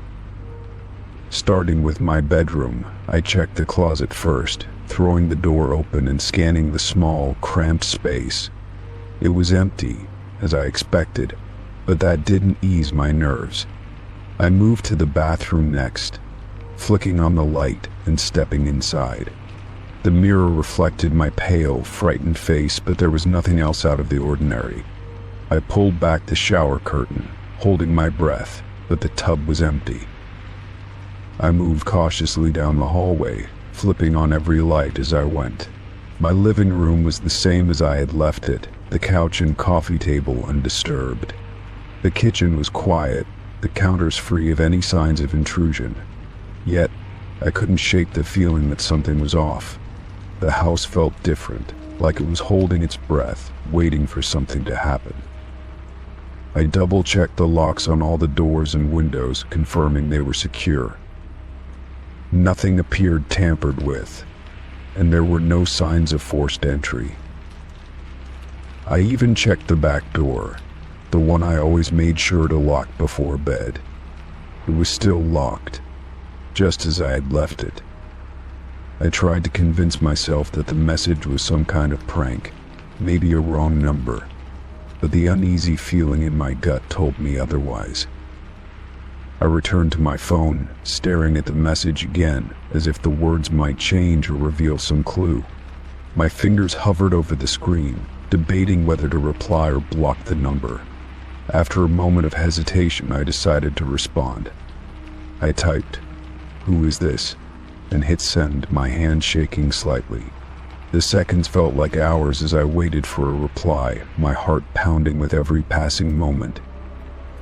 The response came almost immediately. "You didn't even notice me," it read. My breath hitched, and my vision blurred as fear gripped me. My mind raced, trying to make sense of the situation. Could someone have been here while I was home? I thought back to earlier in the day. I had spent most of it working, moving between my bedroom and the living room. I hadn't heard or seen anything unusual, but now I was questioning every moment, every sound I had dismissed. I decided to check the security cameras. I had installed them months ago for peace of mind, but I rarely ever checked the footage. I grabbed my laptop and opened the app, scrolling through the recordings from earlier in the day. At first, everything seemed normal, just me moving around the house, going about my routine. But then I noticed something. Around mid-afternoon, there was a brief moment where the camera in the hallway picked up movement. I paused the footage and rewound it, my heart racing as I watched. There, in the corner of the frame, was a figure. They were barely visible, just a shadow slipping out of view as I walked past the hallway. I rewound the footage again, watching in disbelief. Whoever it was had been there, standing just out of sight as I moved through the house. My stomach churned, and I felt an overwhelming urge to leave, to get out of the house as quickly as possible. I grabbed my keys and headed for the front door, but as I reached for the handle, my phone buzzed again. I glanced down at the screen, and another message popped up. "Leaving won't help," it read. My hand froze on the doorknob, and my knees felt weak. How did they know I was about to leave? Were they watching me right now? I turned around slowly, scanning the room, but I couldn't see anything or anyone. I backed away from the door, my mind spinning. If they were watching me, they had to be close. I decided to call the police. My hand shook as I dialed, and I could barely get the words out when the dispatcher answered. I told them about the messages, about the figure on the security camera, and they assured me an officer would be on the way. I hung up and sat down on the couch, clutching my phone tightly and trying to calm my breathing. The minutes stretched on endlessly as I waited for the police to arrive. I kept glancing at my phone, half expecting another message, but none came. When the officers finally knocked on the door, I practically ran to let them in. I explained everything to them, showing them the messages and the footage from the security camera. They searched the house thoroughly, checking every room, every closet, and every possible hiding place. They found nothing. No signs of forced entry, no evidence that anyone had been inside. The messages, they said, could have been sent by someone who knew me, someone trying to scare me. They suggested I change my locks and consider staying somewhere else for a few days. I thanked them and watched as they drove away, the flashing lights of their patrol car disappearing into the night. I locked the door behind them and sat down on the couch, feeling both relieved and uneasy. I couldn't shake the feeling that the person who sent those messages wasn't done with me. As the night wore on, I tried to distract myself, but every sound, every shadow made me jump. I eventually fell asleep on the couch, too afraid to go back to my bedroom. The next morning, I woke up to find another message on my phone. "You can't hide forever," it read. My blood ran cold, but this time I wasn't going to let fear control me. I called a locksmith to change all the locks and installed additional security measures around the house. I even reached out to a friend, asking if I could stay with them for a few days. As I packed a bag and prepared to leave, I couldn't shake the feeling that I was being watched. But this time, I didn't let it stop me. I locked the door behind me, got in my car, and drove away, vowing to do whatever it took to reclaim my sense of safety. I didn't know who was behind the messages or why they had targeted me, but I wasn't going to let them win. This was my home, and I would fight to feel secure in it again. Story 2. I was tidying up my living room when I decided to do a more thorough cleaning than usual. The couch had been there for years, and while I vacuumed and wiped its surface regularly, I rarely checked underneath. Something about that day compelled me to crouch down and take a look. As I peered under the couch, I froze. There was something there, an object I did not recognize. It was small and partially obscured by the shadow of the couch. I reached out hesitantly, my fingers brushing against its cold, metallic surface. Pulling it out, I saw it was a silver pocket watch, tarnished around the edges but still functional. Its cover had intricate engravings that I could not decipher, but they looked old, almost antique. I turned it over in my hands, trying to piece together where it could have come from. I had never owned anything like it, nor could I remember seeing it before. I sat back on my heels, my heart racing slightly. My first thought was that it might have belonged to someone who had visited me in the past, but the more I thought about it, the less sense it made. I rarely had guests, and even if I did, why would someone leave a pocket watch under my couch? The idea felt absurd. I traced my fingers along the engravings, feeling the grooves as if they might give me some clue. Curiosity got the better of me, and I opened the cover. Inside was a small, circular photograph, a faded image of a young couple standing together, smiling faintly at the camera. The photograph was old, judging by the sepia tones and the style of their clothing. They looked like they were from another time, another era entirely. I stared at the picture for a long moment, trying to place them, but they were complete strangers to me. The pocket watch ticked faintly in my hand, its mechanism still working despite its age. I set it on the table and checked my couch again, searching for any other signs of something out of place. There was nothing else, no other objects, no notes, nothing to suggest how the watch had ended up there. My mind raced with questions. Who did it belong to? How long had it been there? And why was it so perfectly hidden under my couch, as if waiting for me to find it? I considered the possibility that I had overlooked it during previous cleanings, but that thought did not sit well with me. I was thorough, and I would have noticed something like this. The watch did not feel like an accidental discovery.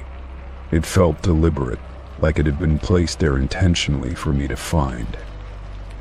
As the evening wore on, I found myself unable to focus on anything else. The watch sat on the coffee table, its faint ticking filling the silence of the room. The photograph inside continued to haunt me. Who were those people? Why did I feel an odd sense of familiarity when I looked at them? It was as though the watch carried some kind of weight, an unspoken story I could not yet understand. I decided to search the internet for any information that might help. I typed descriptions of the watch and the engravings into a search engine, hoping to find something similar. After scrolling through countless images, I found a design that matched the engravings almost perfectly. According to the website, it was a limited edition piece crafted over a century ago. My heart sank. If the watch was that old, then how had it ended up under my couch? I dug deeper, reading about the history of the pocket watch. It was said to have been a gift given to couples as a token of eternal love. The website mentioned that only a handful of these watches were ever made, and they were incredibly rare. The more I read, the more uneasy I felt. This was no ordinary item. It had a history, a purpose, and now it was in my possession for reasons I could not explain. Sleep did not come easily that night. I lay in bed, staring at the ceiling, the faint ticking of the watch echoing in my ears. My mind replayed the discovery over and over, each time adding new layers of doubt and unease. By morning, I decided I could not keep it in the house any longer. Something about it felt wrong, intrusive, like it did not belong to me. I placed the watch in a small box and left it on my front porch. My plan was to donate it to a thrift store or hand it over to the authorities, but as the day went on, I found myself hesitating. What if it had been left for me for a reason? What if getting rid of it would invite more questions, or worse, more problems? When I finally mustered the courage to return to the porch, the box was gone. My stomach dropped. I had not heard anyone approach, and I had not seen anyone nearby. The thought of someone taking it without my knowledge was unsettling. Who had taken it? And why had they come so quickly, as if they were waiting for me to put it outside? That night I double-checked all the locks on my doors and windows. I could not shake the feeling that someone had been watching me, someone who knew about the watch and its significance. The thought left me restless, every creak and groan of the house amplifying my anxiety. Days passed, and life seemed to return to normal, but I still felt the weight of the watch's mystery. I could not help but glance at the spot under the couch where I had found it, half expecting to see it there again. Though the watch was gone, its presence lingered, a quiet reminder of the strange events that had unfolded. I never found out who left the watch or why it was there, but the experience stayed with me. It made me question the things I overlooked, the hidden corners of my life that might hold secrets I was not ready to uncover. And though I would never admit it out loud, part of me still felt like the watch and the story it carried was not entirely gone. Story 3. I woke up to the pale morning light streaming through the window, but something felt off. The air in the house was still, almost unnervingly so, and an unshakable sense of unease gnawed at me. As I made my way to the kitchen, the feeling intensified. My footsteps echoed faintly on the floor as I entered the room, and that was when I saw a piece of paper, perfectly centered on the kitchen counter. It was a small, crisp note, the handwriting neat and deliberate. The words on it sent a chill through me. "I'll be back soon." I froze, my breath catching in my throat. My first thought was that someone had been in the house. But how? I had locked the doors and windows before going to bed, as I always did. The note wasn't mine. I hadn't left it there, and I hadn't let anyone in. I stood there, staring at the note, my mind racing. The handwriting wasn't familiar, and there was no signature, no hint of who had written it. My immediate instinct was to check the rest of the house. I grabbed a heavy object, a rolling pin from the counter, and began to cautiously walk through each room. My heart pounded with each step, and I strained my ears for any sound, any movement that might indicate someone was still inside. I checked the living room, the bedrooms, the bathroom. Everything was exactly where it should be. There were no signs of forced entry, no open windows, no misplaced objects. It was as if the note had appeared out of thin air. Still, the thought that someone could have been inside while I was sleeping made my skin crawl. I went back to the kitchen and picked up the note, examining it more closely. The paper was plain, nothing distinctive about it. The handwriting was careful but unfamiliar, neither rushed nor messy. It was as though whoever had written it wanted to make sure it would be easily read. But the message itself was what unnerved me most. I'll be back soon. Was it a threat, a warning, or something else entirely? I checked the locks on the doors and windows again, double-checking them this time. They were all secure, just as they had been when I went to bed. That didn't make sense. If someone had gotten inside, they would have had to bypass the locks or find another way in. And if they had, why would they leave a note and nothing else? I tried to rationalize it. Maybe it was some sort of prank. Maybe someone had gotten in and left the note to scare me. But why? And how? The more I thought about it, the more unsettling it became.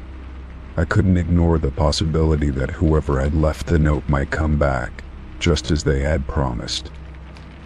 I decided to check the security cameras. I had installed them a few months ago after hearing about break-ins in the area. Pulling up the footage on my phone, I scrolled through the recordings from the night before. At first, everything seemed normal. There was no movement, no unusual activity. But then, around 3 in the morning, I saw it. The footage showed the kitchen, dimly lit by the faint glow of the streetlights outside. At exactly 3:15, the screen flickered slightly, and then the note was there. No one had walked into the frame. No one had placed it. It just appeared, as if by magic. My stomach churned as I rewound the footage, watching it again and again, hoping I had missed something. But no matter how many times I replayed it, the result was the same. The note simply appeared. I put my phone down, my hands trembling. None of this made sense. I was wide awake now, every nerve on edge. I didn't know what to do. Should I call someone? The police? What could I even tell them? That a note had appeared in my locked house without explanation. I doubted they would take me seriously. The rest of the day passed in a haze of anxiety. I couldn't focus on anything. Every small noise made me jump, and I kept glancing at the doors and windows, half expecting someone to walk through them. I moved the note to a drawer, hoping that putting it out of sight would make me feel better, but the words were burned into my mind. As evening approached, I decided to stay elsewhere for the night. I packed a small bag and drove to a friend's house, explaining that I had been feeling uneasy and needed a change of scenery. I didn't mention the note. I didn't want to sound paranoid. The night at my friend's house was uneventful, but I couldn't shake the feeling that I was being watched. When I returned home the next morning, my heart sank the moment I walked through the door. On the kitchen counter, in the exact same spot as before, was another note. This one was slightly different. The handwriting was the same, but the message had changed. It now read, "Why did you leave?" My hand shook as I picked it up, the paper feeling heavier than it should have. This wasn't just a prank. Someone was playing a game with me, and I had no idea who or why. I called a locksmith immediately, explaining that I needed all the locks in the house changed. I also contacted the security company to upgrade my system, adding more cameras and motion sensors. As the locksmith worked, I stayed on edge, watching every movement, every shadow. That night, I stayed up, determined not to sleep. I wanted to catch whoever was doing this. I sat in the living room with the lights on, my phone in one hand and a heavy flashlight in the other. The hours dragged on, and nothing happened. No noises, no strange activity. But at exactly 3:15, my phone buzzed with a notification from the security camera app. My heart raced as I opened it, dreading what I might see. The live feed showed the kitchen, and there was the note, now with a new message: "You cannot stop me." I bolted to the kitchen, but it was empty. The note was there, just as the camera had shown, but there was no sign of anyone. My blood ran cold as I realized that whoever or whatever was doing this wasn't bound by the normal rules of the world. I don't know what they wanted or why they had chosen me, but I knew one thing for sure: I couldn't stay in that house any longer. I packed my belongings and left that day, determined never to return. I sold the house within weeks, not caring about the financial loss. Even now, in a new place, far away from where it all began, I sometimes find myself waking up in the middle of the night, certain I'll find another note waiting for me. So far, there's been nothing. But every time I see a blank piece of paper, I feel a pang of dread, wondering if the message will return. Story 4. I checked my doorbell camera to see a shadow standing in front of my house for hours. The figure was eerily still, barely moving except for the occasional shift in its stance. My heart sank as I rewound the footage, trying to make sense of what I was seeing. The timestamp confirmed it had been there for at least 3 hours, standing just beyond the light cast by the porch. It was close enough to be unnerving, but far enough to obscure any defining features. The longer I watched, the more unsettled I became. The shadow didn't behave like a person waiting for something. It didn't knock on the door, move closer, or even leave. It just stood there, as if it was waiting for me to notice it. My stomach churned as I stared at the screen, unable to look away. Who would stand outside someone's house like that, so still, so deliberate? I couldn't shake the feeling that it knew I was watching now. I tried to convince myself it was nothing. Maybe it was a neighbor, someone lost, or a prank gone wrong. But deep down, I knew that none of those explanations felt right. There was something about the stillness, the way it lingered in the darkness, that made my skin crawl. I grabbed my phone to call anyone, but my hand froze mid-dial. What would I even say? That a shadow had been standing outside for hours. It sounded ridiculous, like something out of a bad horror movie. Still, I couldn't ignore it. I decided to check the front window, hoping to confirm that the figure was gone. Slowly, I crept to the window and peeked through the blinds, my breath shallow. The yard was empty, the street quiet. There was no one there now. But the unease didn't leave me. If anything, it grew stronger. I went back to the camera footage and rewound it again, staring at the screen, trying to catch any detail I might have missed. It was then that I noticed something even more disturbing. The shadow had moved closer at some point. What I initially thought was it standing at the edge of the yard wasn't entirely true. Over the course of the footage, it had inched forward, almost imperceptibly. By the time it disappeared, it had been standing just a few feet from the door. My throat tightened as I realized how close it had come. Why hadn't I heard anything? No footsteps, no creaking floorboards, nothing. I checked the locks on the front door, then double-checked them, my hands trembling. I couldn't let my guard down. I turned on every light in the house, trying to push back the growing darkness outside. But even with the lights, the house felt cold, as if the shadow had left something behind. My mind raced with questions. Who or what had been outside my home? Why had it been standing there, and why had it left without doing anything? None of it made sense. I decided to stay up for the rest of the night. I couldn't bring myself to sleep, not after what I had seen. I sat in the living room with the doorbell camera feed open on my phone, watching the live footage, scanning for any sign of movement. The hours dragged by, each one slower than the last. Every creak of the house, every gust of wind outside, sent my heart racing. But nothing else happened. The yard stayed empty, the street silent. When morning finally came, I tried to shake off the events of the night. I told myself it was probably nothing, just a weird occurrence that didn't mean anything. But the pit in my stomach didn't go away. I couldn't stop thinking about the shadow, the way it had stood there for hours, so close to my door.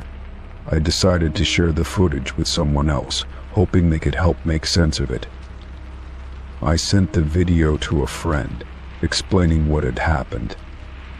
They agreed it was strange but tried to reassure me that it was likely nothing serious. Maybe a drunk person, they said, or someone lost in the neighborhood. I nodded, pretending to agree, but their words didn't ease my fear.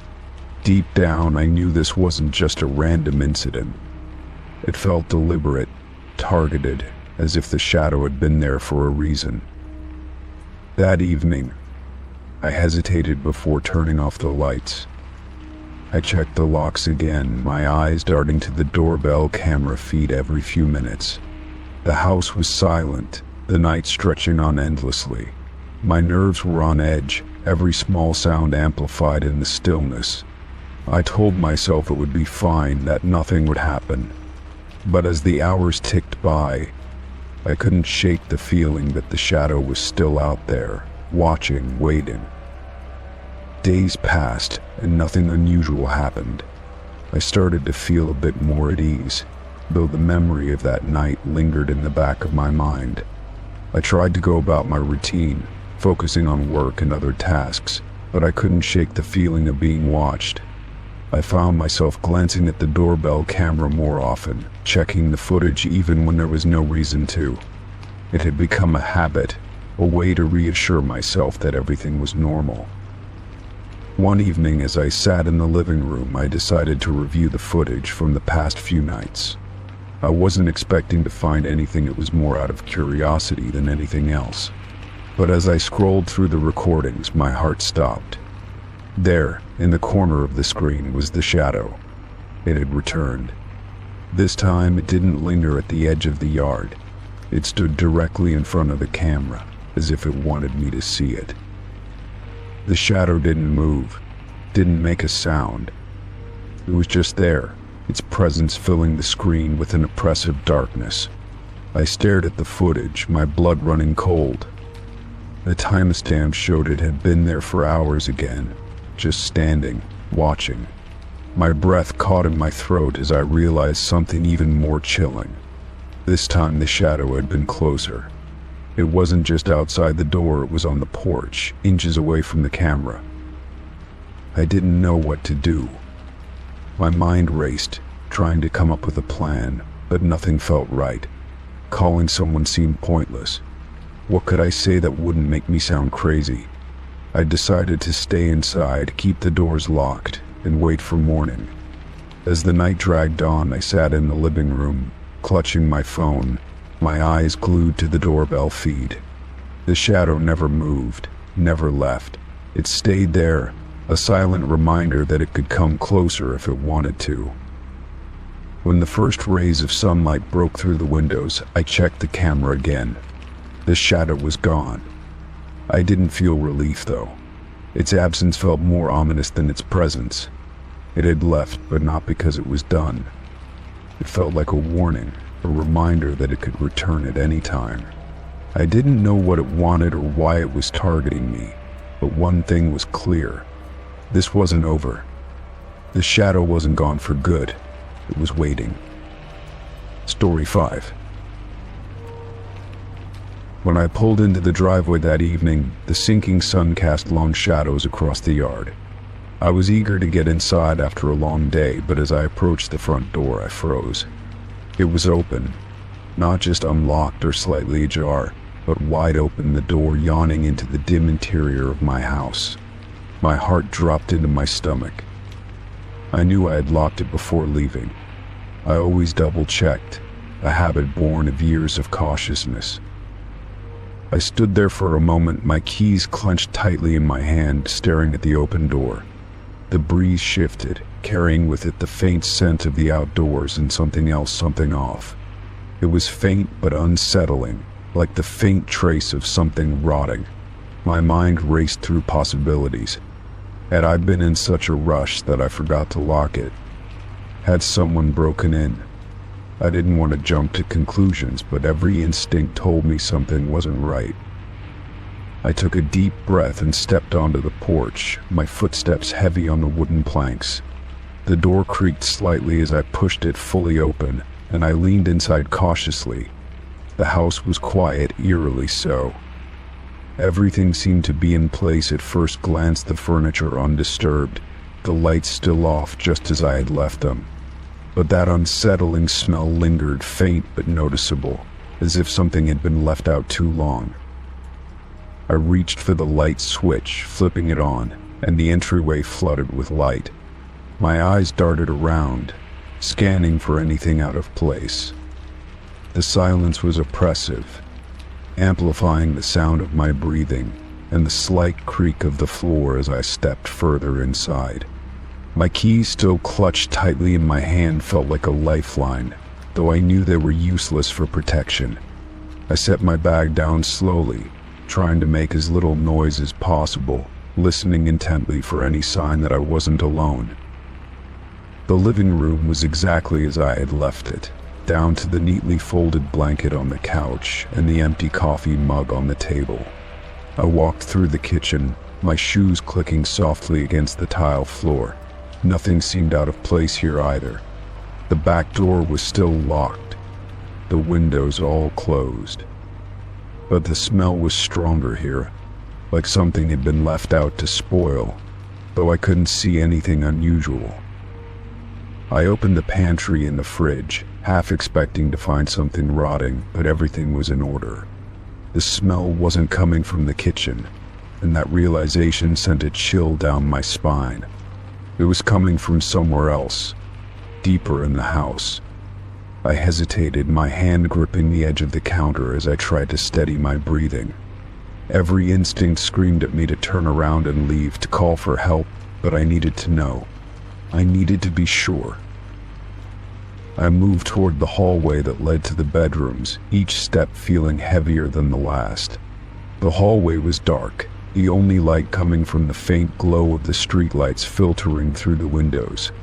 I flipped the switch, and the overhead light flickered once before coming on, casting the yellowish glow over the narrow space. The smell was stronger here, almost metallic, and it made my stomach churn. The first bedroom door was closed, just as I had left it. I opened it cautiously, peering inside. Nothing seemed out of the ordinary. The bed was neatly made, the closet doors shut.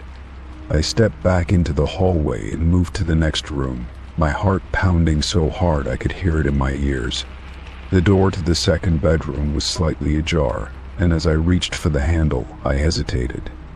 The smell was strongest here, wafting out like a warning. I pushed the door open slowly, the hinges creaking loudly in the silence. The room was dark, the curtains drawn.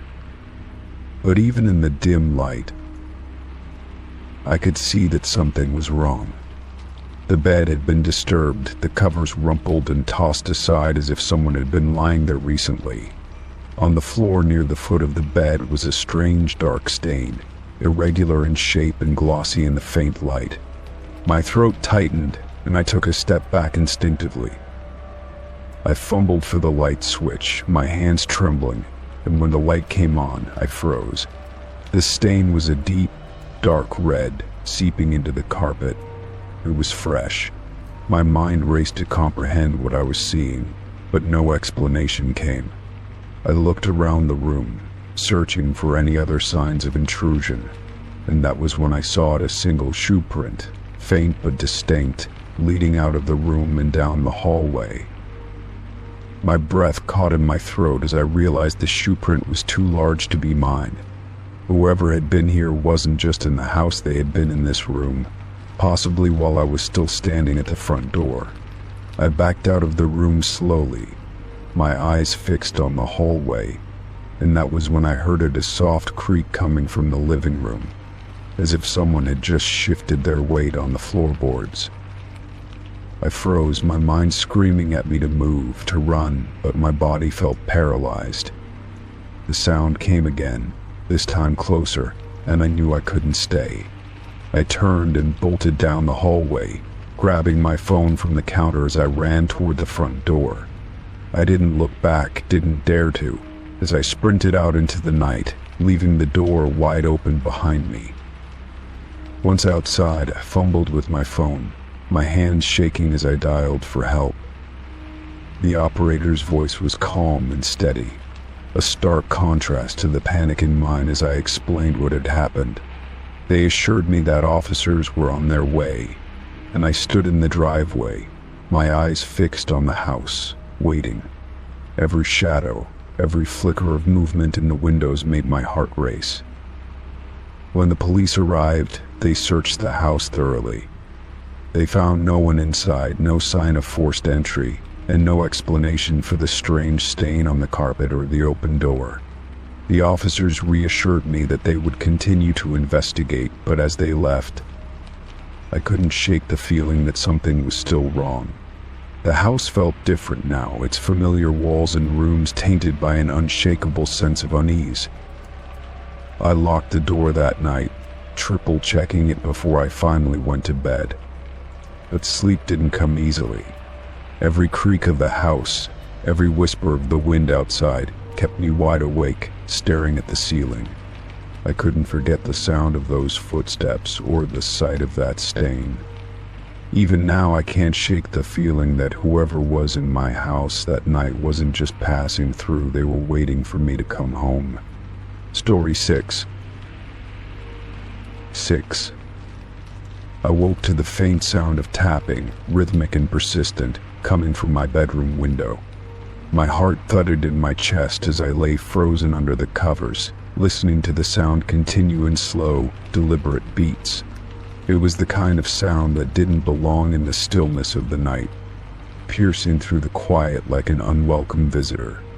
The clock on my nightstand showed 2:15 in the morning, and the faint glow of the moon barely illuminated the room. I didn't want to move, but curiosity and unease gnawed at me, forcing me to sit up and glance toward the window.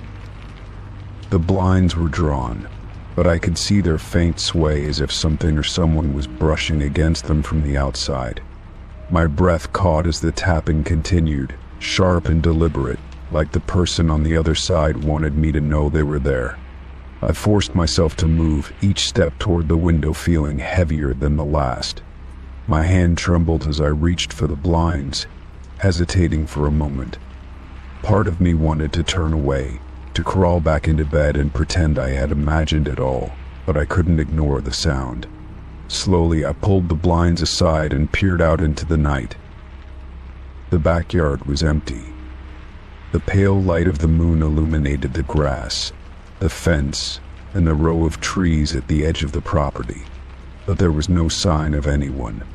I scanned the yard carefully, my eyes darting from shadow to shadow, but the stillness outside only deepened the unease in my chest. The tapping had stopped the moment I pulled the blinds aside, as if whoever or whatever had been there knew I was watching. I stared into the darkness for a while, trying to convince myself that it must have been the wind, a tree branch brushing against the glass, or maybe even an animal. But the rhythm of the tapping had been too deliberate, too human. I closed the blinds and stepped back, my heart still racing as I turned on the bedside lamp, flooding the room with a warm, reassuring glow. I sat on the edge of the bed, trying to make sense of what had just happened. I considered checking the rest of the house, but the thought of walking through the dark hallways made my stomach churn. Instead, I reached for my phone and opened the app linked to my security cameras. I rewound the footage from the last hour, scanning for anything unusual. As I watched, I saw nothing at first, just the quiet stillness of the yard, the trees swaying gently in the breeze. But then, at 2:12, a shadow appeared at the edge of the camera's view. The figure was tall and indistinct, blending into the darkness as they moved closer to the house. My stomach tightened as I watched them approach my window, their movements slow and deliberate. They stopped just outside the camera's range, leaving only the faint outline of their figure visible. I could see the motion of their arm as they reached out, their hand tapping against the glass in that same rhythmic pattern I had heard. The tapping continued for nearly a minute before the figure turned and disappeared back into the shadows. I stared at the screen, my hands clammy as I rewound the footage and watched it again, hoping I had missed something that would explain it. but there was no mistaking it. Someone had been at my window watching me. The thought made my skin crawl, and I quickly checked the locks on my bedroom door and window, ensuring everything was secure. I didn't know who they were or what they wanted, but I knew one thing for sure: they had been there for me. I barely slept for the rest of the night, my ears straining for any sound, any indication that they had returned. The house was eerily silent, each creak and groan of the old wood setting my nerves on edge. By the time the sun began to rise, I was still sitting upright in bed, the glow of the security footage still illuminating the screen of my phone. There had been no further movement, no sign of the figure returning, but the unease lingered like a shadow in the back of my mind. As the day wore on, I debated what to do. Calling the police felt like the logical step, but what could I tell them? That someone had tapped on my window in the middle of the night and then disappeared. The footage was unsettling, but it didn't show anything concrete, just a shadowy figure that could have been anyone. Still, I decided to file a report, hoping it would at least put me at ease. The officer I spoke to was polite but non-committal, promising to send a patrol car through the neighborhood that evening. It wasn't much, but it was better than nothing. That night, I went to bed with every light in the house turned on, my phone and a flashlight within arm's reach. I tried to convince myself that it was over, that whoever had been there wouldn't come back. But as the hours passed, the unease in my chest grew heavier, my mind replaying the sound of the tapping over and over again. I didn't think I would ever forget it, the deliberate, calculated rhythm that seemed designed to unnerve me. At exactly 2:15, I heard it again. The tapping was softer this time, almost hesitant, as if whoever was out there wanted to test my reaction. My heart pounded as I sat up in bed, staring at the window. The blinds swayed faintly, the same as they had the night before, and I could feel the weight of the presence on the other side. This time I didn't move. I stayed perfectly still, watching the blinds as the tapping continued, steady and deliberate. After what felt like an eternity, the tapping stopped. I waited, holding my breath, but no other sound followed.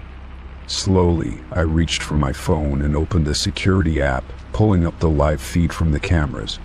My stomach dropped as I saw the figure standing in the yard, just outside the glow of the porch light. They weren't moving, just standing there, watching the house. Their face was obscured, their features impossible to make out in the darkness, but I could feel their gaze like a weight pressing down on me. I didn't hesitate this time. I called 911, my voice shaking as I explained what was happening. The dispatcher assured me that an officer was on the way, but the minutes felt like hours as I waited, my eyes glued to the camera feed. The figure remained in the yard, unmoving, until the sound of sirens echoed in the distance. As the patrol car pulled into view, the figure turned and disappeared into the shadows, vanishing as quickly as they had appeared. The officers searched the yard and the surrounding area but found no sign of the intruder. They told me to keep my doors and windows locked and to call again if anything happened. It wasn't exactly comforting, but it was all they could do. As I watched them drive away, I couldn't shake the feeling that this wasn't over. Whoever was out there knew where I lived, and they had made it clear that they weren't afraid to come back. For now, all I could do was wait. Story 7. I was sipping my morning coffee when the notification for a new email popped up on my laptop. It was early, the sun had barely risen, and the house was still bathed in the dim, cool light of dawn. I was only half awake, scrolling absent-mindedly through my inbox when the subject line of one particular email caught my eye. It read, "I see you." At first, I thought it was spam. My inbox was no stranger to weird, unsolicited emails, and most of the time I just deleted them without a second thought. But this one was different. There was no advertisement, no attachment, and the sender's address was a random combination of numbers and letters. Something about it felt deliberate. Against my better judgment, I opened it. The email was short and simple, but every word made my stomach twist. It read, "I am watching you from across the street. You looked lovely this morning." I blinked at the screen, rereading the sentence over and over, hoping I had misunderstood. My heart began to pound as I looked around the room, suddenly hyper-aware of my surroundings. I lived alone in a small, quiet neighborhood where nothing ever happened. My street was lined with identical houses, each with manicured lawns and neat driveways. The thought of someone watching me from one of those houses felt surreal and invasive. My first instinct was to dismiss it as a prank. Maybe someone was trying to scare me for fun, or it was some kind of elaborate scam. But the mention of this morning sent a chill down my spine. How could anyone know what I looked like today unless they had seen me? I stood up and moved to the window, peering out cautiously. The street was empty, just as it always was this time of day. The houses across the road looked quiet and lifeless, their curtains drawn, their driveways empty. I scanned every window, every shadow, searching for any sign of movement, but there was nothing. Trying to calm myself, I told myself it was a coincidence. Maybe the sender was bluffing. Still, I couldn't shake the unease that had settled in my chest.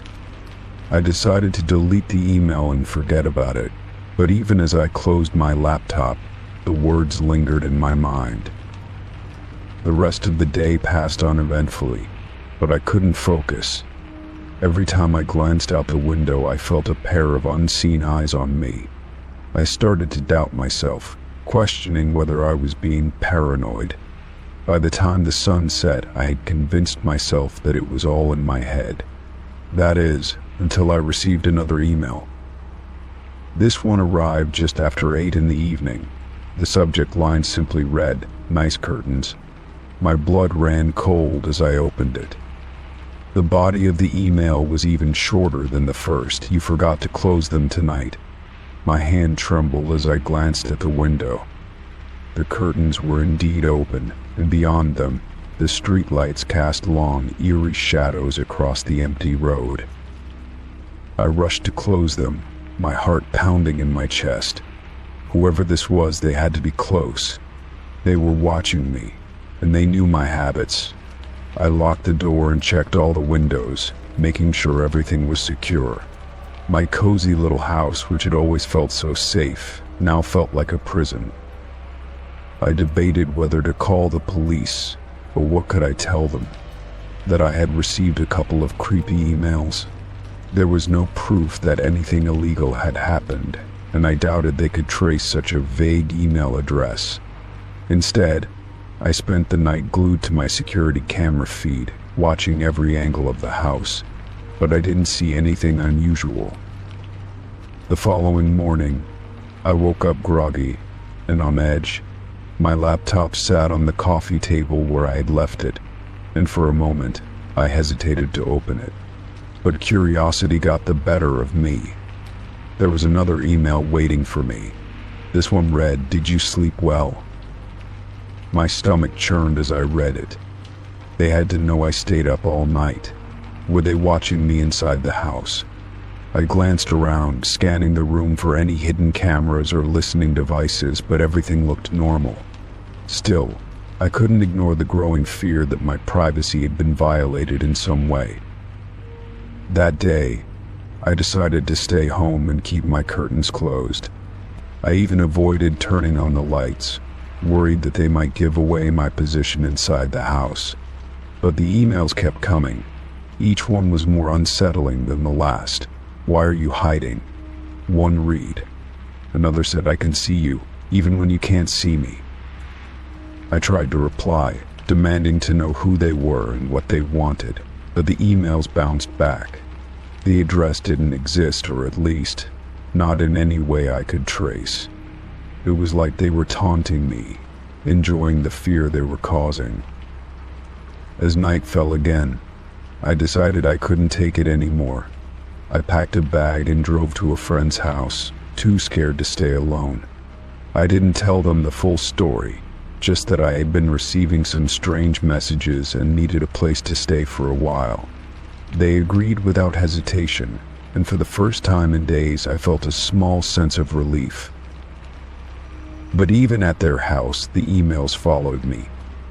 The first one I received, their read, "Running won't help." I felt the blood drain from my face as I realized they knew where I was. It didn't make any sense. How could they be watching me here? I hadn't told anyone where I was going, not even over the phone. That night, I barely slept. Every noise, every creak of the house made me jump. I kept checking the windows, expecting to see someone standing outside, but there was never anyone there. When morning came, I knew I had to do something. I went to the police and showed them the emails. They listened politely but seemed unconvinced. Without any clear evidence or threats, there wasn't much they could do. They told me to stay vigilant and report anything suspicious, but their reassurances felt hollow. I left the station feeling more helpless than ever. The emails eventually stopped, but the fear never fully went away. I moved to a different neighborhood, changed my email address, and tried to put the whole experience behind me. But every so often I still catch myself glancing out the window, half expecting to see someone staring back at me. Story 8. I had just gotten out of the shower, the steam hanging thick in the air, and was reaching for my towel when I noticed it. At first I thought it was just condensation, the usual foggy pattern that forms on the mirror after a hot shower. But then I saw a message slowly emerging from the mist, written in something that wasn't water. It was like the words were being etched into the mirror itself, fading into view as the steam continued to settle. I leaned closer, squinting to make sense of it. The words read, "I know where you sleep." My stomach dropped, a cold shiver running down my spine. My heart hammered in my chest, and I quickly stepped back, my mind racing. How could this happen? How was this even possible? There was no one else in the house, and I had been the only one in the bathroom. Yet there it was, clear as day, a message meant for me. I quickly turned off the shower, wiping away the fog from the mirror with my hand, but the words didn't vanish. They remained, as if someone had written them in some invisible ink that appeared only when exposed to the steam. My reflection stared back at me, but it was distorted in the condensation, a blurry figure whose eyes seemed to widen the longer I stood there, frozen in place. My thoughts raced, spinning in every direction. Who would do this? How did they get into my house? I hadn't heard anything strange. No footsteps, no creaks in the floorboards. The only sound had been the water running, the quiet hum of the shower. But now the silence felt oppressive, suffocating. I felt trapped, cornered by something unseen, something that knew more about me than I was comfortable with. I took a few steps back, my hands still gripping the towel as I tried to gather my thoughts. I glanced around the bathroom, my eyes darting from corner to corner, half expecting something or someone to emerge from the shadows.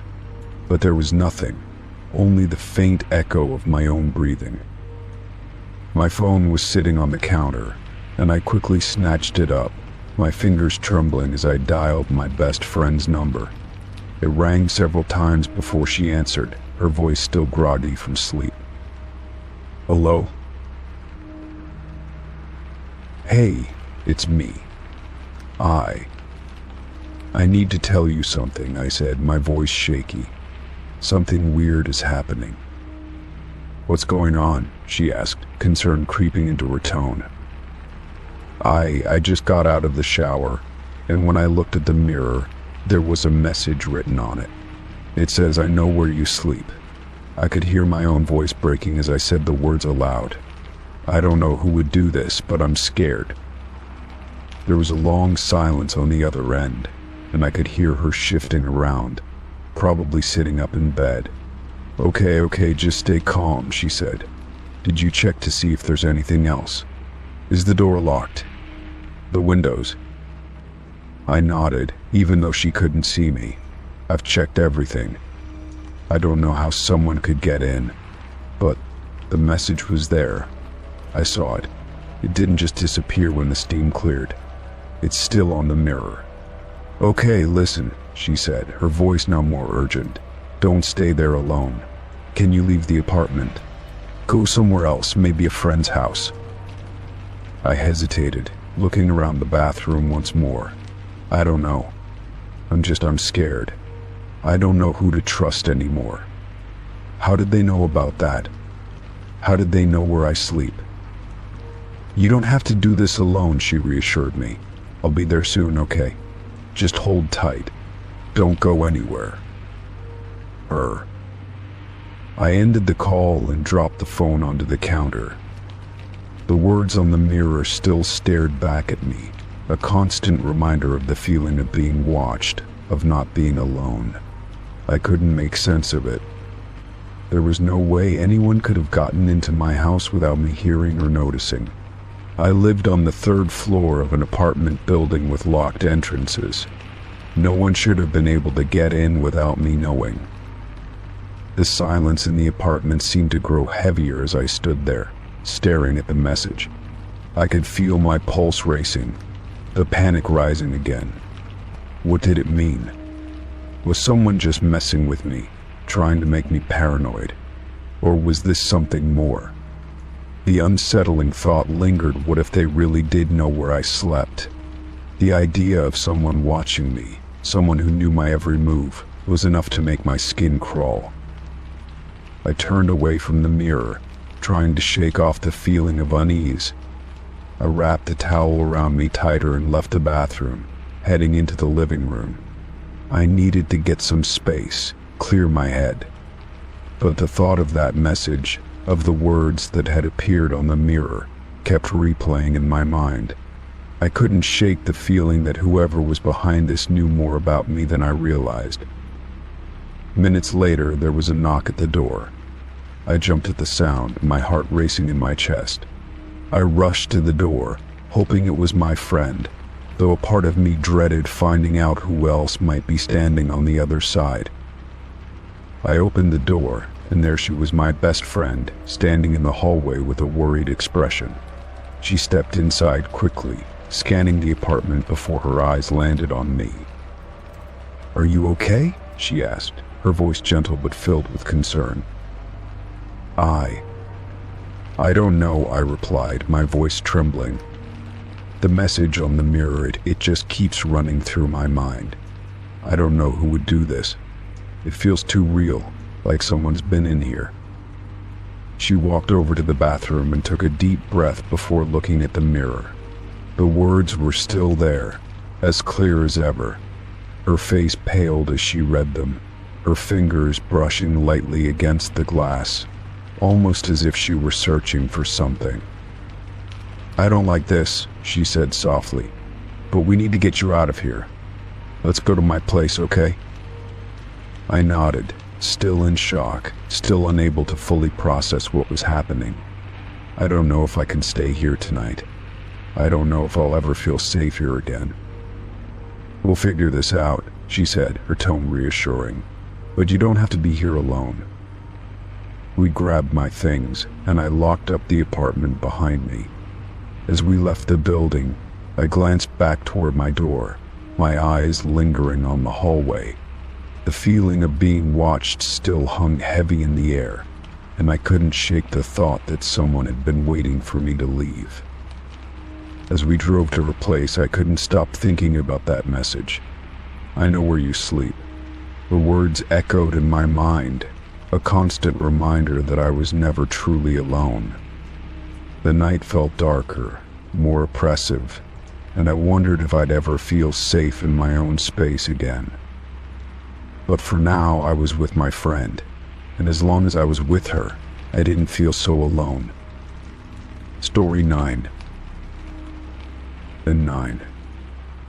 I sat in front of my computer, watching the footage from my security cameras, hoping to find something, anything, that would explain the uneasy feeling that had settled in my stomach. The video feed was clear, the timestamp ticking steadily forward. It was from last night, starting around 11 p.m. Everything seemed normal at first. I was just finishing up my work, getting ready for bed, when something caught my eye. There, just outside my front door, stood a figure. At first they were just standing there, blending into the shadows, but as the camera adjusted I could see them more clearly. They weren't moving, just staring, their gaze fixed on the door. My heart began to pound as I leaned closer to the screen. The person didn't seem to move for what felt like hours. I watched the footage in disbelief, my mind trying to make sense of it. Who was that? Why were they just standing there? The figure didn't seem to have any purpose, just a motionless observer in the dark. My throat went dry, and I found myself holding my breath as I watched the minutes pass. They didn't seem to flinch, didn't turn away, didn't look anywhere else. Just stare. I checked the time again, 1:30 a.m. The person hadn't moved an inch. I felt a creeping anxiety crawl up my spine. Why would anyone stand outside my door for so long without doing anything? It wasn't just weird, it was disturbing. I wanted to skip ahead, but I forced myself to watch every minute. What if I missed something? What if there was a detail I wasn't seeing? As I scrolled forward, I couldn't help but feel a rising sense of dread. The figure stayed put, unmoving, for nearly 3 hours. At 3 a.m. something shifted. The person turned their head slightly, as though they had noticed the camera. I froze, my eyes wide, trying to interpret their expression. But there was no way to tell. Their face was hidden in shadow, their features obscured by the dim lighting. The camera continued to record, but the person never stepped away. They were still staring, like they were waiting for something.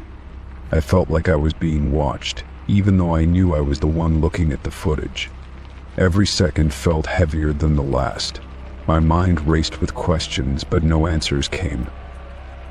I jumped when my phone buzzed, snapping me out of the trance-like state I'd fallen into. My hands were shaking as I picked it up. It was a message from a number I didn't recognize, reading, "I see you're watching." I dropped the phone, my heart pounding in my chest.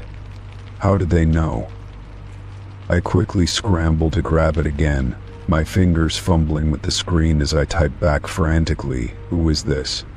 I hit send before I could second guess myself.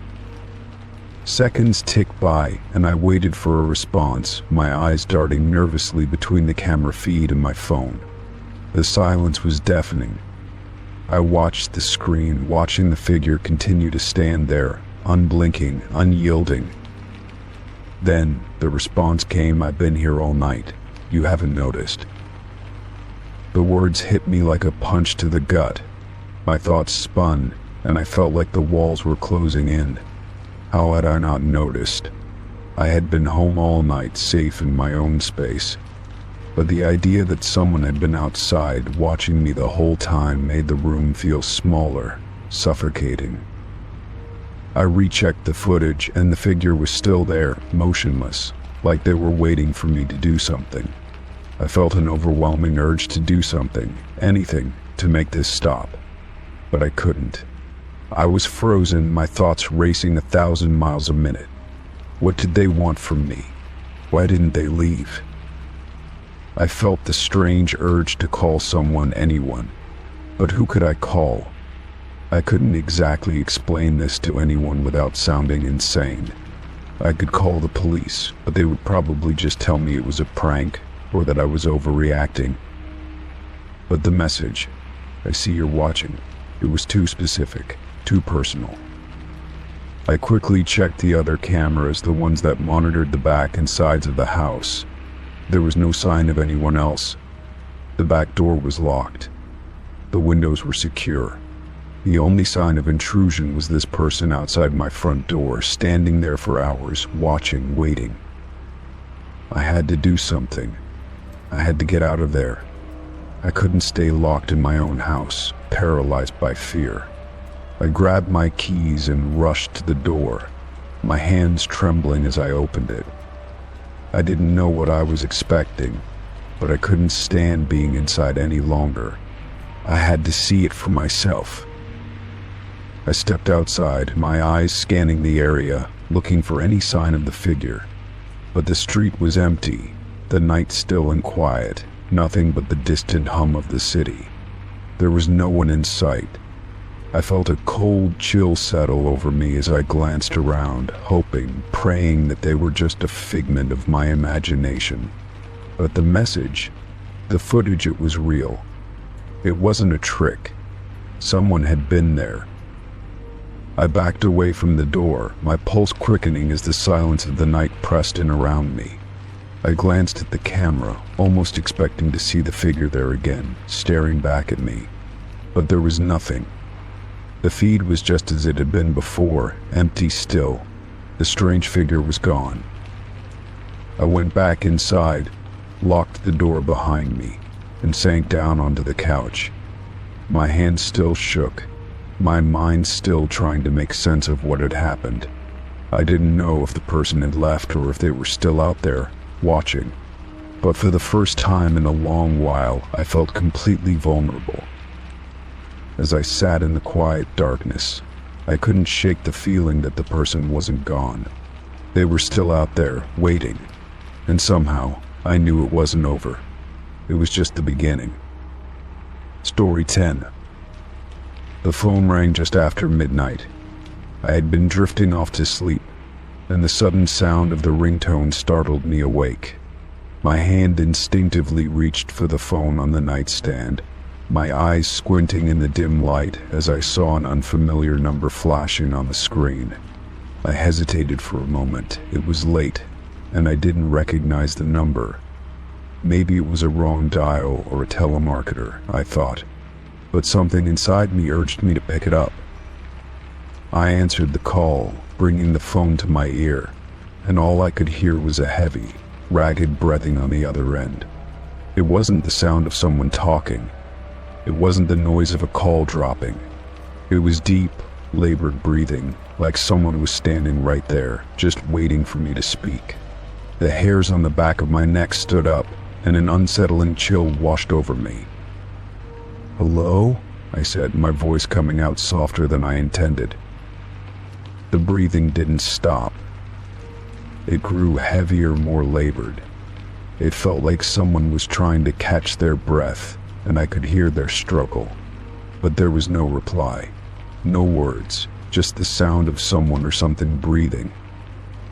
I waited for a moment, hoping the person on the other end would speak.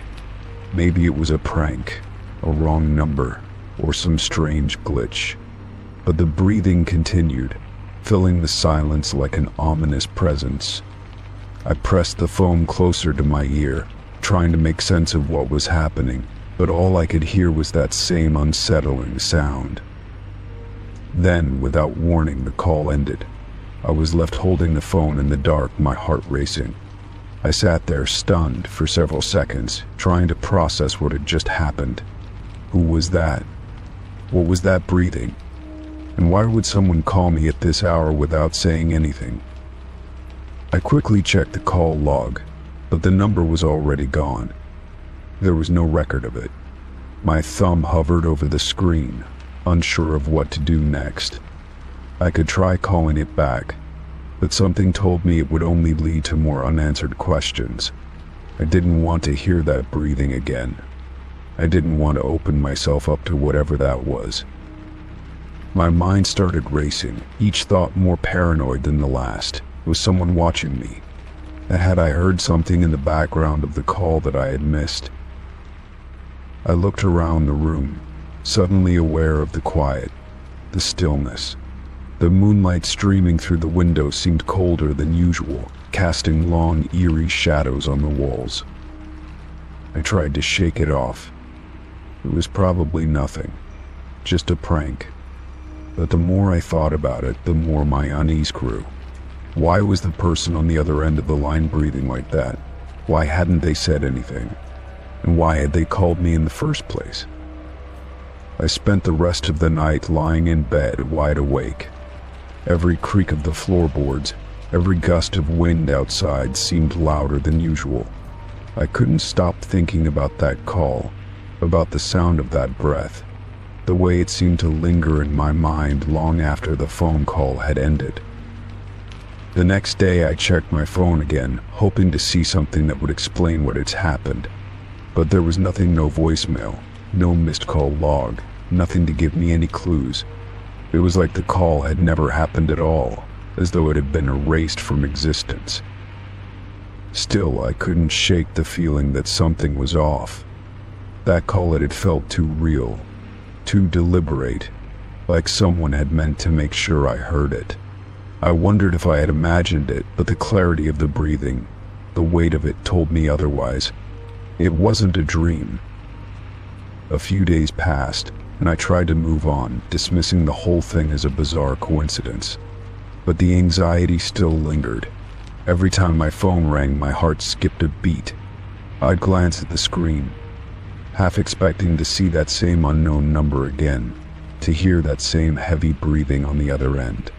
But it never came. The call stopped, and the weight of that strange, silent encounter seemed to fade, replaced by a new normal. Or so I thought. About a week later, I received another call in the middle of the night. This time, the number was different, but I recognized the pattern. It was a blocked number. I froze for a moment, my heart pounding in my chest. I stared at the phone in my hand, my thumb hovering over the answer button. Was it happening again? I answered the call, my voice trembling as I said, "Hello?" There was silence at first, and then that same heavy breathing started, slow and deliberate, filling the air around me. My stomach churned as I pulled the phone away from my ear, staring at the screen in disbelief. This was the same thing, the same breathing. It was happening again. I didn't know what to do. Should I hang up? Should I call the police? Should I scream? My mind was racing as the breathing continued, a constant reminder that someone somewhere was listening. Someone had been waiting. I felt trapped, like I had no control over the situation. I quickly ended the call and tried to calm myself. My hands shook as I set the phone down, the sound of that breath still echoing in my mind. I wasn't sure what to make of it, but I knew one thing for certain. This wasn't just some random call. Whoever was on the other end knew exactly who I was, and they were trying to reach me. The next morning I filed a report with the authorities, but they couldn't find anything out of the ordinary. There were no signs of anyone trying to contact me, no record of the calls in the system. They told me to be cautious, to avoid answering calls from unknown numbers, but that didn't sit right with me. It didn't explain the strange breath that I had heard, the sensation that someone had been watching me, waiting for me to pick up the phone. I stopped answering calls from unknown numbers. I started screening my calls, and for a while, things seemed to calm down. But I couldn't forget the sound of that breathing. It haunted me every time the phone rang, every time I lay down to sleep. I had become hyper-aware of the slightest noise, the faintest sound of air moving, as though I could hear someone's breath just behind me. I checked my doors and windows more frequently, making sure they were locked tight, convinced that someone was still out there, just waiting. And then, months later, I got a text message. It came from an unknown number, and when I opened it, all it said was, "You didn't answer last time. I'll keep calling until you do." The heavy breathing wasn't gone, it had only been waiting. Story 11. I found my car parked at the end of my driveway, even though I had parked it in the garage. The sight of it sitting there, exposed and out of place, immediately triggered a sense of unease. My mind raced with questions. How did it get there? Had I forgotten to park it in the garage? I tried to rationalize it, telling myself it was just a simple mistake, but deep down I knew something wasn't right. I stepped outside, my feet cold against the concrete driveway as I made my way toward the car. The engine wasn't running and the keys were still in my pocket, but the more I looked at it, the more unsettled I became. I had parked it in the garage before going inside last night, there was no doubt about it. My hands trembled slightly as I opened the driver's side door and checked the interior. Everything seemed normal, nothing out of place. But the feeling of being watched grew stronger with every passing second. I walked back toward the house, glancing around the yard as I went. The silence around me was deafening, and I couldn't shake the feeling that someone was lurking just out of sight. I rushed inside, locking the door behind me, and checked the security cameras. As expected, the footage showed nothing out of the ordinary, just the usual footage of the night, with no signs of anyone moving my car. But the fact that the car was now sitting at the end of the driveway made no sense. I tried to convince myself it was just a coincidence, maybe a prank or a simple mistake. But as I sat there, my thoughts began to spiral. What if someone had been inside my house last night? What if they had moved the car, and I hadn't noticed? The idea made my stomach twist with dread.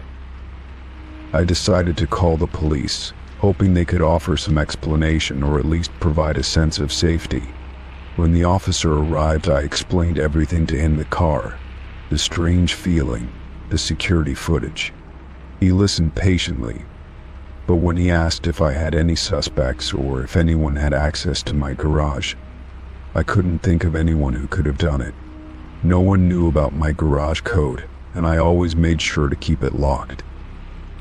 The officer walked around the property, checking the locks on the garage and the doors. He found no signs of forced entry, nothing that would indicate someone had been in the house or tampered with the car. He suggested that it might have been a mix-up, that maybe I had accidentally left the garage door open and someone parked the car for me as a joke. I didn't buy it, but I nodded and thanked him anyway. As the officer left, I stood in the doorway, watching him drive away. I wanted to believe that it was just a simple mistake, but my gut told me something more sinister was at play. I couldn't shake the feeling that whoever had moved my car was still out there, watching me. The next few days passed in a blur of anxiety. I locked every door and window, double-checking them before bed. I avoided going into the garage, afraid that someone might be hiding there, waiting for me to slip up. The thought of it sent a chill through me every time I thought about it. Then, one evening, as I was making dinner, I noticed something in the corner of my eye. A shadow. It was quick, just a flash at the edge of the window, but it was enough to send my heart racing. I moved closer to the window and peered outside, but there was nothing there. I tried to convince myself it was just a trick of the light, but deep down I knew something was wrong. That night, as I lay in bed, I heard a faint tapping sound coming from the window.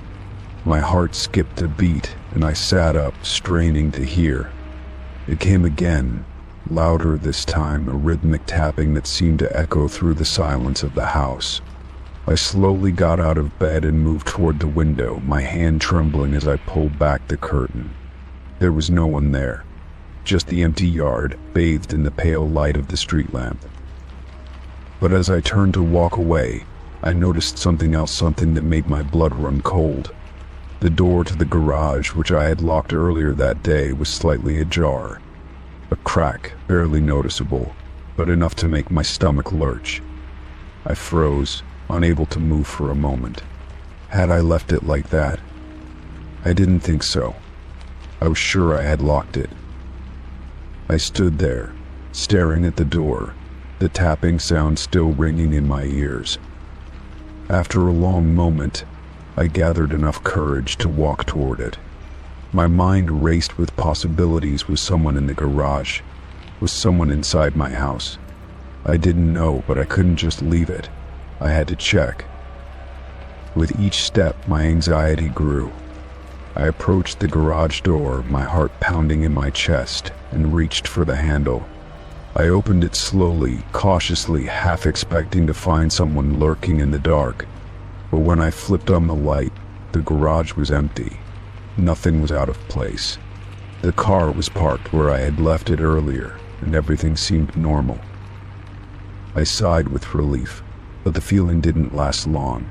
Something was still off. I locked the door again, but the sense of unease stayed with me. Who was behind this? Why were they messing with me?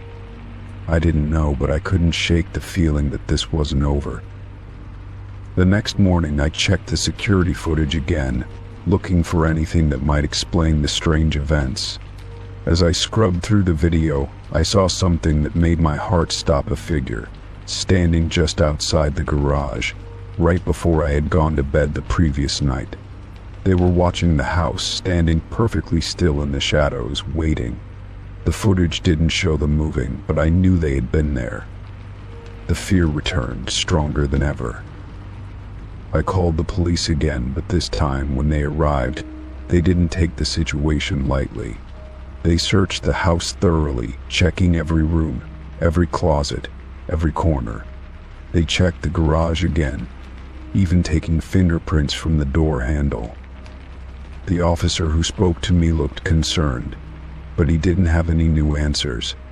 It seemed like whoever was behind this knew how to cover their tracks, how to stay hidden just out of sight. I decided to install more security cameras around the house, setting up motion sensors and extra lighting. I wasn't going to sit around and wait for someone to make the next move. I had to protect myself. As the weeks passed, the strange events continued. The car was moved again, once more parked at the end of the driveway. I found more messages, vague and cryptic, appearing on my phone. Each one seemed to bring me closer to the edge, pushing me to the brink of my sanity. But despite everything, I never stopped fighting. I kept my house locked up tight, my eyes always on the lookout for anything unusual. I knew that whoever was doing this wasn't going to stop until I gave up, but I wasn't going to let that happen. I was going to take back control. This was my home, and I wasn't going to let anyone take that from me. And eventually the messages stopped. The car was left where I had parked it, and the strange occurrences grew less frequent. Whoever had been watching me, whoever had been tormenting me, disappeared as suddenly as they had arrived. It was as if they had never been there at all. But even now, sometimes, when I pull into my driveway, I can't help but glance over my shoulder, wondering if they're still out there, waiting. Story 12. I woke up with a strange feeling, as if something was off. The first thing I noticed was how bright the morning light poured through my window, casting warm rays across the room. As I slowly sat up in bed, my gaze drifted toward the spot where I usually left my sheets a bit tangled. But today, everything looked different. My bed was perfectly made, as if someone had come in during the night and tidied it up. The covers were neatly arranged, the pillows fluffed, and not a crease in sight. My heart started to race. I hadn't been in my room all night, not even to sleep. The last thing I remembered was sitting in the living room, scrolling through my phone, and falling asleep on the couch. I hadn't heard anything out of the ordinary. No footsteps, no doors opening or closing. I sat there, frozen, trying to make sense of what I was seeing. How could my bed be made when I hadn't been in here at all? No one else lived with me, so it was impossible for someone to have done it while I was away. I stood up and walked over to the bed, my fingers brushing the soft fabric of the neatly arranged sheets. The smoothness of the bed felt almost unnatural, as if it had been freshly made, not just tidied up. I checked the corners of the blanket, feeling for any signs of disturbance, but everything was in perfect order. I glanced around the room, half expecting to find someone hiding in the corner, but it was empty. The room was eerily quiet, the only sound being the soft hum of the outside world coming through the window. The more I thought about it, the more unsettling the situation became. Had I sleepwalked and made the bed in my sleep? It seemed unlikely. I'd never done anything like that before. And even if I had, how could I have done it without remembering? The thought of losing chunks of time like that sent a chill down my spine. I tried to push it out of my mind, but something about the neatness of the bed felt like a sign, as though it was trying to tell me something. I began to check the rest of the room. The dresser drawers were all closed, nothing seemed out of place, and yet I couldn't shake the feeling that something was wrong. I opened my closet and looked around. The clothes were exactly where I had left them, no sign of anything being moved. But the bed was what I kept coming back to. Why had it been made? I thought about calling someone, maybe a friend or family member, to talk it through, but I didn't want to sound crazy. How could I explain this to anyone without them thinking I was imagining things? I had to be missing something. Maybe there was some logical explanation, something I hadn't thought of yet. My mind kept racing through possibilities as I paced around the room. Could someone have come into my house during the night? The thought of a stranger in my home sent a wave of nausea through me, but I quickly dismissed it. All the doors were locked when I checked them earlier. There was no way anyone could have entered without leaving a trace. Still, I felt an unshakable unease creeping over me, like I was being watched. I went into the kitchen to grab some coffee, hoping to calm my nerves. As I poured the coffee into my mug, my mind kept returning to the bed, to the inexplicable neatness. The more I thought about it, the less sense it made. I couldn't focus, couldn't concentrate on anything. It was as if the entire room, the bed, was taunting me, daring me to figure it out. After some time, I returned to my room and sat on the edge of the bed. I ran my fingers over the fabric once again, feeling for any sign that it wasn't just made by me or by anyone else. But no matter how many times I checked, the bed remained as perfect as it had been when I woke up. It was like something was waiting for me to notice, like it was challenging me to find an explanation. I decided to check the security footage from the cameras I had installed around the house. I wasn't sure if it would reveal anything, but I figured it was worth a try. I grabbed my phone and accessed the footage. As I scrolled through the video, my heart skipped a beat when I saw nothing. The camera showed no one entering the room, no one making the bed. In fact, there was no sign of any movement in my room throughout the entire night.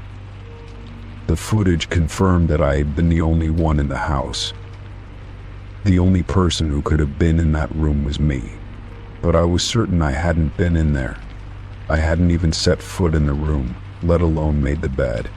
Yet here I was, staring at a bed that was perfectly made, as if someone had done it for me. I spent the rest of the day in a haze, unable to shake the strange feeling that something was wrong. I couldn't concentrate on anything: work, meals, or even talking to friends. My thoughts kept returning to that bed, to the quiet stillness of the room. I thought back to other moments when I'd felt like something was off, moments when I hadn't been able to explain things, but nothing had ever been as unsettling as this. That night I stayed in my room. I didn't want to sleep anywhere else. I couldn't shake the feeling that the bed was waiting for me. I lay there, staring at the ceiling, hoping for some kind of answer, some kind of clarity. But the longer I lay there, the more I realized I may never know the truth. Maybe I had made the bed in my sleep, or maybe there was something I didn't understand yet. Whatever it was, the answer seemed just out of reach, always just beyond my grasp. And as I drifted off to sleep that night, I realized that some questions are meant to remain unanswered. The bed was made, and perhaps that was all that mattered. Whatever had happened, it no longer seemed to matter. It was over, and life would continue. But deep down, I knew one thing for sure: some things are best left unexplained. Story 13. I woke up to the sound of a phone ringing. At first, I thought it was just a dream, but the persistent sound grew louder, pulling me from my sleep. I glanced at the clock on my nightstand, 3:17 a.m. My mind raced as I tried to gather my thoughts, wondering who would be calling me at this hour. I fumbled for my phone on the nightstand, the coldness of the screen surprising me as I picked it up. It wasn't my phone ringing. It was the landline, the one I rarely used anymore. I reached for the receiver, my heart already pounding with anxiety. The ringing stopped just as I brought the phone to my ear. The silence that followed was deafening. I waited, but there was nothing. No one on the other end, no sound, just a heavy, unbroken quiet. I called out, "Hello?" but received no reply. I pulled the phone away from my ear and checked the display. Nothing. No missed call, no indication of who had dialed it. I placed the receiver back in its cradle, the strange ringing still echoing in my mind. Was it some kind of prank? Maybe it was a telemarketer or a wrong number. But it felt off. It felt too real, too deliberate. As I lay back down, I tried to shake the unsettling feeling, but I couldn't. My mind replayed the events over and over. How had the phone ring so perfectly, so precisely, as if someone knew I would pick it up? I tried to ignore it, hoping it was just my imagination running wild in the dark of the night. But sleep wouldn't come. Every creak of the house seemed louder than usual. Every shadow in the corner of my room felt heavier. I couldn't shake the feeling that something was watching me, something unseen. I couldn't tell if it was the phone call or just my own nerves, but my skin prickled with unease. I eventually managed to fall asleep, though it was restless, filled with fragmented dreams that left me more exhausted than when I had gone to bed. When the morning light broke through the curtains, I didn't immediately think about the phone call, but the moment I walked into the kitchen, I saw something that made my blood run cold. Sitting on the kitchen counter, right where I always left my keys, was the same landline receiver, the cord twisted and hanging loosely. It hadn't been there when I went to bed. I was sure of it. I hadn't left it out, and I certainly hadn't taken it off the hook. I stared at it, trying to make sense of what was happening. Had someone been in my house? Had they placed it there while I slept? But there was no sign of anyone, no disturbance, nothing out of place. I picked it up, my hand trembling as I did. It was still warm, as if someone had just used it. But there was no explanation. No note, no message, nothing to tell me why it had been placed there or who had done it. I checked my phone for any missed calls, any messages, any signs of what had happened. But there was nothing. Just a blank screen staring back at me.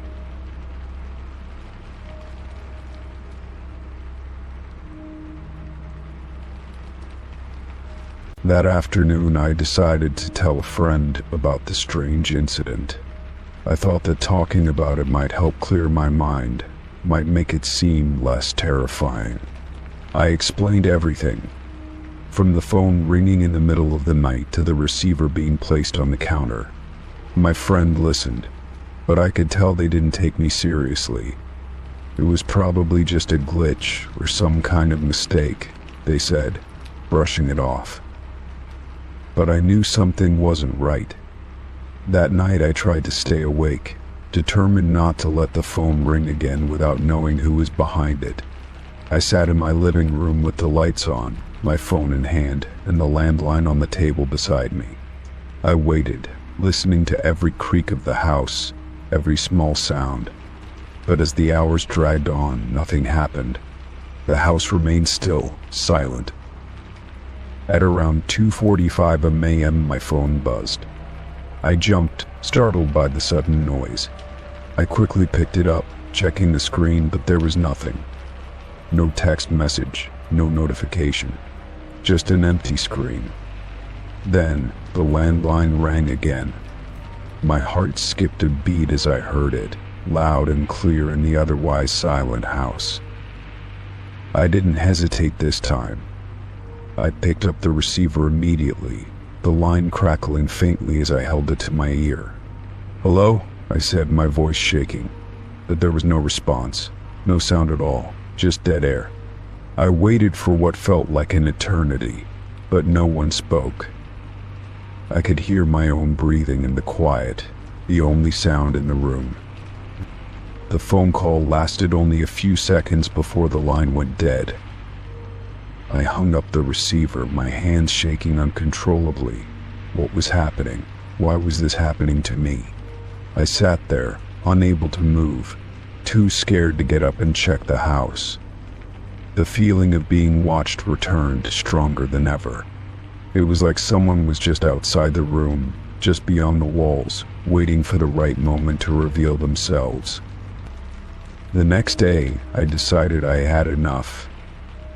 I wasn't going to stay in this house, in this place where I felt like I was being slowly driven mad. I called the phone company, asking if they could check the line for any issues, any signs of tampering. They assured me there was nothing unusual. The phone line was perfectly fine. They suggested that it might have just been a technical glitch, but I didn't believe it. That night, as I prepared to leave the house, I heard the phone ring again. It was faint at first, like a distant echo, but it grew louder as I walked through the hall. The same line, the same ringing. I froze. There was no way I could ignore it now.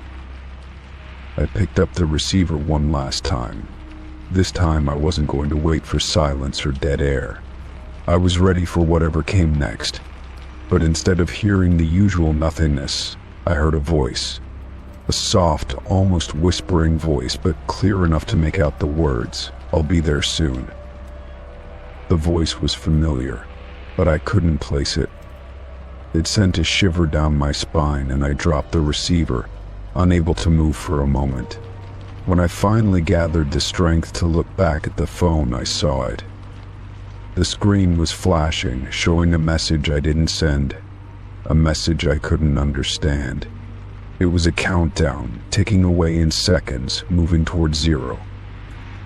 I left the house that night, abandoning everything behind. I didn't know who had called, or why, but I wasn't going to stay to find out. As I drove away, I felt a sense of relief, but also a lingering fear. Whatever was happening, whatever was out there, it wasn't finished with me. It was just getting started. Story 14. I found a small box in my attic, but it wasn't something I'd ever seen before. It sat there, tucked away in the far corner behind some old suitcases and forgotten belongings, as if it had been deliberately hidden. The dust on its surface was thick, and the faded brown color made it blend in with the surrounding clutter. I reached for it cautiously, my fingers brushing against the worn cardboard. It was light, almost too light for its size, and when I picked it up, I couldn't shake the feeling that it didn't belong. The box had no markings, no label, nothing to indicate where it came from or who it belonged to. I turned it over in my hands, hoping for some clue, but there was nothing. It was unnervingly ordinary, yet it felt strangely out of place in the attic filled with family mementos and things I had long forgotten about. I hesitated for a moment before lifting the lid, wondering if I should even open it. Something about the box felt wrong, but my curiosity got the better of me. Inside there was nothing but a single piece of yellowed paper. It was folded neatly, as if someone had taken great care to keep it safe. My heart skipped a beat as I unfolded the paper, the creases cracking in the silence of the attic. The writing on it was unfamiliar, the ink faded and uneven, as if it had been written long ago. I scanned the words quickly, trying to make sense of them, but they were written in a language I didn't recognize. The letters looked strange, almost foreign, and they sent a shiver down my spine. I stared at the paper for a long time, trying to understand what it meant. There was a sense of urgency in the way the words were written, a warning buried somewhere in the cryptic lines. It didn't take long for me to feel like I had uncovered something I wasn't meant to find. I folded the paper back and placed it inside the box, my hands trembling slightly. I didn't know why, but I felt like I needed to leave it undisturbed, as if the box and its contents had been waiting for me to find them.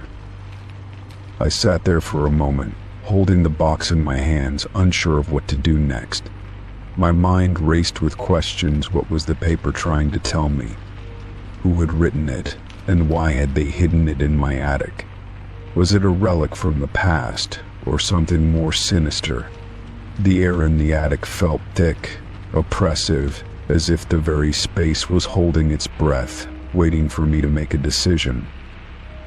I decided to take the box downstairs and examine it more closely. The attic felt too suffocating, too isolated.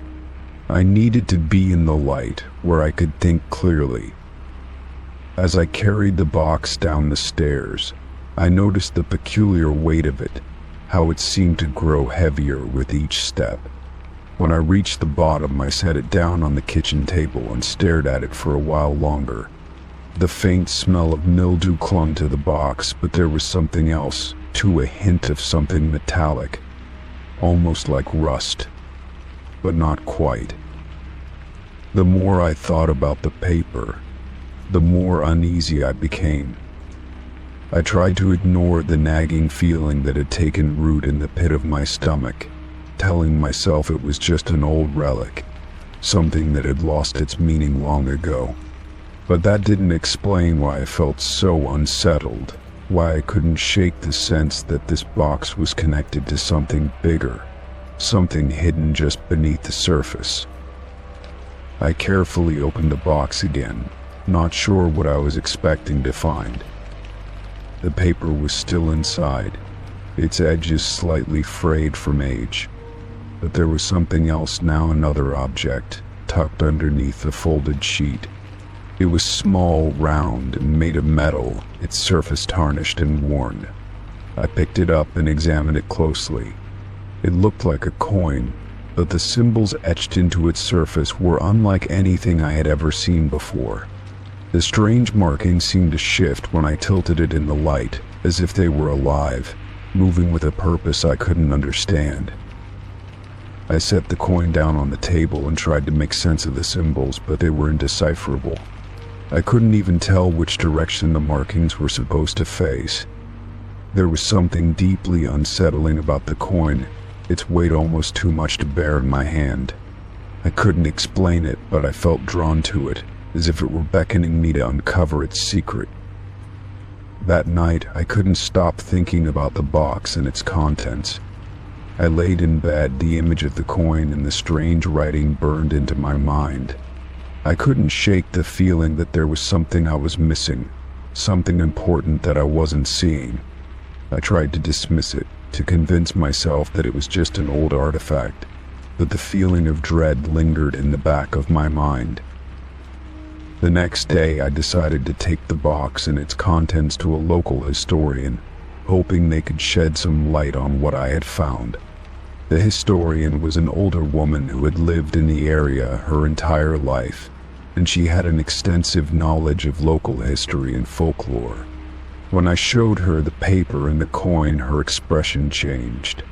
She didn't speak at first, just stared at the objects in silence, her eyes wide with shock. Finally she spoke, her voice trembling. "Where did you find this?" she asked, her tone sharp with concern. I told her about the attic, about how the box had been hidden among old belongings. She nodded slowly, as if processing the information, but her face remained grim. "This is not something you should have found," she said quietly. "This coin, it's part of an old, forgotten ritual. A ritual that was never meant to be disturbed." Her words sent a chill down my spine. I had been right. The box wasn't just an old relic. It was a key, a piece of something much darker, something that had been buried for a reason. She explained that the symbols on the coin were part of a long-forgotten practice, one that had been banned centuries ago due to its dangerous nature. The coin was a marker, a way of signaling that someone was ready to take part in the ritual, whether they knew it or not. I didn't know what to say. I felt as if the ground beneath me was shifting, as if everything I thought I knew about my own home was being called into question. The historian told me that the ritual had been sealed away, hidden from the public eye, but that it had always been waiting for the right person to uncover it. And now, that person was me. I left her house in a daze, the weight of her words pressing down on me. The box, the paper, the coin, it wasn't just a strange discovery. It was a warning, a sign that something had been set in motion that couldn't be undone. I didn't know what the ritual entailed, but I knew one thing for sure. I wasn't ready to find out. Story 15. I sat on the couch, scrolling through my phone absent-mindedly, trying to wind down after another long day. The house was quiet, the kind of silence that always felt heavier when I was alone. As I was about to put my phone down, a message notification popped up on the screen. I didn't recognize the number, it was just a string of digits, nothing familiar. Hesitating, I tapped the message open, the faint glow of the screen illuminating my face in the otherwise dark room. I'm already here, just waiting. My breath caught in my throat. The words felt like a punch to my chest. My mind raced. Who was this? How did they know where I lived? My thumb hovered over the screen, uncertain whether to respond or ignore it. I checked the message again, the words still hanging in the air, taunting me. There was no other text, just those chilling few words. I glanced around the room, half expecting to see someone standing in the corner, but nothing. It was just the empty space of my living room, the flickering light from the TV reflecting off the walls. I didn't want to jump to conclusions, but the hairs on the back of my neck stood up. My hand shook slightly as I placed the phone down on the coffee table. I tried to calm myself, telling myself it was probably some prank or a wrong number. But something in my gut told me otherwise. I couldn't ignore the fact that I had been alone all day, hadn't seen anyone, hadn't heard anything. Yet here I was, sitting in my living room, reading a message from someone who claimed to be waiting. I stood up, walking over to the window and pulling the curtain aside just a little to peek outside. The streetlights illuminated the quiet suburban street, casting long shadows across the pavement. No cars, no figures standing in the yard. Everything looked normal, yet the unsettling feeling refused to leave. I stepped back from the window, moving slowly toward the door. I checked the locks twice before deciding to leave it as it was. No need to go overboard, I thought. It was probably nothing. But as I sat back down on the couch, I couldn't shake the feeling that someone was watching me. The room seemed colder now, the silence more oppressive. I stared at my phone, wondering if I should send a message back. Or should I ask who this was? Should I tell them to leave me alone? My finger hovered over the screen, but I couldn't bring myself to type anything. Something told me it wasn't safe. Suddenly my phone buzzed again, and my heart skipped a beat. The same number, the same cryptic message. Still waiting. This time a wave of panic surged through me. Who was doing this?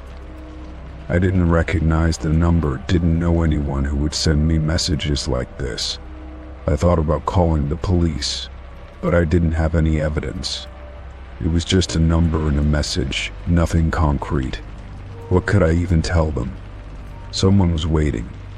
It all felt absurd, but the dread in my chest was anything but. I felt the weight of something pressing down on me, something I couldn't see, but could feel in the air. I set my phone down, pacing around the room. Every creak of the floorboards made me jump. The quiet outside had turned oppressive, the night feeling darker, the shadows longer. I tried to keep my mind focused, but my thoughts kept racing back to the message. It wasn't like any prank I'd ever received before. No one had ever been this persistent, this eerie. I walked over to the door again, checking the locks one more time, my fingers running over the cool metal of the deadbolt. Everything seemed in order. Still, I couldn't help but feel like something was wrong. I returned to the living room and sat down, trying to ignore the creeping sense of unease. I forced myself to focus on the TV, the flickering screen distracting me from the growing tension in the room. But it didn't help. I couldn't escape the feeling that I wasn't alone, that someone was out there, waiting for something. Then, the silence was shattered by another buzz. The same number, the same chilling message. "I'm in your yard." I froze, my blood running cold. How could they know? I hadn't heard anything. The yard was dark, empty when I had checked earlier. I bolted up from the couch, my heart pounding in my chest.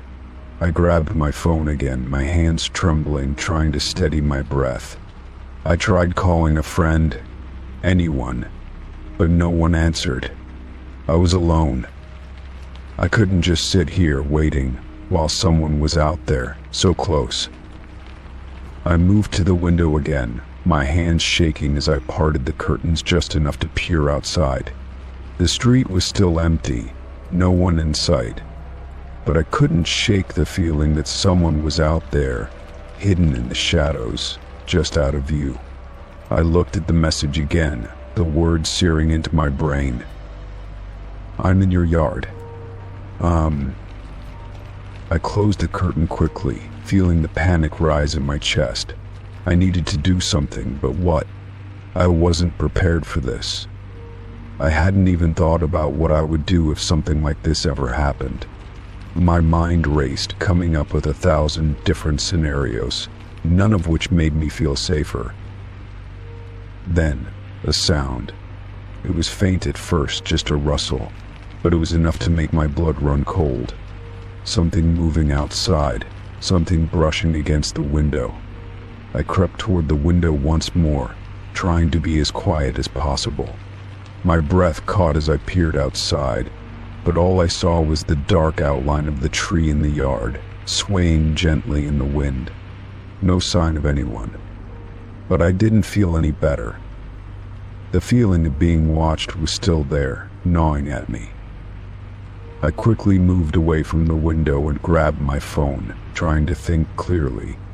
I needed to get help. I dialed 911, my voice trembling as I explained the situation. The operator was calm, asking questions, but all I could focus on was the sound of something outside. The footsteps, the quiet rustle, growing closer.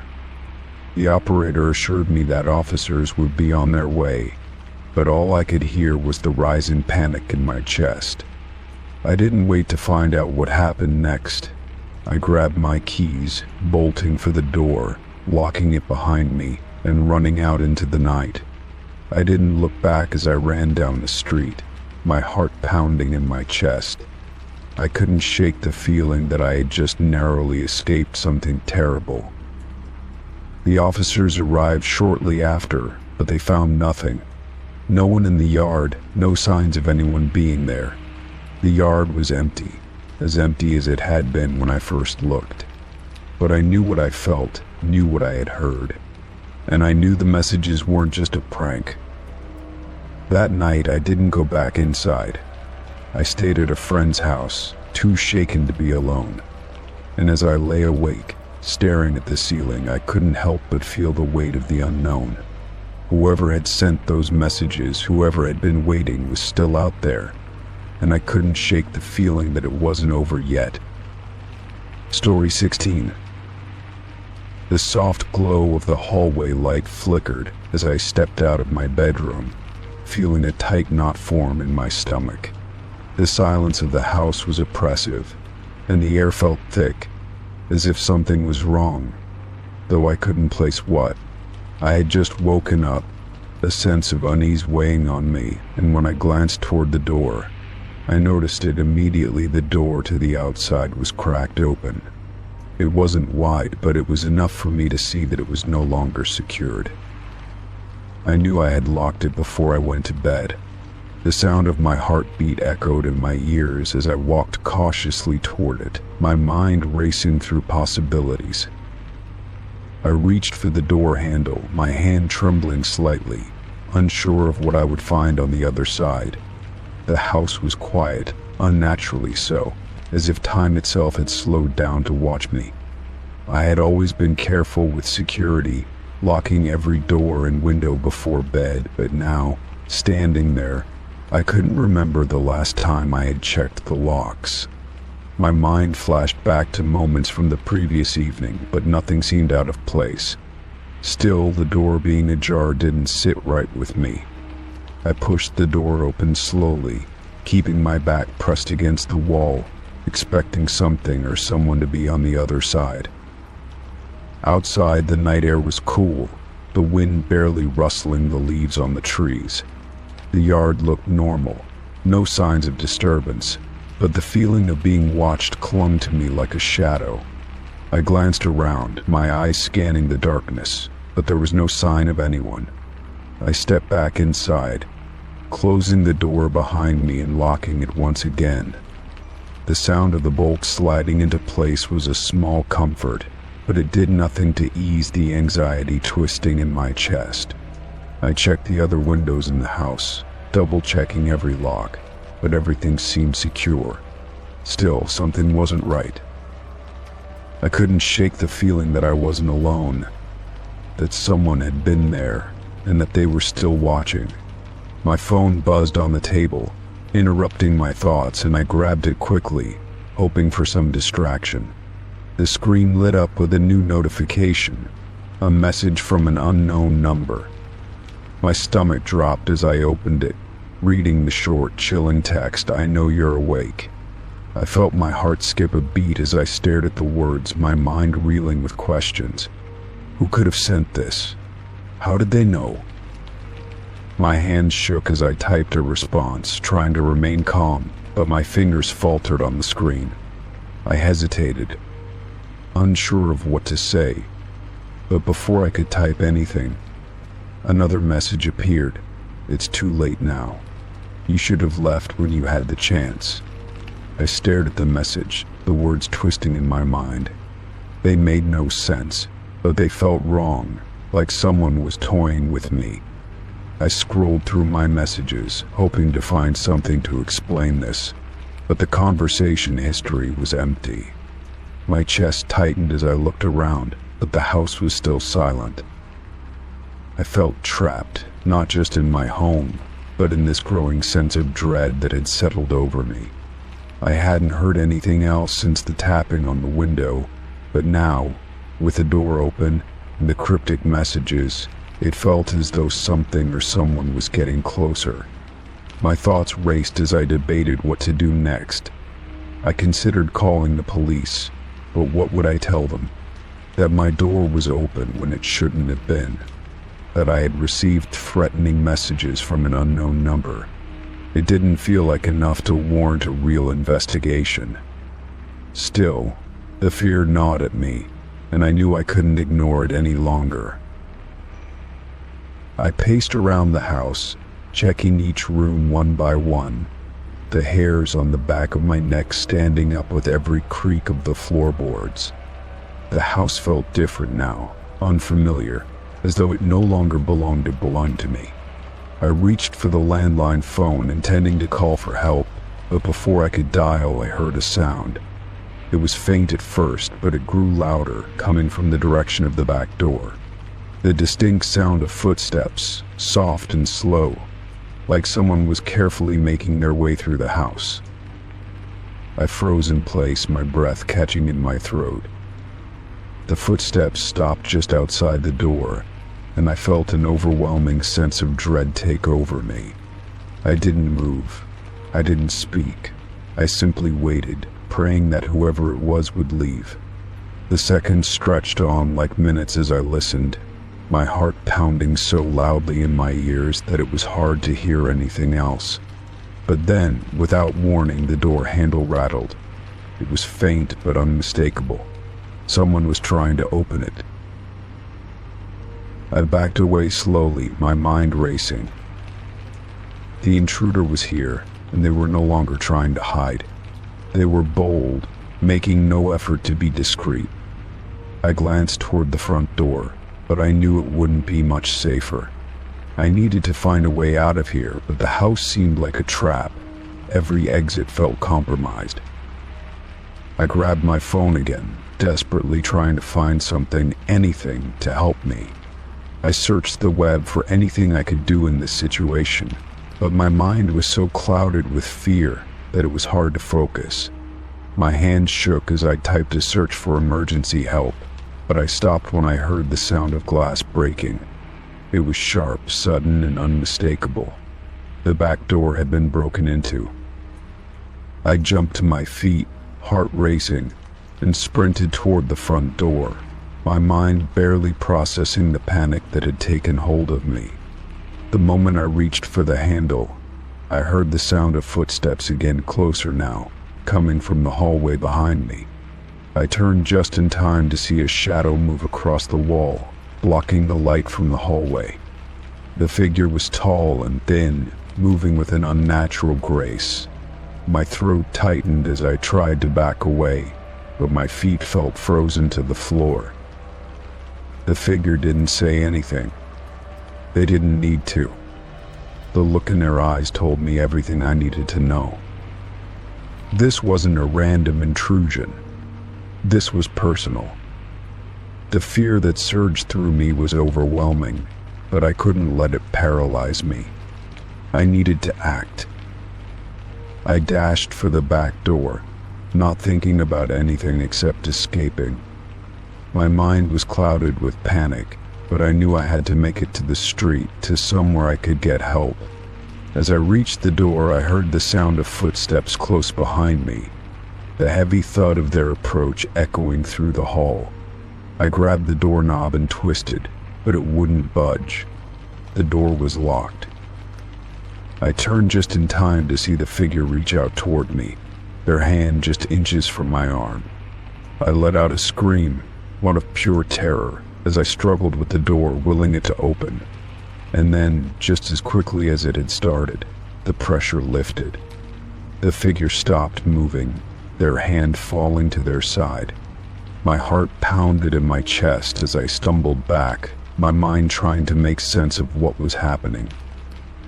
The figure stepped back, their face still obscured by the shadows.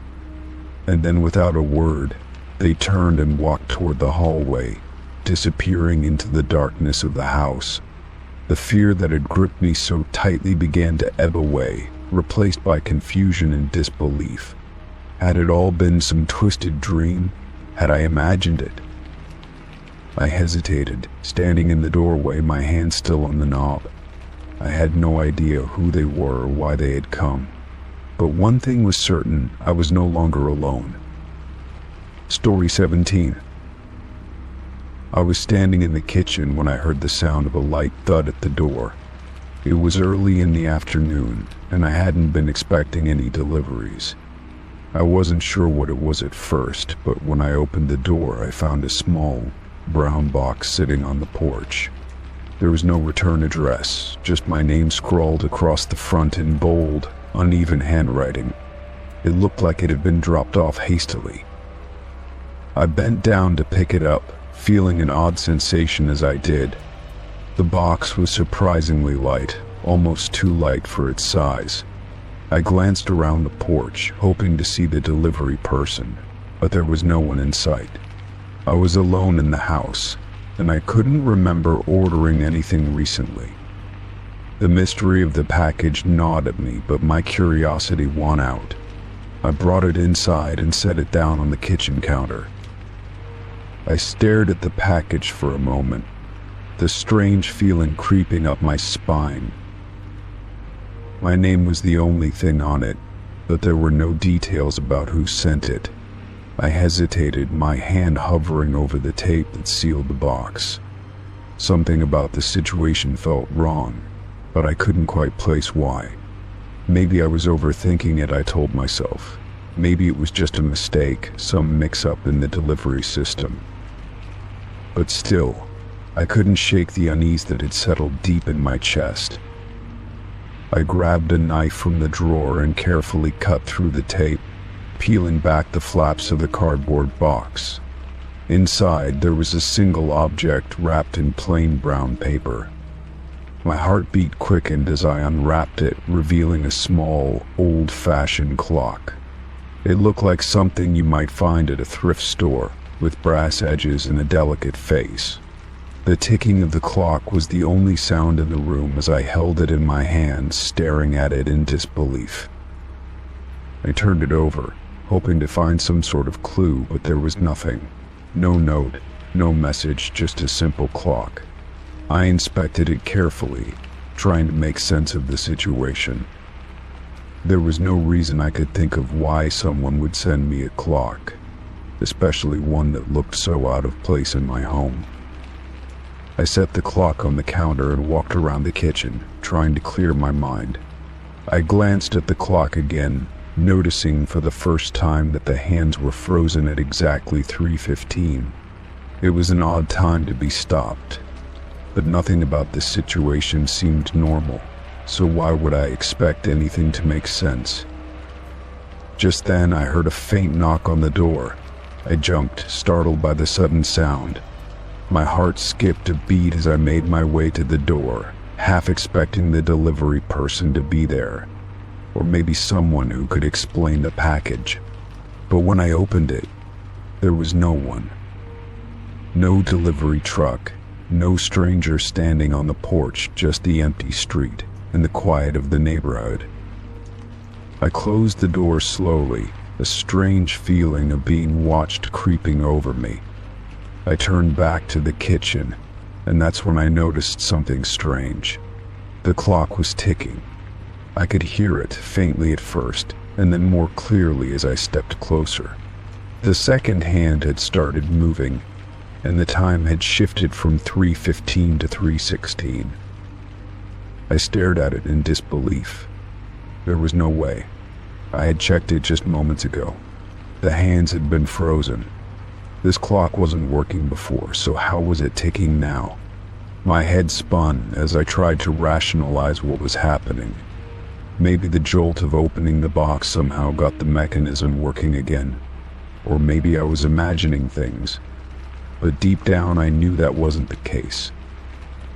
I grabbed my phone to check the time. It was 3:16. I felt a cold sweat forming on the back of my neck. The clock was showing the exact same time, and that unnerved me even more. I glanced at the clock again, watching the second hand tick steadily around the face. The ticking had become louder, more insistent, almost like it was trying to get my attention. I turned it over once again, hoping to find something I had missed. That's when I noticed something new, a faint engraving on the back of the clock, just beneath the base. It was barely visible, but when I squinted I could make out the words, "Don't forget." My heart skipped in my chest. What did that mean? What was this message trying to tell me? I backed away from the clock, feeling a wave of panic wash over me. The room suddenly felt too small, too confining. I needed answers, but I had no idea where to start. I picked up the clock, carefully turning it over and over in my hands, searching for something that could explain the meaning behind it. I tried to shake it off. Maybe it was just some weird coincidence, something that could be easily explained away. But the feeling of dread was overwhelming. Who would send me this strange clock? And why now, after all this time? I couldn't get the engraving out of my head. Don't forget. What was I supposed to remember? What had I forgotten? I searched my mind, replaying every recent memory, every event that might connect to this mysterious package, but nothing came to the surface. As the clock continued ticking, I felt a sudden rush of anxiety. I needed to do something, anything to make sense of this. But the more I thought about it, the more questions I had. Why hadn't anyone else heard the knock? Why was the clock now working, even though it hadn't been when I first opened the box? And most unsettling of all, why had I received it? The day dragged on, and I found myself staring at the clock more and more. It ticked relentlessly, the sound echoing in the quiet of my house. I couldn't stop thinking about the engraving. It seemed so simple, yet it carried a weight that I couldn't ignore. The longer I thought about it, the more convinced I became that the clock was trying to tell me something. Maybe it was just an odd coincidence, I tried to tell myself, but deep down I knew something was wrong. I couldn't shake the feeling that whatever this was, this strange package, this eerie clock, and the cryptic message was only the beginning of something far more unsettling. That night, I locked all the doors and made sure every window was secured. I set the clock on the counter, but I didn't want to look at it anymore. The ticking sound still echoed in my ears, no matter how far I went. And even though I tried to sleep, I couldn't help but feel that someone was waiting. Story 18. I was sitting on the couch, scrolling through my phone, when a notification popped up. It was from a social media account I didn't recognize, a name I had never seen before. My heart skipped a beat as I tapped on the notification. The photo loaded, and I was staring at an image of my own backyard. The angle was perfect, the lighting just right, like someone had taken it only moments ago. I froze, staring at the image. I hadn't seen anyone outside when I went into the living room earlier, and there were no signs of movement in the yard when I checked through the window. My backyard was fenced in, and it was the middle of the afternoon, so it wasn't like there could be someone lingering there without being noticed. But here it was, a clear, almost professional-looking photograph of my backyard. No one had been there, or at least no one I knew. My fingers shook as I scrolled down the page. The account had no profile picture, no bio, and only a few posts. All photos of my house and property from different angles, each one eerily recent. Some of the photos were taken at odd times of the day, showing the sun at different positions in the sky. But it was the last photo that sent a chill down my spine. It was a close-up shot of the back door to my house, the one I always lock at night. The door was slightly ajar. I jumped up, heart pounding in my chest, my mind racing with questions. How could anyone have gotten that close? I was sure I had locked it this morning. I even checked the deadbolt twice before leaving for work. My thoughts spiraled. Could it be someone I knew? Someone with a grudge? The fact that they knew my backyard, that they knew my routine, felt far too personal, too invasive. I immediately went to the back door, my legs feeling like lead with every step. I checked the lock, the bolt, it was secure. But something didn't feel right. The door frame, which usually felt solid, felt slightly off now, as though it had been tampered with, but there was no visible sign of forced entry. I couldn't shake the nagging feeling that someone had been here, that they had been watching me. My breath caught in my throat as I glanced around the yard again, but there was nothing but the usual calm quiet. I rushed back to the living room, my mind racing as I sat down on the couch and tapped through the rest of the account's posts. My stomach twisted in knots as I found more images, some of my car parked in the driveway, others of me leaving for work, captured at moments I didn't remember. How long had they been watching me? How had they gotten these photos? The next post was a simple text written in bold font across a black screen. I'm always watching. I stared at it, the words echoing in my mind. I had no idea what to do. The idea that someone had been so close, so present in my life without me even knowing, made my skin crawl.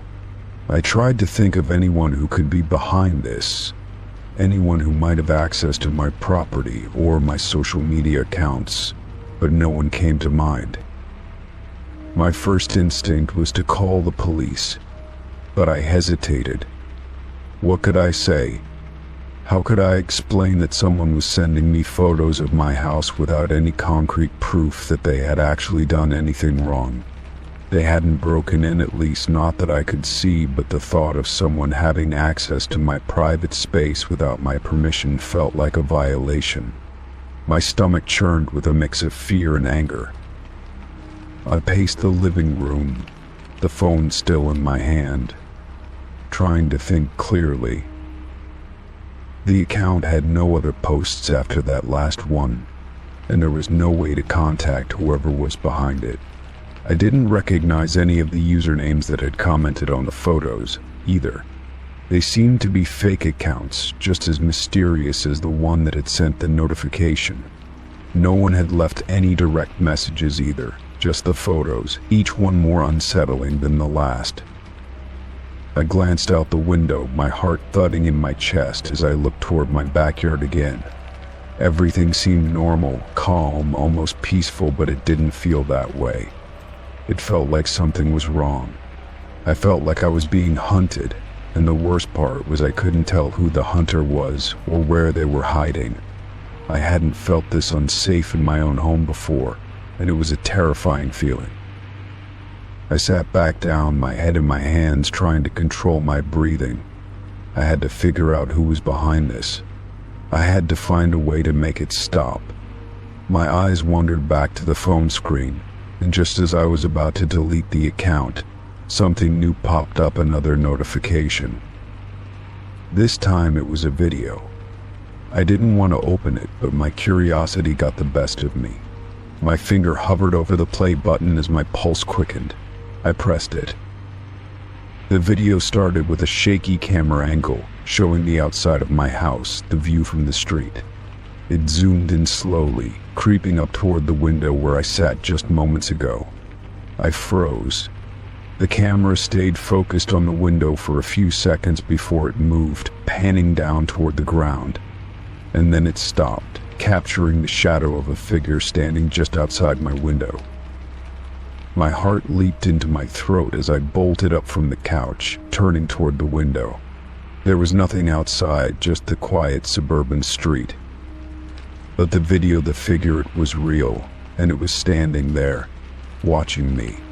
I didn't know who it was, but I knew one thing for certain: they were very close. My mind raced as I frantically typed a message to the police, detailing everything I had seen and heard. I knew it was important to act fast before whoever was behind this decided to escalate things further. As I hit send, I could barely hold back the tears that had started to well up. I had never felt so exposed, so vulnerable. This person, whoever they were, had been watching me for days, maybe longer, and now I was no longer sure if my home was safe. The walls of the house that once offered me comfort now felt like a cage.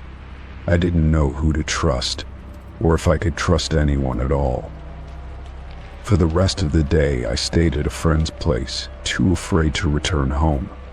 My phone buzzed with notifications from the mysterious account, but I ignored them. I couldn't bring myself to look. All I wanted was for this nightmare to end. The next morning, the police showed up at my house.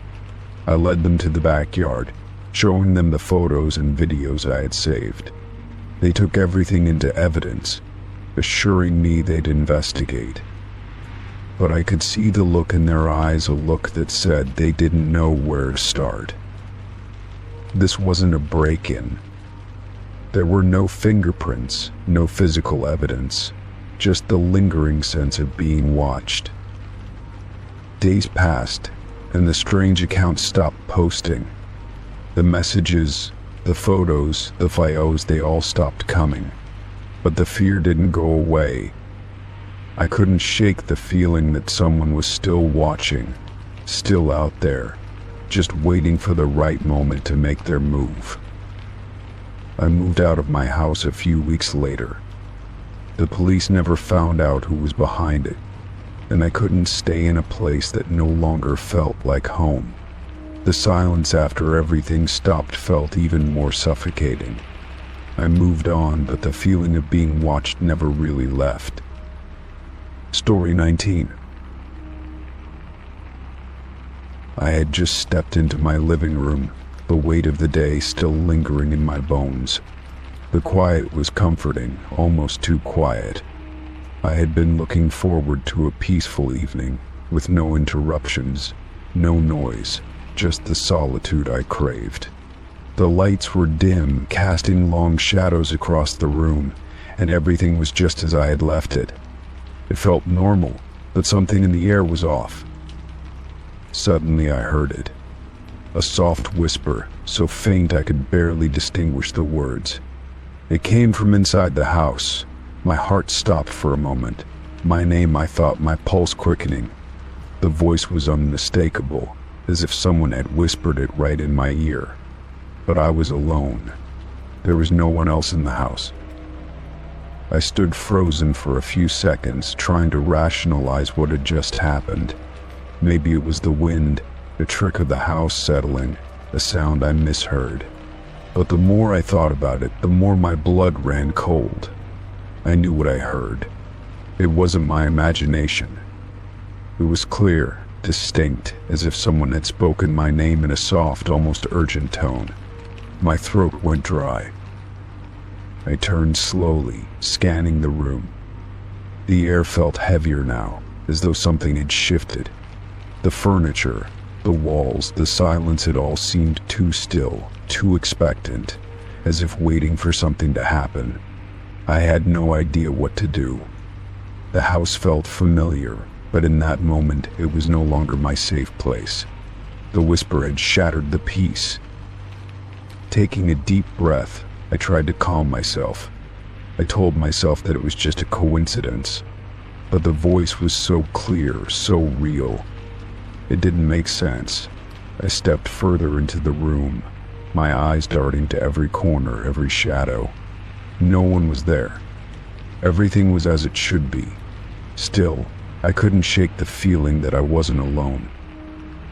I walked through the house, checking every room, opening every door.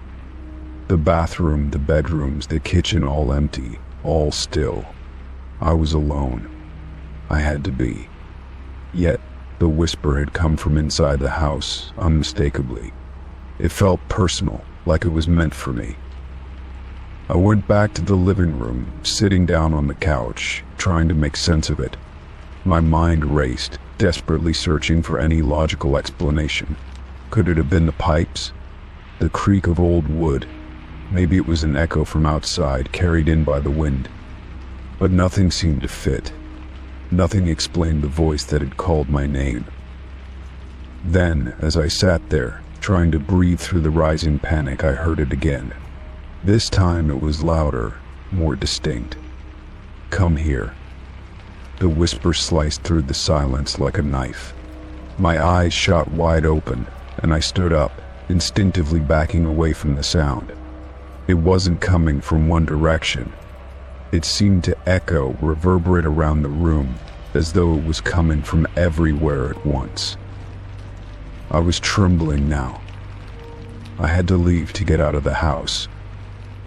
But I didn't want to look like a fool, running away from nothing. I forced myself to walk toward the sound, my footsteps faltering as I crossed the threshold of the hallway. The air grew colder the further I went. It was as if the house itself was drawing me in, pulling me toward the sound of that voice. I reached the stairs and stopped. The whisper came again, this time even closer. "Come closer." It felt like the voice was right behind me, just out of sight.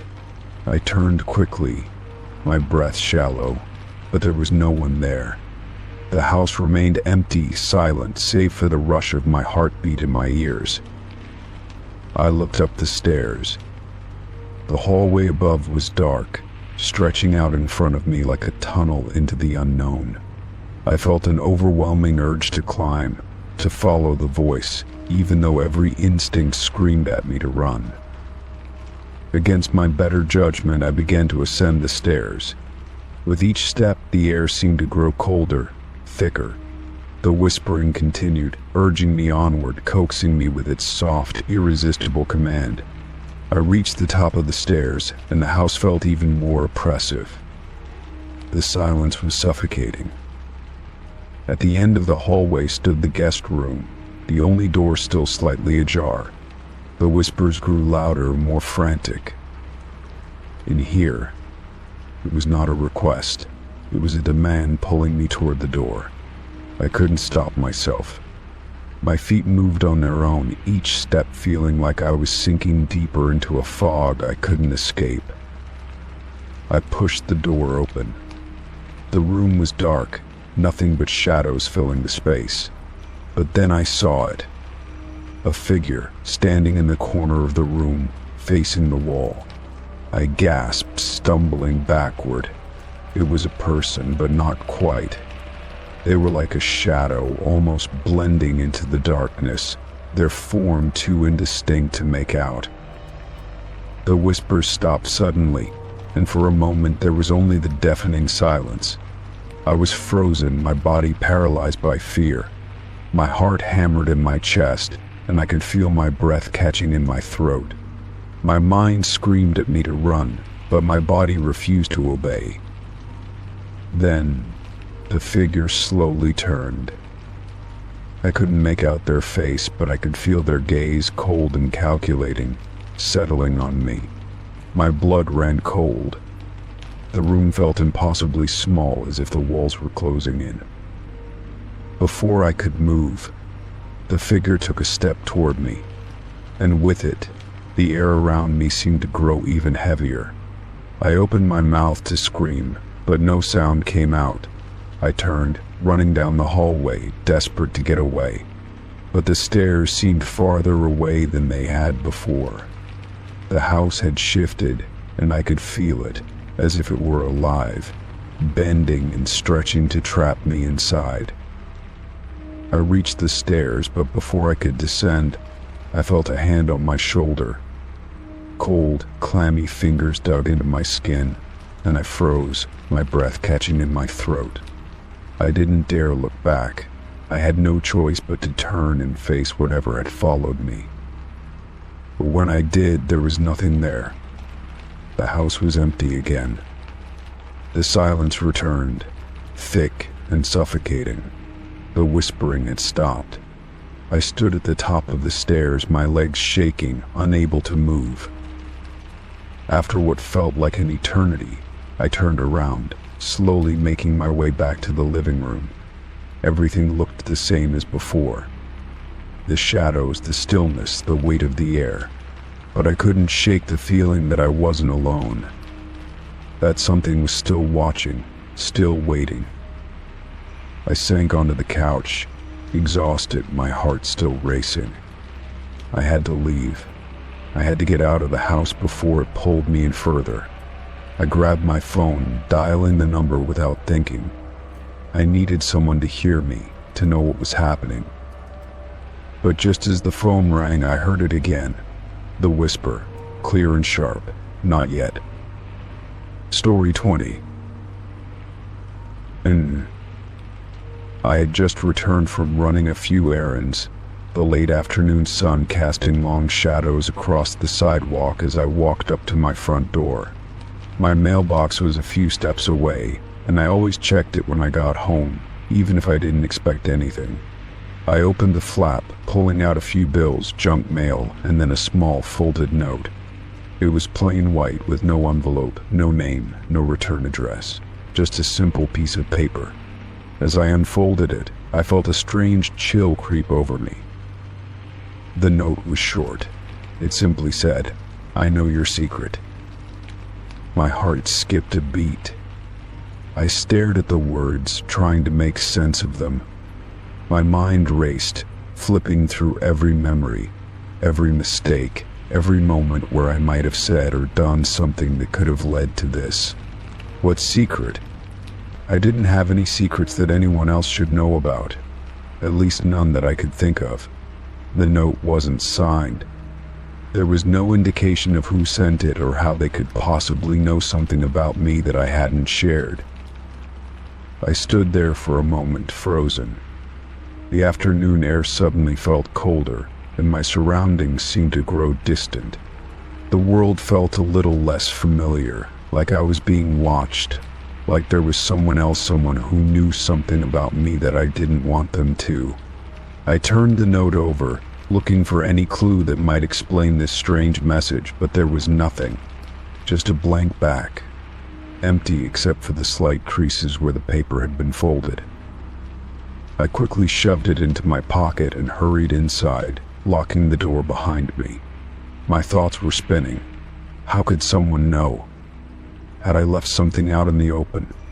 Did I speak about something I shouldn't have?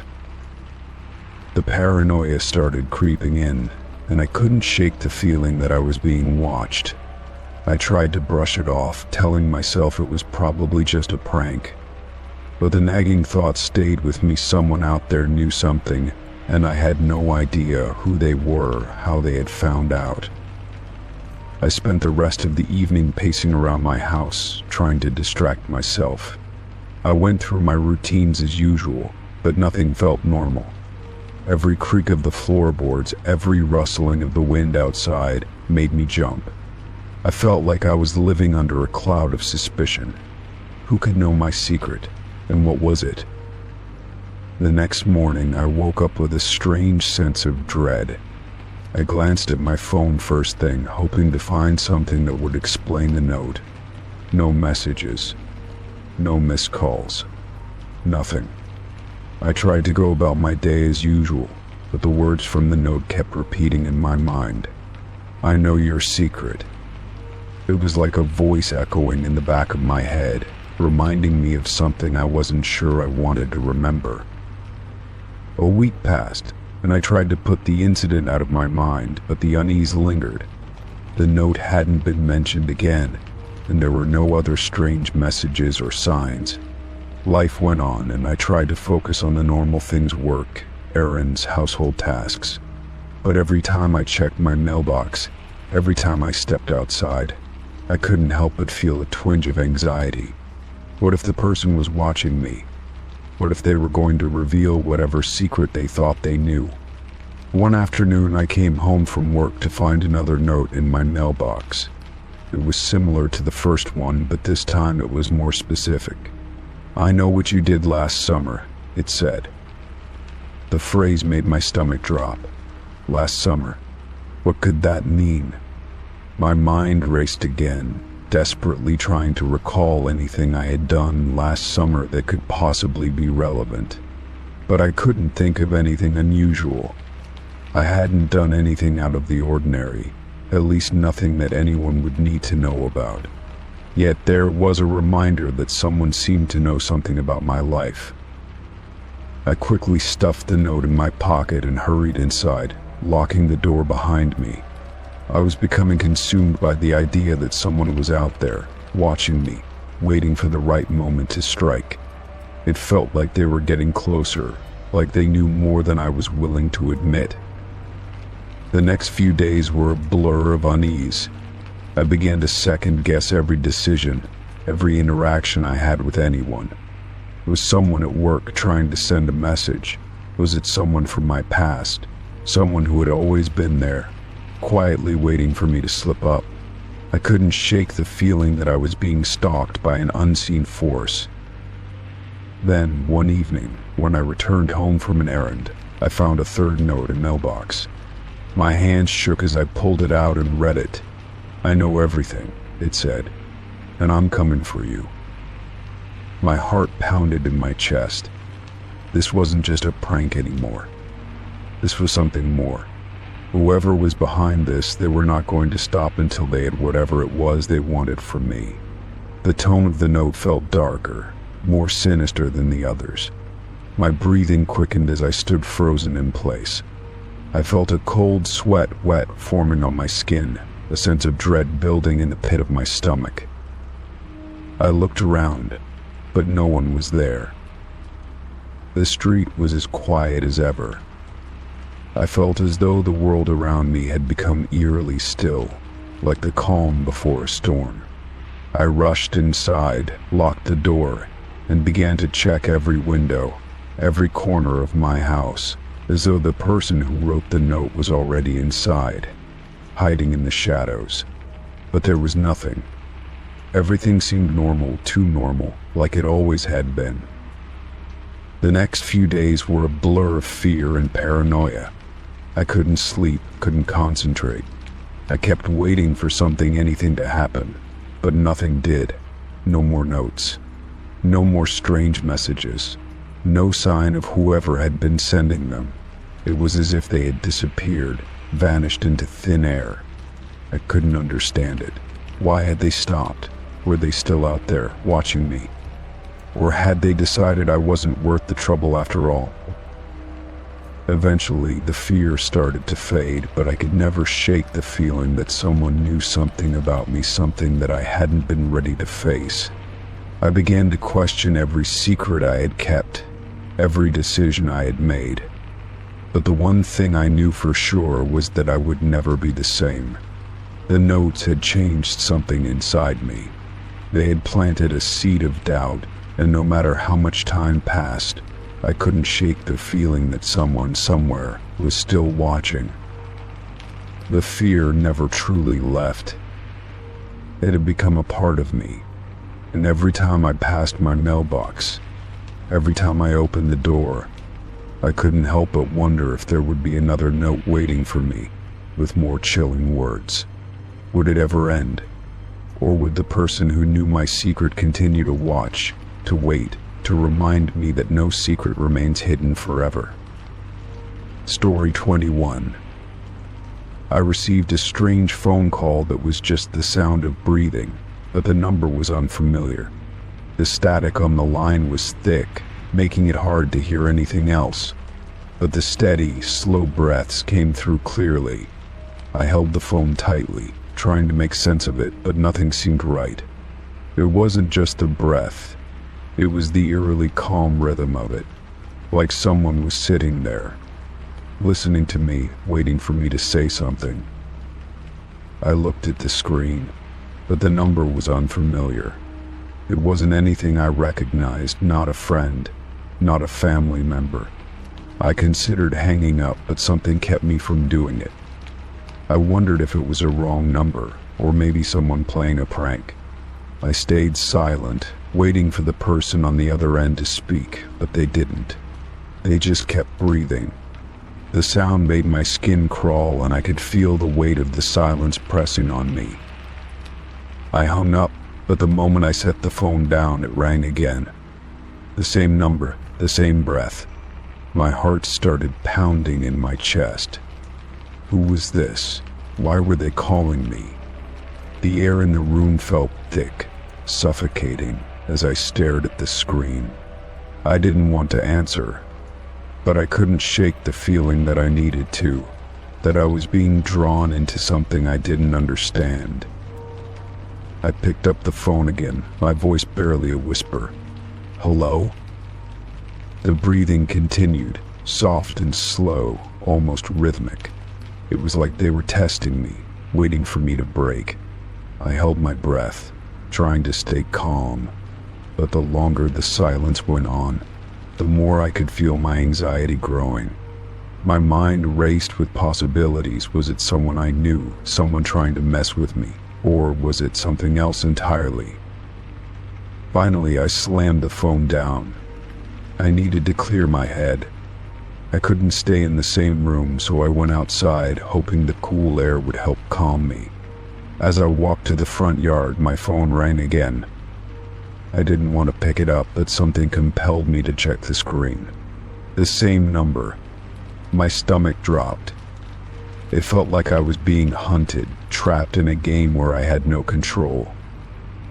I turned my phone off, hoping that would end it. The last thing I wanted was to feel like I was being followed, tracked by someone who knew more about me than I did. I told myself it was nothing, just a random call, a mistake. But deep down I knew it wasn't. The breathing, the silence, it was deliberate. They wanted to know I was listening. I spent the rest of the evening on edge, pacing around my house, locking doors, double-checking windows. I couldn't shake the feeling that whoever was calling wasn't going to stop until I acknowledged them. But what did they want from me? Why was I the target? The phone calls continued, always the same, just the sound of slow breathing, unbroken and relentless. Sometimes I would pick up, hoping for something different, but each time it was the same. No words, just that breath. Eventually, I called the phone company, asking if there was anything they could do. They told me there wasn't much they could track without more details, but that it was probably just a prank. I didn't buy it. This didn't feel like a prank, it felt personal. I wasn't the only one who thought so either. I reached out to a friend, someone who had been through something similar, and they suggested I check the caller's number through reverse lookup. I did, but there was no record of the number anywhere. The anonymity made my skin crawl even more. Whoever was behind this didn't want to be found. I was left with nothing but a number that meant nothing, a voice that said everything. Days passed, but the calls kept coming, sometimes multiple times a day. I didn't want to let it control me, but it was hard not to. I couldn't sleep without checking my phone every few minutes. I couldn't go outside without feeling like someone was watching me. And each time the phone rang, I found myself hoping it was someone I knew, that it was just a mistake, but I always knew it wouldn't be. Then, one evening, something changed. The breathing stopped. I picked up the phone as usual, but this time there was no sound. I listened, hoping that maybe they would speak, but the line remained silent. My hand shook as I held the phone to my ear, waiting, but nothing came. A strange sense of relief washed over me. Maybe they had moved on, or maybe it was finally over. But then, after a moment of silence, a voice came through the line. It was a whisper, barely audible. "I'm watching." The hairs on the back of my neck stood up.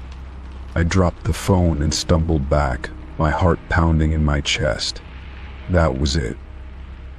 That was the moment I knew this wasn't just some prank. Whoever had been calling was still out there, and they weren't done with me. I turned to lock the door, but the sound of breathing filled the room again. This time, though, it wasn't coming from the phone. It was coming from behind me. I froze, every muscle in my body tense with fear. The footsteps that followed were soft, deliberate, and inescapable. I turned slowly, the breath catching in my throat. The house was empty, just like it had been before. But I wasn't alone anymore. I could feel it, the presence, the eyes, the weight of being watched. I backed away from the doorway, trying to get to the phone, but it wasn't just the calls that were coming for me anymore. The silence in the room deepened, and the fear crept into every corner of my mind. The breathing had stopped, but the feeling of someone else being there hadn't. The walls of my house felt smaller, the air thicker, suffocating. The weight of it pressed down on me, knowing that whoever was behind it all had been closer than I realized. Story 22. I woke up with a strange feeling, an unsettling heaviness hanging in the air. The soft light of the morning filtered through my curtains, but something felt off. As I turned over in bed, my eyes landed on the front door across the room. It was wide open, the cool breeze from outside gently blowing the curtains in, making them dance in the wind. My heart skipped a beat. I was certain I had locked the door before going to bed, and yet here it was, standing ajar.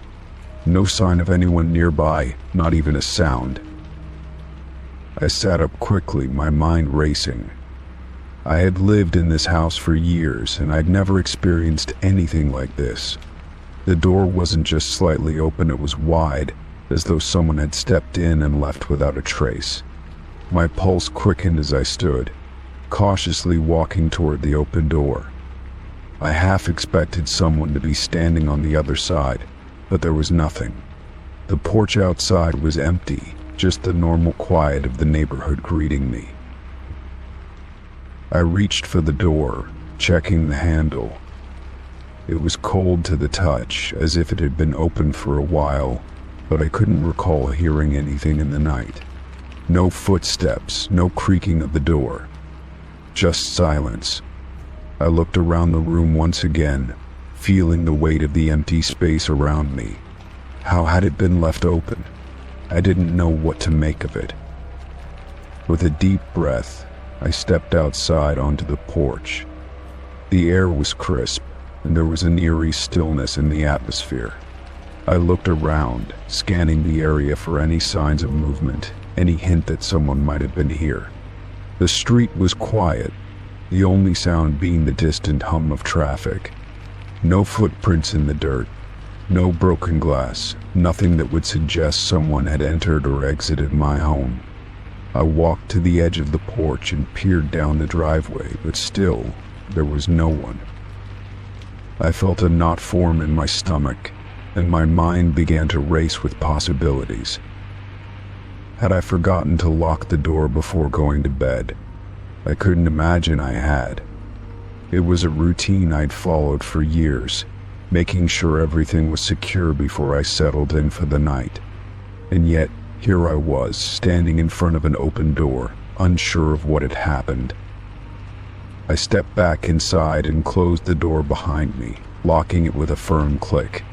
I couldn't help but glance over my shoulder, half expecting someone to be standing in the hallway watching me. But the house remained silent. I checked the other doors and windows, double-checking that everything was secure. Everything appeared to be in order, no signs of forced entry, no disturbances. But the open door lingered in my thoughts, gnawing at me. I couldn't shake the feeling that I was missing something. That there was a reason why the door had been left open, a reason why I hadn't heard anything during the night. I walked to the living room and sat on the couch, trying to calm my racing thoughts. Could it have been the wind? But I had never known the wind to open a door like that, not so wide and without any sound. I sat there for what felt like hours, my thoughts circling endlessly. I tried to rationalize it, but the truth was, I couldn't explain it. There was no way for someone to have entered my house without me hearing them, not without leaving any signs behind. And yet, the door had been left wide open, as if inviting someone in. It felt like I was missing a piece of the puzzle, and I couldn't figure out what it was. Later that afternoon, I decided to go through the house one more time, checking for anything unusual. I walked slowly from room to room, inspecting every corner, every closet. Everything seemed as it should be. No signs of forced entry, no unfamiliar objects or disturbances. Still, I couldn't shake the nagging feeling that something wasn't right. Why had the door been left open, and why hadn't I heard anything? I decided to check the security footage from the cameras I had set up around the house. Maybe there was something I had missed, something that would explain the open door. I grabbed my phone and opened the security app, scrolling through the video from the previous night. The footage showed me locking the door before going to bed, just as I always did. But then, something strange happened. The camera cut out for a few moments in the middle of the night, just long enough for someone to have entered the house. The footage resumed, but by then the door was wide open, just like it had been when I woke up. The cameras had picked up nothing, no sounds, no movement. It was as if whoever had opened the door had done it in complete silence. I couldn't understand how it was possible. The cameras had always been reliable before, and yet they had failed to capture anything out of the ordinary. The more I thought about it, the more unsettled I became. Who would do something like this? Why would someone come into my house and leave the door open without taking anything, without even leaving a trace? I felt like I was being watched, like someone was observing me from the shadows, but I couldn't find any evidence to support that feeling. I spent the next few days on edge, constantly checking the doors and windows, looking for any sign that someone had been inside. But everything remained as it should be. The door stayed locked, the house remained quiet, and yet the feeling of unease never left me. It was as if something or someone was waiting for me to figure it out. But no matter how hard I tried, I couldn't make sense of it. One evening I was sitting in my living room, trying to relax after a long day when I heard a noise. It was faint but unmistakable, the sound of a door creaking open. I froze, my heart pounding in my chest. I quickly got up and rushed to the front door, but when I opened it, there was nothing. The porch was empty, the street silent. I stood there for a moment, my mind spinning, unsure of what to think. Maybe it was just my imagination. Maybe I was becoming paranoid. But deep down, I couldn't shake the feeling that someone had been in my house, watching me, waiting for me to uncover the truth. The mystery of the open door remained unsolved, but one thing was clear: I would never feel completely safe again. Not as long as I didn't know who or what had been standing on the other side of that door. Story 23. I woke up to the sound of my phone buzzing on the nightstand.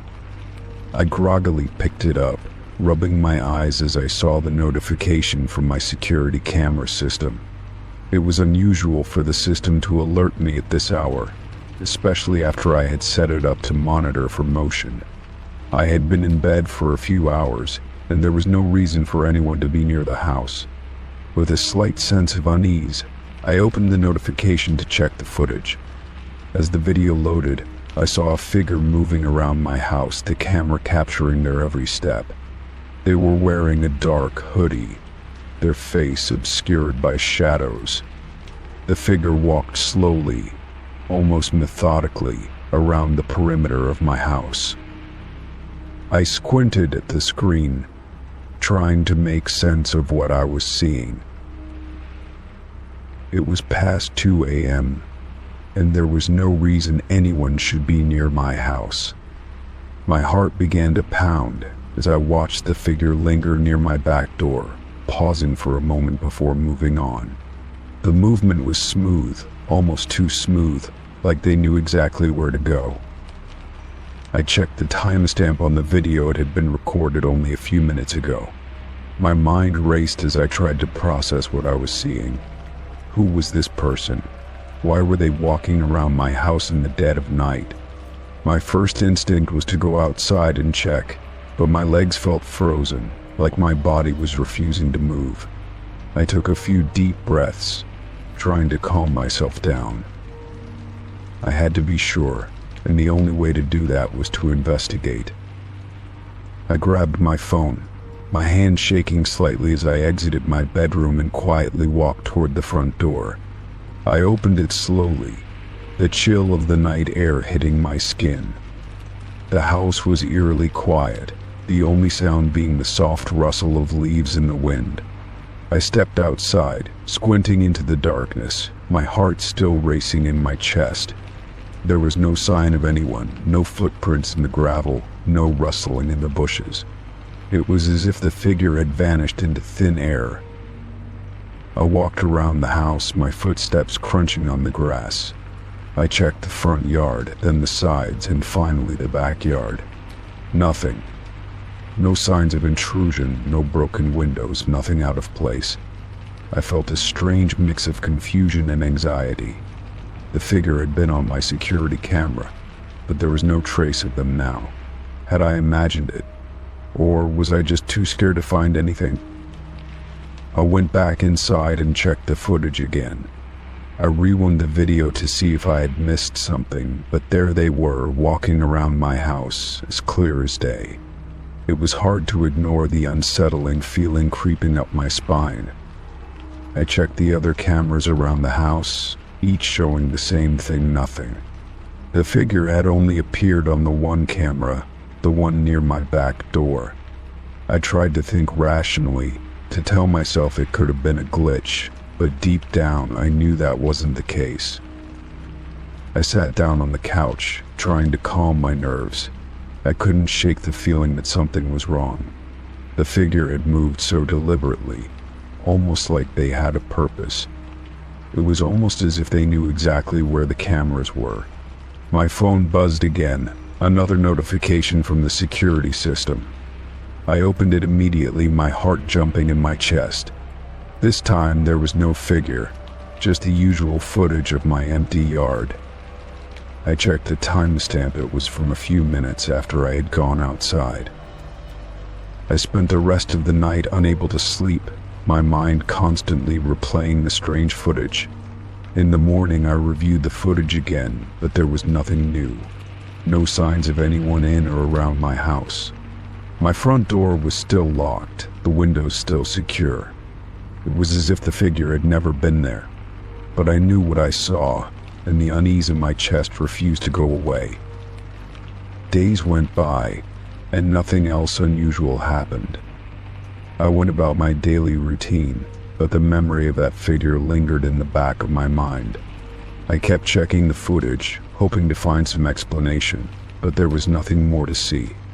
Then, one evening, as I sat down to dinner, my phone buzzed again. I picked it up, expecting another notification from the security system, but this time it was a message from an unknown number. The message was simple: I saw you. I stared at the words, my stomach sinking. I didn't know who it was, or how they had gotten my number, but the message felt like a warning. I felt a chill run down my spine as I thought about the figure from the night I had seen on the camera. Was it the same person who sent the message, or was this something entirely different? I quickly checked my security cameras again, scanning for any signs of movement, but there was nothing. I couldn't shake the feeling that I was being watched, that someone was always one step ahead of me. I decided to take extra precautions, locking all my doors and windows every night, setting the alarm system, and checking the cameras regularly. But no matter what I did, the feeling of being watched never left. It wasn't until a week later that I noticed something new. One of the cameras near my back door had been tampered with. The lens was covered, and the camera itself was slightly askew.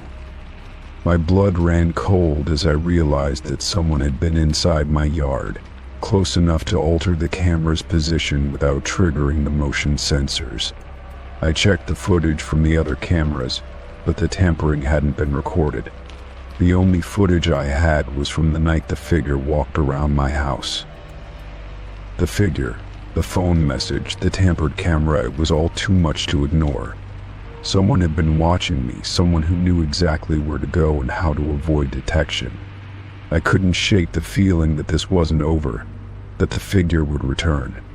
I didn't know when or why, but I had a sinking suspicion that I was being followed, watched from the shadows. I decided to take further action, contacting local authorities. They agreed to investigate, but they had no leads. They told me it could be a prank, or maybe a glitch in the system, but something told me it was more than that. I kept the police updated, but it was hard to trust that they would find anything. In the meantime, I kept checking the security footage, trying to find some clue that would explain everything, but the mystery only deepened. Weeks passed without incident, and I started to feel like maybe the worst was over. But then, one evening, as I was sitting in the living room, I received another message from the same unknown number. This time it was a photo of my house, taken from the backyard, the very spot where the figure had stood in the video. The photo was grainy, but it was unmistakable. It was my house, and it had been taken only hours ago. The figure hadn't gone away. They were still out there, still watching, and now they were getting closer. Story 24. I found a strange envelope in my mailbox, and inside was a picture of my childhood home. The image was old, faded, and the edges were frayed as if it had been sitting in a forgotten drawer for years. I didn't recognize the handwriting on the envelope or the postmark. It was as if the sender didn't want to be identified. The picture itself wasn't particularly remarkable. It showed the house as it had been when I was young, with the large oak tree in the front yard and the old swing hanging from its branches. But as I stared at it, something about the picture sent a chill down my spine. It felt wrong, like something was off. I turned the photo over, expecting to find some clue, some note explaining why it had been sent. There was nothing. No message, no signature, just the stark emptiness of the back. The more I looked at the picture, the more I felt like I was being watched, like someone was standing behind me, observing my every move. I shook the feeling off, telling myself it was just my imagination running wild. But deep down, I couldn't ignore the unease that was beginning to settle in my chest. I walked inside and sat down at the kitchen table, the picture still in my hands. My thoughts raced. How did someone get a picture of my childhood home? I hadn't lived there in years, and I hadn't spoken to anyone from my past in months. The house had been sold a long time ago, and I hadn't been back since. There was no logical explanation for how this photo could have found its way to me. I tried to brush it off, but the feeling of being watched only grew stronger. It was as if someone knew things about me, about my past, that I hadn't shared with anyone. I felt exposed, vulnerable, like my privacy had been violated in a way I couldn't understand. I couldn't shake the feeling that the photo wasn't just a random thing, that there was some deeper purpose behind it, something that was meant to get my attention. I decided to call my old neighbor, someone who had lived next door to my childhood home for as long as I could remember. Maybe they had seen something, or maybe they knew something about the photo. When they answered the phone, I asked if they had sent anything strange, or if they knew anything about the picture. They were confused at first, then told me they hadn't sent anything, and hadn't seen anything unusual. The conversation ended quickly, and I was left feeling even more unsettled. I spent the rest of the evening pacing around my house, the image of the childhood home lingering in my mind. I kept looking over my shoulder, half expecting to see someone standing in the shadows watching me. But when I checked, there was nothing. Still, the feeling didn't go away. I couldn't shake the thought that whoever sent the photo knew more about me than they should. I tried to convince myself it was just a harmless prank, but deep down I knew it was more than that. Later that night, as I was about to turn in for bed, I heard a faint noise coming from outside. It sounded like footsteps, slow and deliberate, like someone was walking around my house. I froze, my heart pounding in my chest. I moved cautiously to the window, peeking out through the blinds, but there was nothing there. No one in sight. The street was empty, the only sound the occasional rustling of leaves in the wind. I tried to calm myself, but the sense of unease refused to leave. I didn't sleep well that night. Every creak of the house, every gust of wind against the windows made me jump. I kept checking the locks on the doors and windows, making sure everything was secure. But the nagging feeling remained, like I was being watched, like I wasn't alone. It was as if the photo, the envelope, and the footsteps outside were all connected, pulling me deeper into something I didn't understand. The next morning, I decided to visit my childhood home. It wasn't far, just a short drive, but I hadn't been back in years. Maybe seeing the place again would help calm my nerves, help me make sense of what was happening. As I drove down the familiar streets, memories flooded back, playing in the yard, climbing the oak tree, running through the house with my siblings. It had once been a place of comfort, a place where I felt safe. When I arrived, I parked on the street and got out of the car. The house looked exactly the same, though it felt strangely different now. The new owners had made some changes, but the essence of the place was still there. I stood in front of the gate, staring at the house, wondering why I had come. What was I hoping to find? I walked up the driveway, my footsteps echoing in the quiet street. As I got closer, I noticed something strange. There was a new security camera on the porch, pointing directly at the front door. I hadn't seen it before. It was out of place, and it made me feel even more uneasy. I couldn't explain why, but I had the feeling that the camera had been put there recently, after I had received the photo. I stood there for a few moments, wondering if I should go inside and ask the new owners about the camera, but I hesitated. Something about the whole situation felt off, like I was intruding, like I wasn't supposed to be there. I turned around and walked back to my car, the sense of unease following me every step of the way. That evening, as I sat in my living room, the photo on the front of me, I began to piece together the fragments of the mystery. The picture of my childhood home, the strange envelope, the feeling of being watched, the footsteps outside, all of it seemed connected. But to what? And why? I didn't know the answers, but I couldn't shake the sense that this was just the beginning. I decided to keep the photo, the envelope, and the feeling of dread to myself. Maybe it was just a coincidence, a random event that would fade away in time.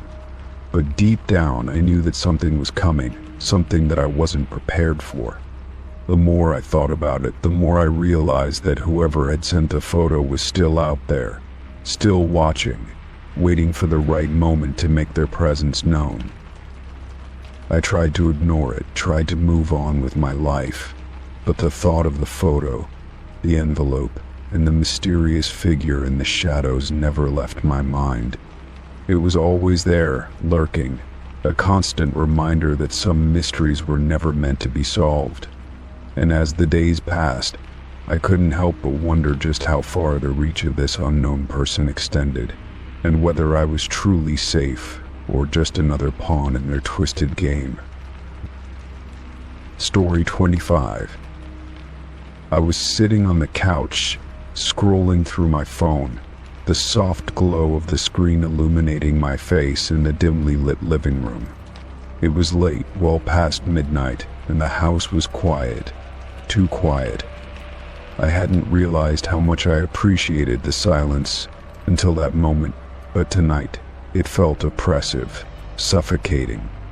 The house, which had always felt like my safe space, now seemed like it was closing in on me. Then, my phone buzzed. I glanced down, expecting it to be a message from a friend, or maybe a notification from one of my social media accounts. But the text I saw made my stomach drop. "I'm in the room with you." But I froze. The words stared back at me, sending a chill down my spine. I looked around the room, my eyes darting from corner to corner, searching for any sign of movement. I was alone. I had made sure to lock the doors and close the windows before settling down for the night. No one was supposed to be here. But the message, those few words, sent a rush of panic coursing through my veins.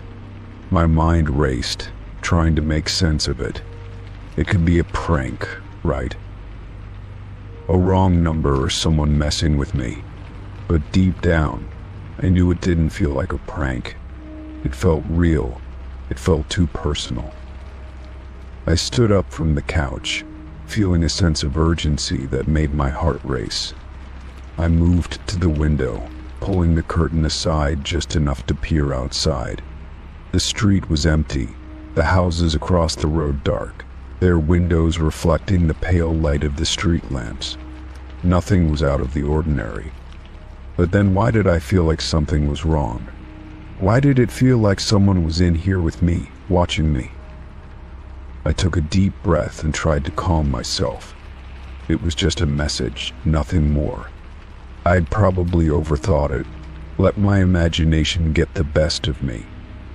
I could block the number, ignore it, and go back to watching TV. I set my phone down on the coffee table, but before I could turn back to the TV, my phone buzzed again. I picked it up, and my heart skipped a beat. The same number, the same chilling message. Don't turn around. My breath hitched in my chest, and every muscle in my body tensed. I hadn't moved from my spot. I was still standing in the middle of the room, phone in hand, too afraid to look behind me. I didn't want to. The fear gripped me like a vice, tightening with every passing second. I told myself it was ridiculous, that I was being paranoid, that nothing was there. But the thought of turning around was unbearable, like if I did, I would see something I wasn't meant to see. I stayed still, my back rigid, trying to steady my breathing. My mind raced, replaying every sound I had heard earlier that night, the creaks in the floorboards, the wind outside rattling the windows. But none of that could explain the text. Couldn't explain why it felt like the walls were closing in on me, why I could practically feel someone's presence behind me, even though I knew I was alone. My phone buzzed again, and I nearly dropped it in my haste to check. The text was short, but the words hit me like a punch to the stomach. I'm closer now.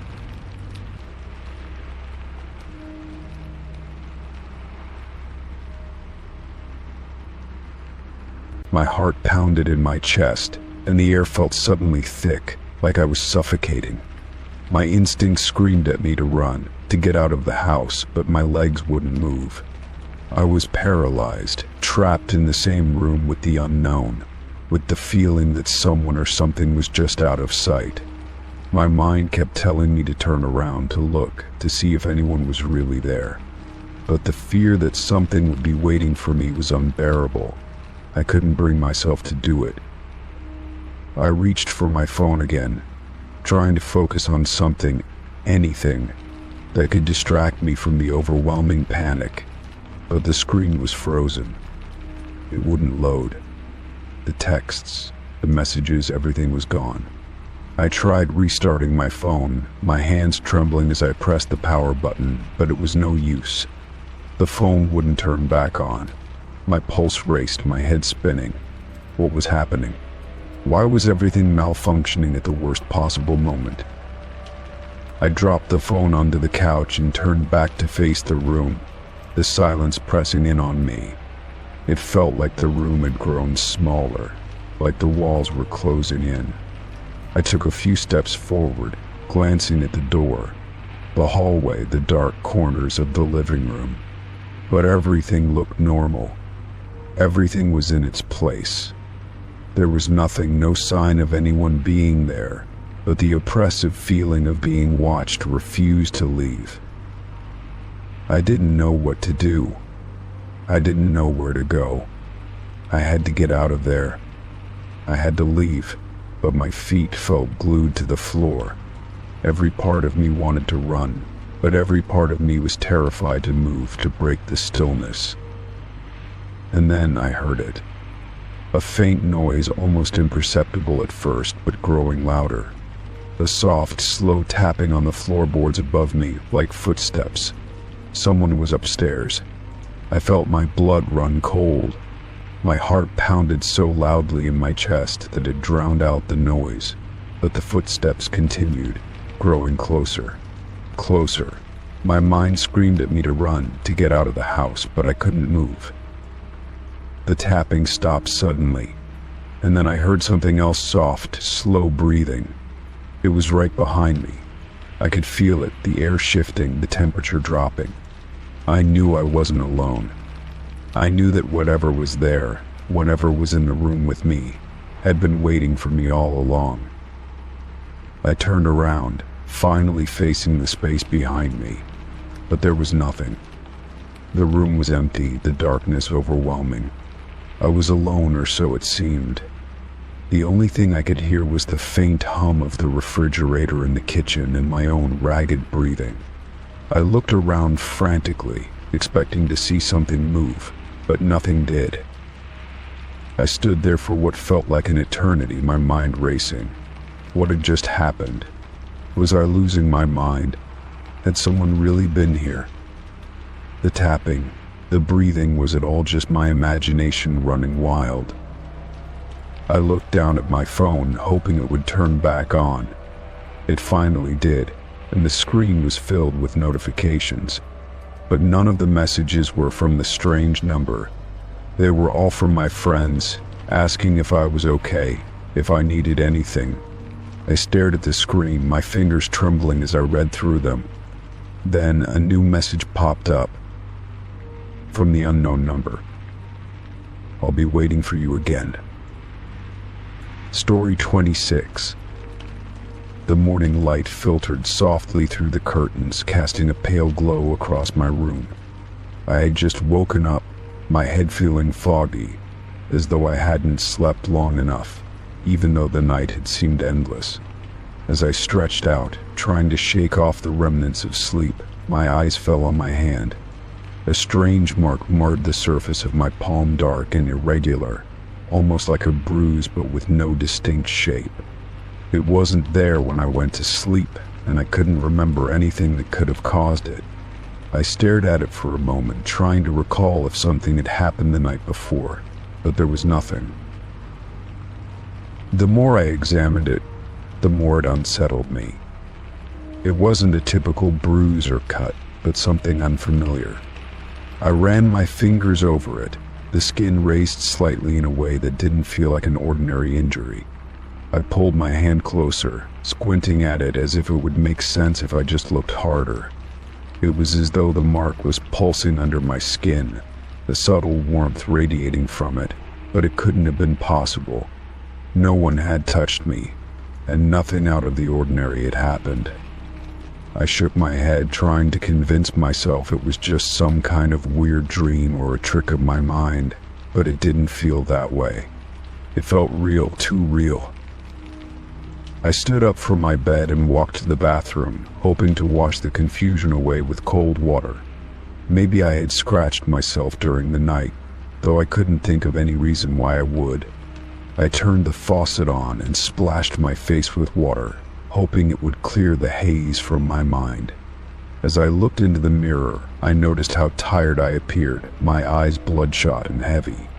I hadn't been sleeping well lately, but nothing seemed to explain this strange mark.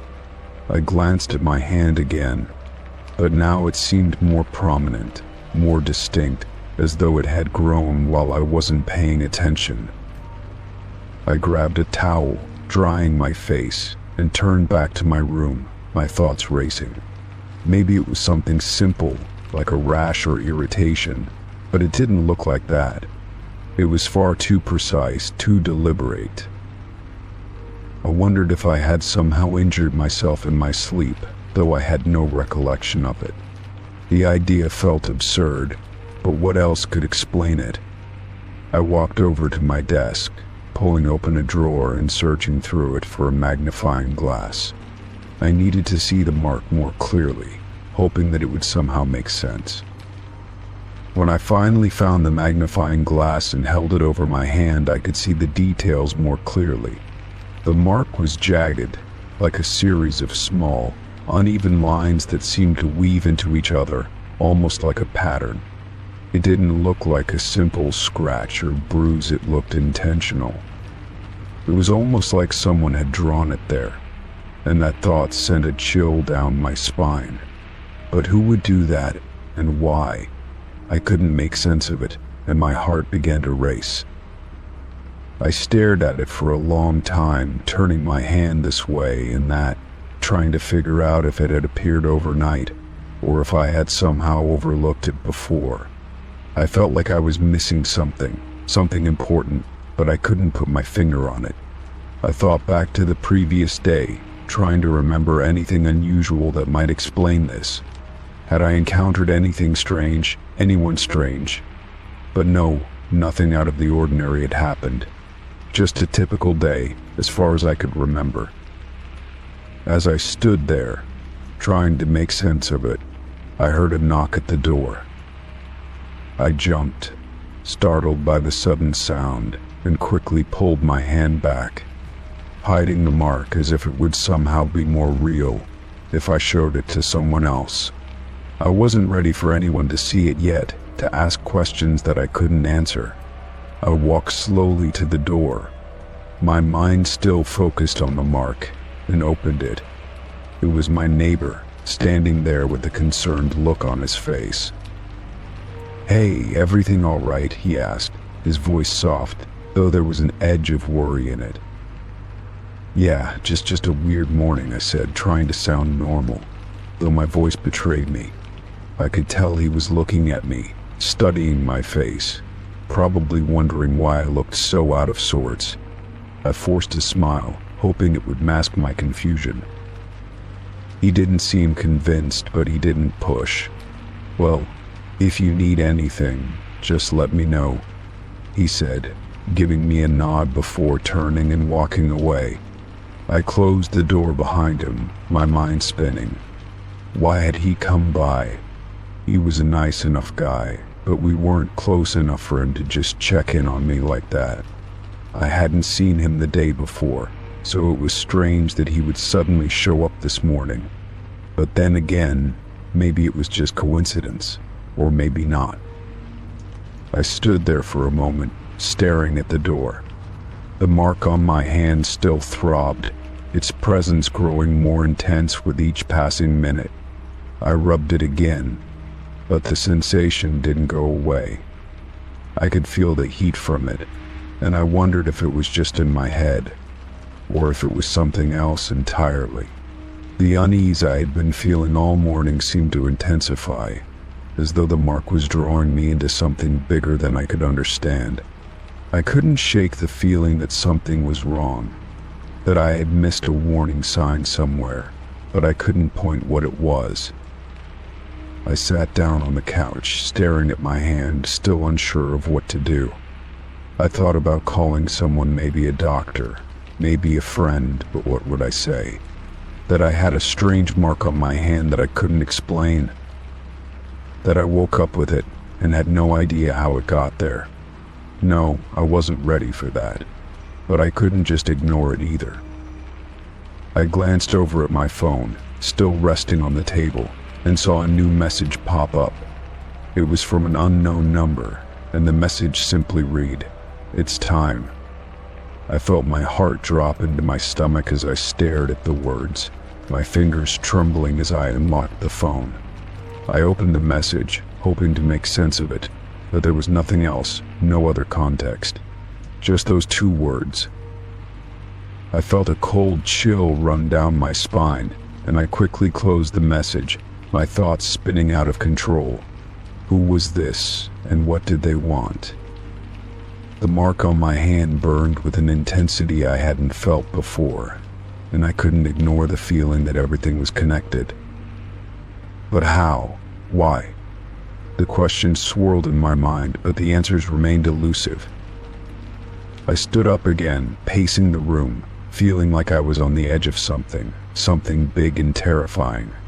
I couldn't shake the feeling that I was being watched, that someone was waiting for me to figure it out, to make the next move. But I didn't know what that move was. How could I? And then, just as suddenly as it had appeared, the mark on my hand began to fade. It wasn't gone entirely, but it was lighter, less pronounced, as though it had been absorbed into my skin. I stared at it, half in disbelief, unsure of what I had just witnessed. My heart still raced, but the fear had lessened, replaced by confusion. What had happened? Was it real, or had I imagined it all? I didn't know, but I couldn't ignore the fact that something had changed. Something had happened. I glanced at my phone again, my fingers hovering over it, unsure of what to do next. There was no going back now. The questions were only beginning, and I had no idea where they would lead. Story 27. I had just woken up and grabbed my phone, expecting to start my day like any other. I scrolled through my notifications, but something felt off. I glanced at the screen more closely and noticed the app icons were out of place. My social media apps were open, and there were activity logs showing messages sent and posts made, all while I had been fast asleep. I checked the time. It was 8:45 a.m. I hadn't touched my phone since 10 p.m. the night before. I froze for a moment, trying to process what I was seeing. I quickly opened each app, my heart racing. My messages on one app were full of conversations I didn't remember having. The conversations were casual, but they were with people I hadn't spoken to in weeks. There were photos I hadn't posted, new contacts added to my phone, and even some strange replies to messages I didn't recall sending. I quickly checked the times everything had happened in the middle of the night, between 2 a.m. and 4 a.m., while I was asleep. There was no way I could have done any of this, not without remembering. I tried to rationalize it. Maybe I had sleepwalked and unknowingly opened my apps. Maybe someone had borrowed my phone while I was asleep, but no one had been in my room. I was sure of it. I lived alone, and the night had been quiet, too quiet, in fact. My heart beat faster as I thought of the only other possible explanation. Someone had been in my house, using my phone without my knowledge. I felt a wave of panic wash over me, but I pushed it down, trying to think clearly. I checked the security footage on my phone, hoping it would offer some clarity. The cameras I had set up around my house were connected to an app, and they had recorded the night. I opened the feed for my bedroom, and there it was clear as day. The footage showed me lying peacefully in bed, my body still. But then at 2:30 a.m., something strange happened. I could see the shadows in my room shift. The camera, positioned in the corner, had captured a figure, a silhouette of someone moving in the darkness. They were standing near the foot of my bed, just watching me. I had to rewind the footage to make sure I wasn't imagining things. There it was again, the shadow, still as eerie as before. The figure seemed to lean down, and the faint glow of my phone screen flickered on. I could see the dim light of the phone shining against the darkness. The figure wasn't doing anything aggressive. They weren't even touching me. But they were clearly using my phone, scrolling through it, maybe even opening apps. I watched, frozen, unable to look away.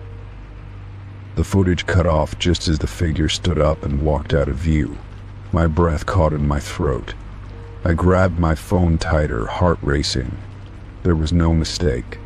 Someone had been in my room, in my house, using my phone. But who? How? And why?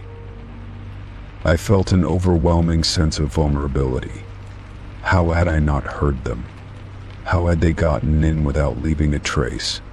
I couldn't understand. I had checked all the doors and windows before bed, locking them securely. Everything had seemed fine. But now I wasn't so sure. Was this person someone I knew? Or was it a stranger who had been watching me for some time? I went to my front door and double-checked the locks. They were all secure, just as I had left them. The window by the kitchen was shut tight, and nothing seemed out of place. I stood still for a moment, my mind racing, trying to piece together everything I knew. My phone was the only real clue, but it offered no answers, just more questions. The more I thought about it, the more I realized something unsettling. Whoever had used my phone knew exactly what they were doing. They hadn't just opened random apps. They had messaged people, replied to old conversations, and made posts that seemed deliberate, as if they were trying to send a message. But to whom? What was their goal? I grabbed my keys and made sure I had my phone in hand before heading out the door. I needed to get out of the house, to clear my mind, and maybe even talk to someone about this.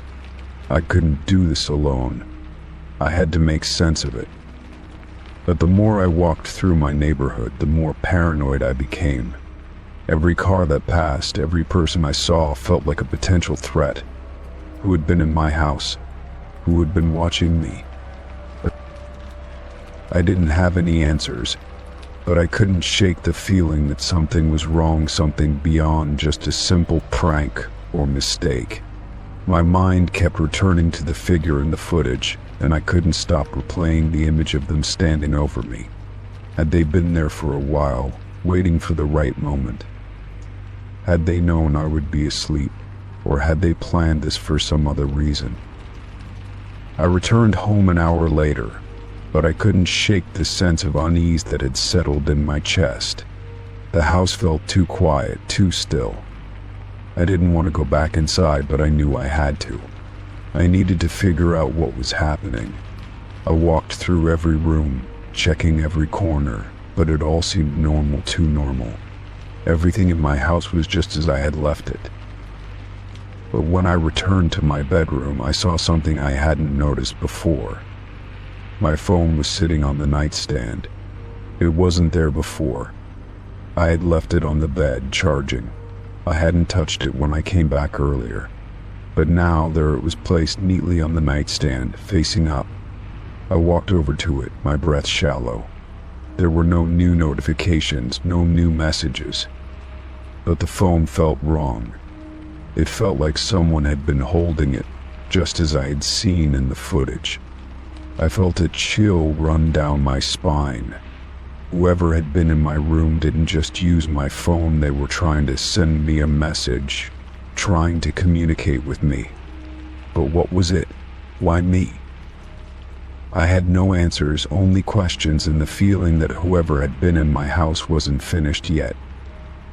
Story 28. I was on my way out to grab the mail when I noticed something strange outside my door. A new pair of shoes sitting neatly on the welcome mat. They were a brand I had never seen before, sleek black sneakers with a shiny, almost unnatural finish. The shoes looked pristine, untouched by dirt or wear, as if they had been placed there only moments ago. I paused, staring at them for a long moment, trying to make sense of it.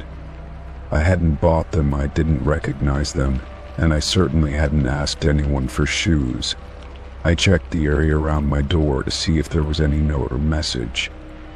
Anything that could explain why they were there. But there was nothing.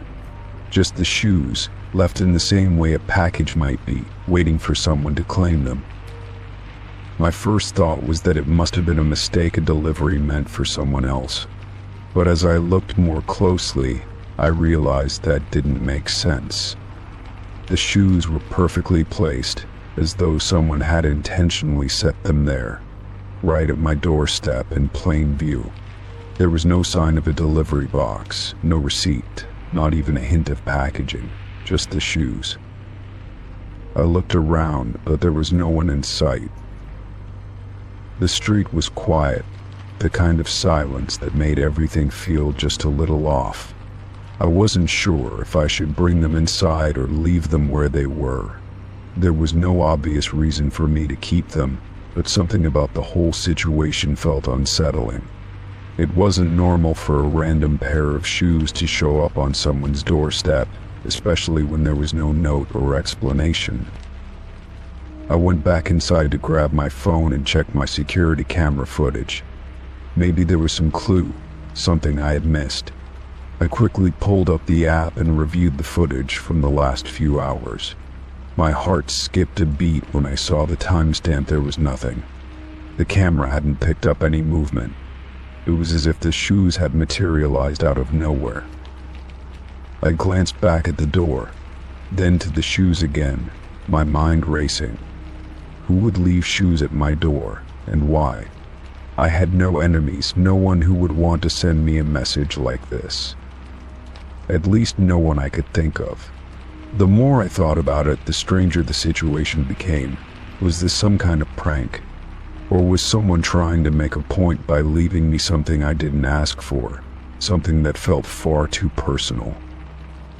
I decided to step outside and get a closer look at the shoes.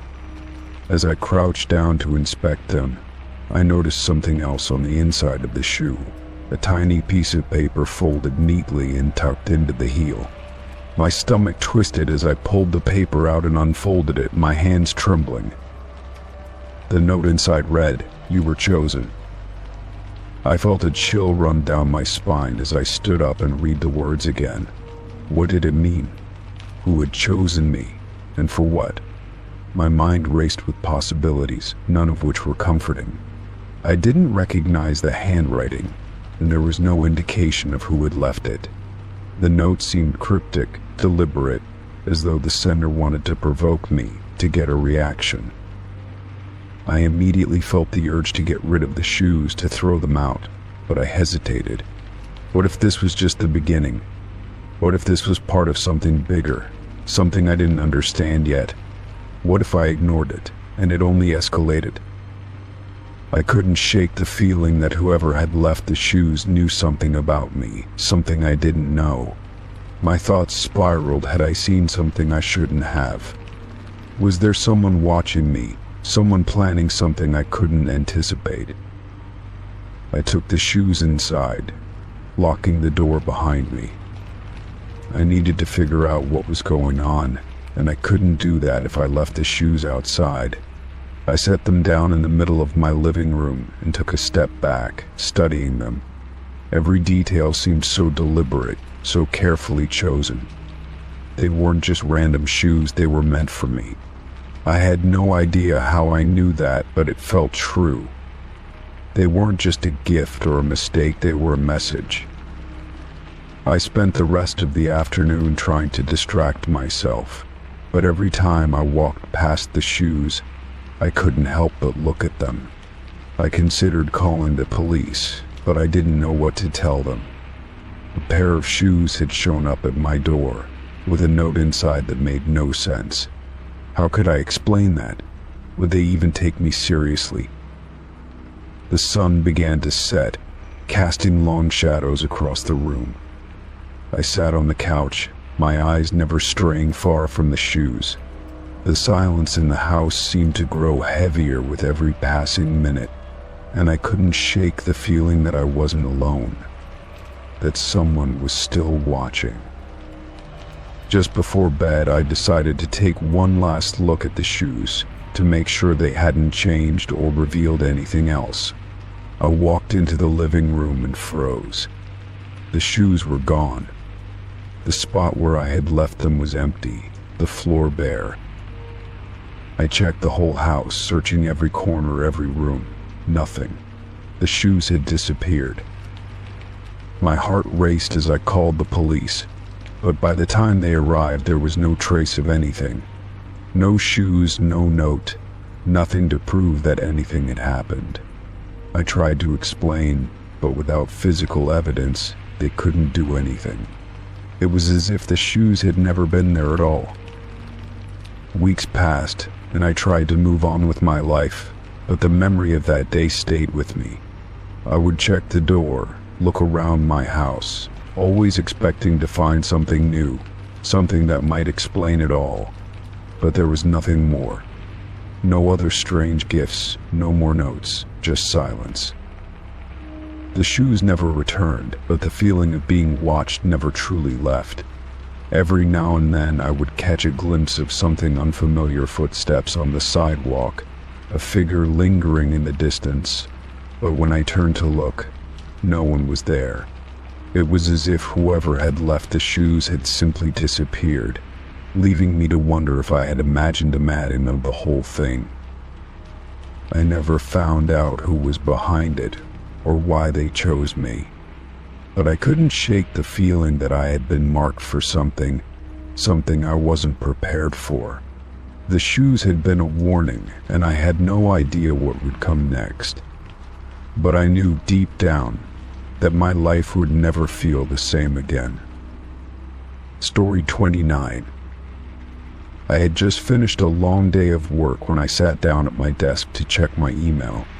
The glow of the screen felt familiar, almost comforting after hours of staring at documents and reports. I scrolled through the messages, dismissing most of them as spam or routine updates. But then, one caught my eye. It was from an unknown address, one that I didn't recognize at all. The subject line was simple, yet chilling. You shouldn't have come back. My fingers hovered over the mouse, unsure whether I should open it. The phrasing alone unsettled me. It seemed so personal, as if whoever sent it knew something I didn't. I hesitated for a moment, but curiosity won out. I clicked on the email, my heart beating faster with every second. The message was brief, consisting of only one line: "You shouldn't have come back." It was signed by no one, just a string of random letters and numbers that meant nothing to me. I stared at the screen, trying to make sense of it. I hadn't been away, at least not in the way the email seemed to suggest. I hadn't traveled, hadn't gone anywhere, so why was I getting a message like this? My mind raced through possibilities. Could it be some sort of prank? Maybe a mistake? But something about the message felt too deliberate to be a joke. I had the distinct feeling that whoever sent it was watching me, waiting for me to react. I felt a chill run down my spine. I shook my head, trying to dismiss the thought. It had to be a mistake, nothing more. I tried to push it out of my mind, but the words kept echoing in my head. "You shouldn't have come back." The phrase kept repeating, as if it were embedded in my brain, growing louder and more insistent with every passing second. I stood up, pacing around the room, trying to shake off the unease that was settling deep in my chest. I checked the time late, but not too late for a quiet evening. I glanced around my apartment, feeling the walls closing in on me. The silence of the room felt oppressive. My eyes drifted back to the screen, and before I knew it, I was searching for any clue in the email that could explain who had sent it. The address was completely unfamiliar, but it didn't look like spam. There were no advertisements, no misspelled words, just that one cryptic message. I clicked the reply button without thinking, my fingers shaking as I typed, "Who is this?" and pressed send. The thought of getting an answer, some kind of resolution, made me feel a little better. But the sinking feeling in my stomach didn't go away. I waited for a response, though I wasn't sure why. Something about the situation felt wrong. The longer I sat there, staring at the screen, the more I realized that I hadn't heard a sound in the apartment for hours. Then, my phone buzzed on the table beside me, startling me from my thoughts. I picked it up quickly, expecting a message from a friend or family member. But no, it was another notification, another email. The subject line was the same: "You shouldn't have come back." My heart skipped a beat. I felt my skin go cold as I stared at the screen. It wasn't possible. The message had been sent from the same unknown address. I opened the email immediately, my hands trembling as I read the words again. "You shouldn't have come back." No other context, no explanation, just those same 3 words. I leaned back in my chair, my mind racing. Was this a coincidence? Was someone playing a cruel game with me? Or was there something more to it?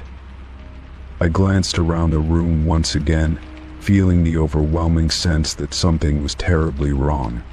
My home should have felt like a place of comfort, but instead, it was filled with an eerie stillness, as though the walls themselves were watching me. I started to feel paranoid, and I couldn't help but look over my shoulder every few seconds, half expecting someone to be standing there. The quiet seemed too heavy, too thick, as if it were pressing in on me from all sides. I stood up and walked around the apartment, checking the windows, the locks, the doors, but everything seemed secure. There was no sign that anyone had been here, no sign that anything had changed. Still, the feeling lingered. Something wasn't right. The phone buzzed again. This time it wasn't an email. It was a call from an unknown number. I stared at the screen, the words on the display making my heart race. My instincts told me not to answer, but curiosity pushed me to pick up. "Hello," I said, my voice shaky. There was silence on the other end for a moment, followed by a voice, low and unrecognizable. "You shouldn't have come back," it said, the words sounding like they were coming from someone standing just behind me. I froze. The voice, that same voice from the email, was now speaking directly to me. It was as though they had been waiting for me to hear it, for me to realize that I wasn't alone. I felt my throat tighten, and I couldn't speak. I wanted to hang up, but I was frozen in place, staring at the phone as if the person on the other end could see me. The voice spoke again. "You never should have come back. It's too late now." I slammed the phone down on the table, my breath coming in sharp gasps. My hands were shaking uncontrollably as I stared at the phone, still feeling the weight of those words in the air. How did they know? How did they know I had come back? The apartment felt colder now, like the temperature had dropped several degrees in an instant. I glanced around, half expecting to see someone standing in the doorway or hiding in the shadows, but the place was empty. My heart raced, and my mind couldn't keep up with the flood of questions. Who was doing this? Why me? What did they mean by coming back? I stood up and walked to the window, pulling the curtains aside to check outside, but there was nothing. No one was there. The street below was empty, the lights flickering in the distance as if the world outside had forgotten me. I couldn't stay here anymore. I needed to get out. I grabbed my coat, not even thinking about what I was doing, and rushed to the door. But before I could turn the knob, I heard the voice again, soft and clear. "You shouldn't have come back." I froze, the words sinking deep into my skin. I didn't know what to do anymore. I didn't know who was watching or what was waiting for me. The apartment, the emails, the phone call, they all felt like part of some twisted game that I was helpless to stop. But I couldn't just leave, not without understanding what was happening. I couldn't run from it. Not yet. And so I sat back down at my desk, my fingers trembling as I opened the email again. I had to know who was behind it, who was doing this to me. The answer felt so close, just out of reach, but I knew it was there, hidden somewhere in the messages, in the silence of the house, in the cold, unnerving sense that something had changed since I came back. Story 30. I had spent most of the day at home, trying to catch up on work and taking care of household chores. It was one of those rare moments where the house was quiet, with no interruptions or distractions. I had no reason to leave, no plans to go anywhere. So when I reached into my coat pocket to grab my phone, I was caught off guard when my fingers brushed against a set of keys I didn't recognize. I pulled them out, inspecting them in the dim light of the living room. There were 3 keys on the ring, none of which looked familiar. They weren't my house keys, nor did they match the spare keys I had kept for my car. The metal was worn in places, suggesting they had been used frequently, but I couldn't recall ever having seen them before. My mind raced, trying to remember if I had perhaps borrowed something from someone, or if I had been at a friend's house and forgotten to return the keys. But the more I thought about it, the less I could make sense of it. I checked the pockets of my coat again, hoping to find some clue as to where they might have come from, but there was nothing else. No note, no identifying markers, just the keys. A strange feeling washed over me, a mixture of confusion and unease. How could I have ended up with these keys when I hadn't been anywhere all day? Had someone planted them in my coat without me noticing? Was I losing track of my own actions? I tried to dismiss the thought, telling myself it was just some silly mistake. Maybe I had put the keys in my pocket days ago and simply forgotten about them. But the more I thought about it, the more unsettling the idea became. I hadn't left the house in days, and no one had been over to visit. It didn't make sense. And what if someone had been in my house without me knowing? The thought made my skin crawl. I stood there for a long time, staring at the keys, turning them over in my hand. The more I examined them, the more the unease grew. There was something about them that felt out of place, as though they didn't belong in my life. I walked to the front door and tried each key in the lock, hoping it would fit somewhere, hoping it would give me some sort of answer. But none of the keys worked. I couldn't stop the growing sense of dread as I wondered who might have these keys and why they were now in my possession. I didn't sleep that night. Every creak of the house, every gust of wind outside made me jump. The keys felt heavier in my pocket, as if they carried some kind of hidden meaning, some connection to something I couldn't yet understand. I spent hours pacing, wondering what had happened, what I might have missed. Had I been watched? Had someone been in my home while I was asleep? The uncertainty gnawed at me, and I couldn't shake the feeling that I was being pulled into something I didn't want to be a part of. The next day, I decided to take the keys to a locksmith. I hoped that maybe they could shed some light on the mystery, or at least tell me what kind of lock the keys opened. The locksmith inspected the keys carefully, but his face remained neutral, unreadable. When he told me that they were old and didn't belong to any common locks, I felt a chill run down my spine. He also mentioned that one of the keys seemed to have been filed down, as if it had been altered for a specific purpose. I left the locksmith's shop feeling more confused than ever. Who would have keys to a lock that didn't belong to anything I knew? Who would be capable of altering one of the keys in such a way? I had no answers, only more questions. The thought of someone having access to places I didn't know about, having keys to parts of my life that I couldn't understand, consumed me. I couldn't stop imagining all the places those keys might open, all the secrets they could reveal. And the more I thought about it, the more the sense of unease settled in like a weight I couldn't escape. A week passed without incident, but the keys remained in my possession, always in my coat pocket, always with me. I couldn't get rid of them. I didn't know if I was afraid to throw them away or if I was just waiting for something to happen.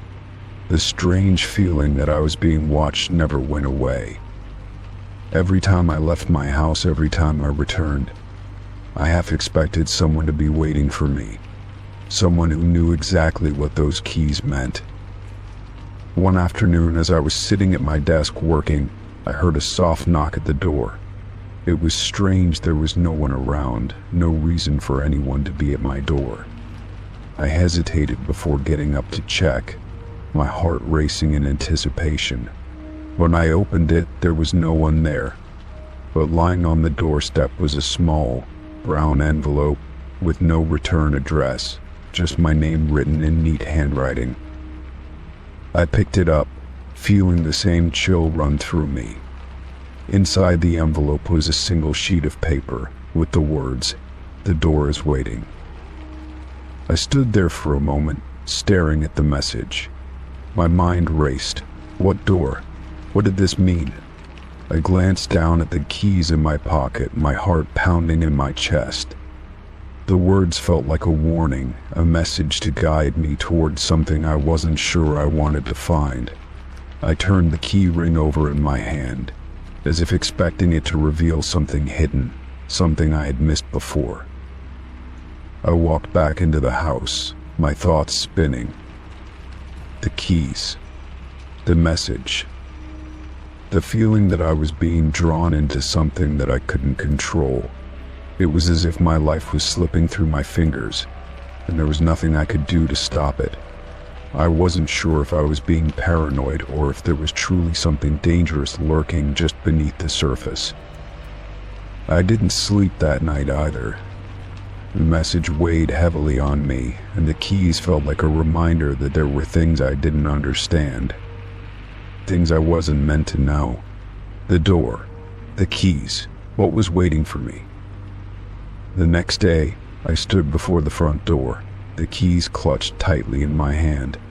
There was a sense of finality in the air, as though I was about to step into something I couldn't turn back from. I slowly inserted the first key into the lock and turned it, feeling a strange sense of relief when it clicked open. Inside, there was nothing. No hidden secrets, no dark figures waiting in the shadows. Just the quiet hum of my home, as though nothing had changed. I walked through the house, checking every room, every closet, every corner, but there was nothing unusual. The keys were just keys, and the door had been waiting for nothing. In the end, I never found out who had left the keys or why they had ended up in my pocket. The messages stopped, and life eventually returned to a strange sense of normalcy. But the feeling that something was out there, that someone was watching, never quite faded. And the keys, I kept them tucked away in a drawer, always just a little too close for comfort. Story 31. I woke up to the sound of heavy breathing near my bed, but I was the only one in the room. The air was thick, filled with the faint but unmistakable sound of shallow, labored breaths. My heart skipped a beat, and I sat up, the covers tangled around my legs. I looked around, but everything seemed normal to normal. The only thing that wasn't right was the sound, growing louder, closer. I glanced toward the door, which was still closed, and the windows were shut tight. There was no one in sight, but the breathing persisted. It felt so real, so immediate, that I could almost feel the warm breath on my skin. I tried to shake it off, convincing myself it was just a trick of the mind, some dream that hadn't quite left me. But the sound kept pulling me back, like it was coming from right beside me. I swung my legs out of bed, standing cautiously on the cold floor. My pulse raced, each step measured, as if whatever was making that noise would notice me if I moved too quickly. I crept toward the direction where the breathing seemed the loudest. The room was empty, nothing out of place, nothing to explain it. I looked at the walls, the ceiling, even under the bed, but there was no sign of anyone. The sound didn't stop, though. It felt like it was in the room with me, but just out of sight. I backed away from the bed, moving slowly toward the door. My fingers brushed the doorknob and I hesitated, half expecting to turn around and find something there. But there was nothing. I pulled the door open and stepped into the hallway, the breathing still echoing in my ears. My whole body was on edge, each breath I took feeling shallow, like I was trying to outrun whatever was in the room with me. I rushed to the light switch and flicked it on, hoping the brightness would chase away whatever unease I felt. But the house was silent again, and the heavy breathing was gone. I stood there, breathing heavily, trying to convince myself it had all been a hallucination, a result of bad sleep or some lingering dream. But I couldn't shake the feeling that something wasn't right. I walked to the living room and sat down, trying to calm my racing thoughts. Maybe I had just imagined it. After all, I had been stressed lately, not sleeping well, and I'd been hearing things at night before. But deep down, I knew it wasn't just in my head. That breathing, so clear and close, had been real. It was something or someone watching me. The hours passed slowly as I tried to distract myself with mundane tasks, but the unease didn't leave me. Every creak of the house, every shadow in the corner of my vision made me jump. I kept thinking about the breathing, the sensation of someone else being in my space. Even with the daylight pouring through the windows, I couldn't shake the feeling that something was still there, lingering just out of view. As the sun set and the shadows in the house grew longer, I knew I wouldn't be able to sleep in my own bed again. I couldn't risk hearing that breath again, not knowing where it was coming from or what it meant. I set up a makeshift bed on the couch, keeping the lights on, trying to make myself feel safe. But just before I finally drifted off to sleep, I heard it again. The same heavy breathing, like someone was standing right beside me. I jumped up from the couch, my heart hammering in my chest. I looked around, but no one was there. No shadows, no figures, just the emptiness of the room. I stood frozen, listening to the air, but the breathing didn't return. Instead, a cold chill filled the room, making the hairs on my neck stand on end. The silence that followed was worse than the breathing itself. I slowly walked toward the door, my mind racing with questions I couldn't answer. What was going on? Was I being watched, or had something else made itself at home in my space? I checked every room again, every corner, every closet, but the house remained empty, just as it had been when I woke up. Yet the feeling of being watched never left. It clung to me like a shadow, following me from room to room. Later that night, as I lay in bed, unable to sleep, I heard it again, so faint I almost thought I imagined it. A light rustling sound, followed by a heavy breath. It was coming from the corner of the room, just beyond the edge of my sight. I held my breath, straining to hear it, but it didn't come again. The house was silent, and I thought about calling anyone, but I felt too embarrassed. How could I explain the strange, persistent breathing to someone without sounding crazy? So I kept it to myself, hoping that it would stop on its own, hoping that I could get some rest. I spent the next few days in a haze, not sure if I was imagining things or if something really was in my house. The breathing would come and go, always in the background, always just out of reach. Sometimes it felt like I wasn't alone in the room, like I could feel someone's presence, but every time I looked, no one was there. One night, after the breathing started up again, I decided to confront it. I grabbed a flashlight and went into the room where I had heard the sounds before.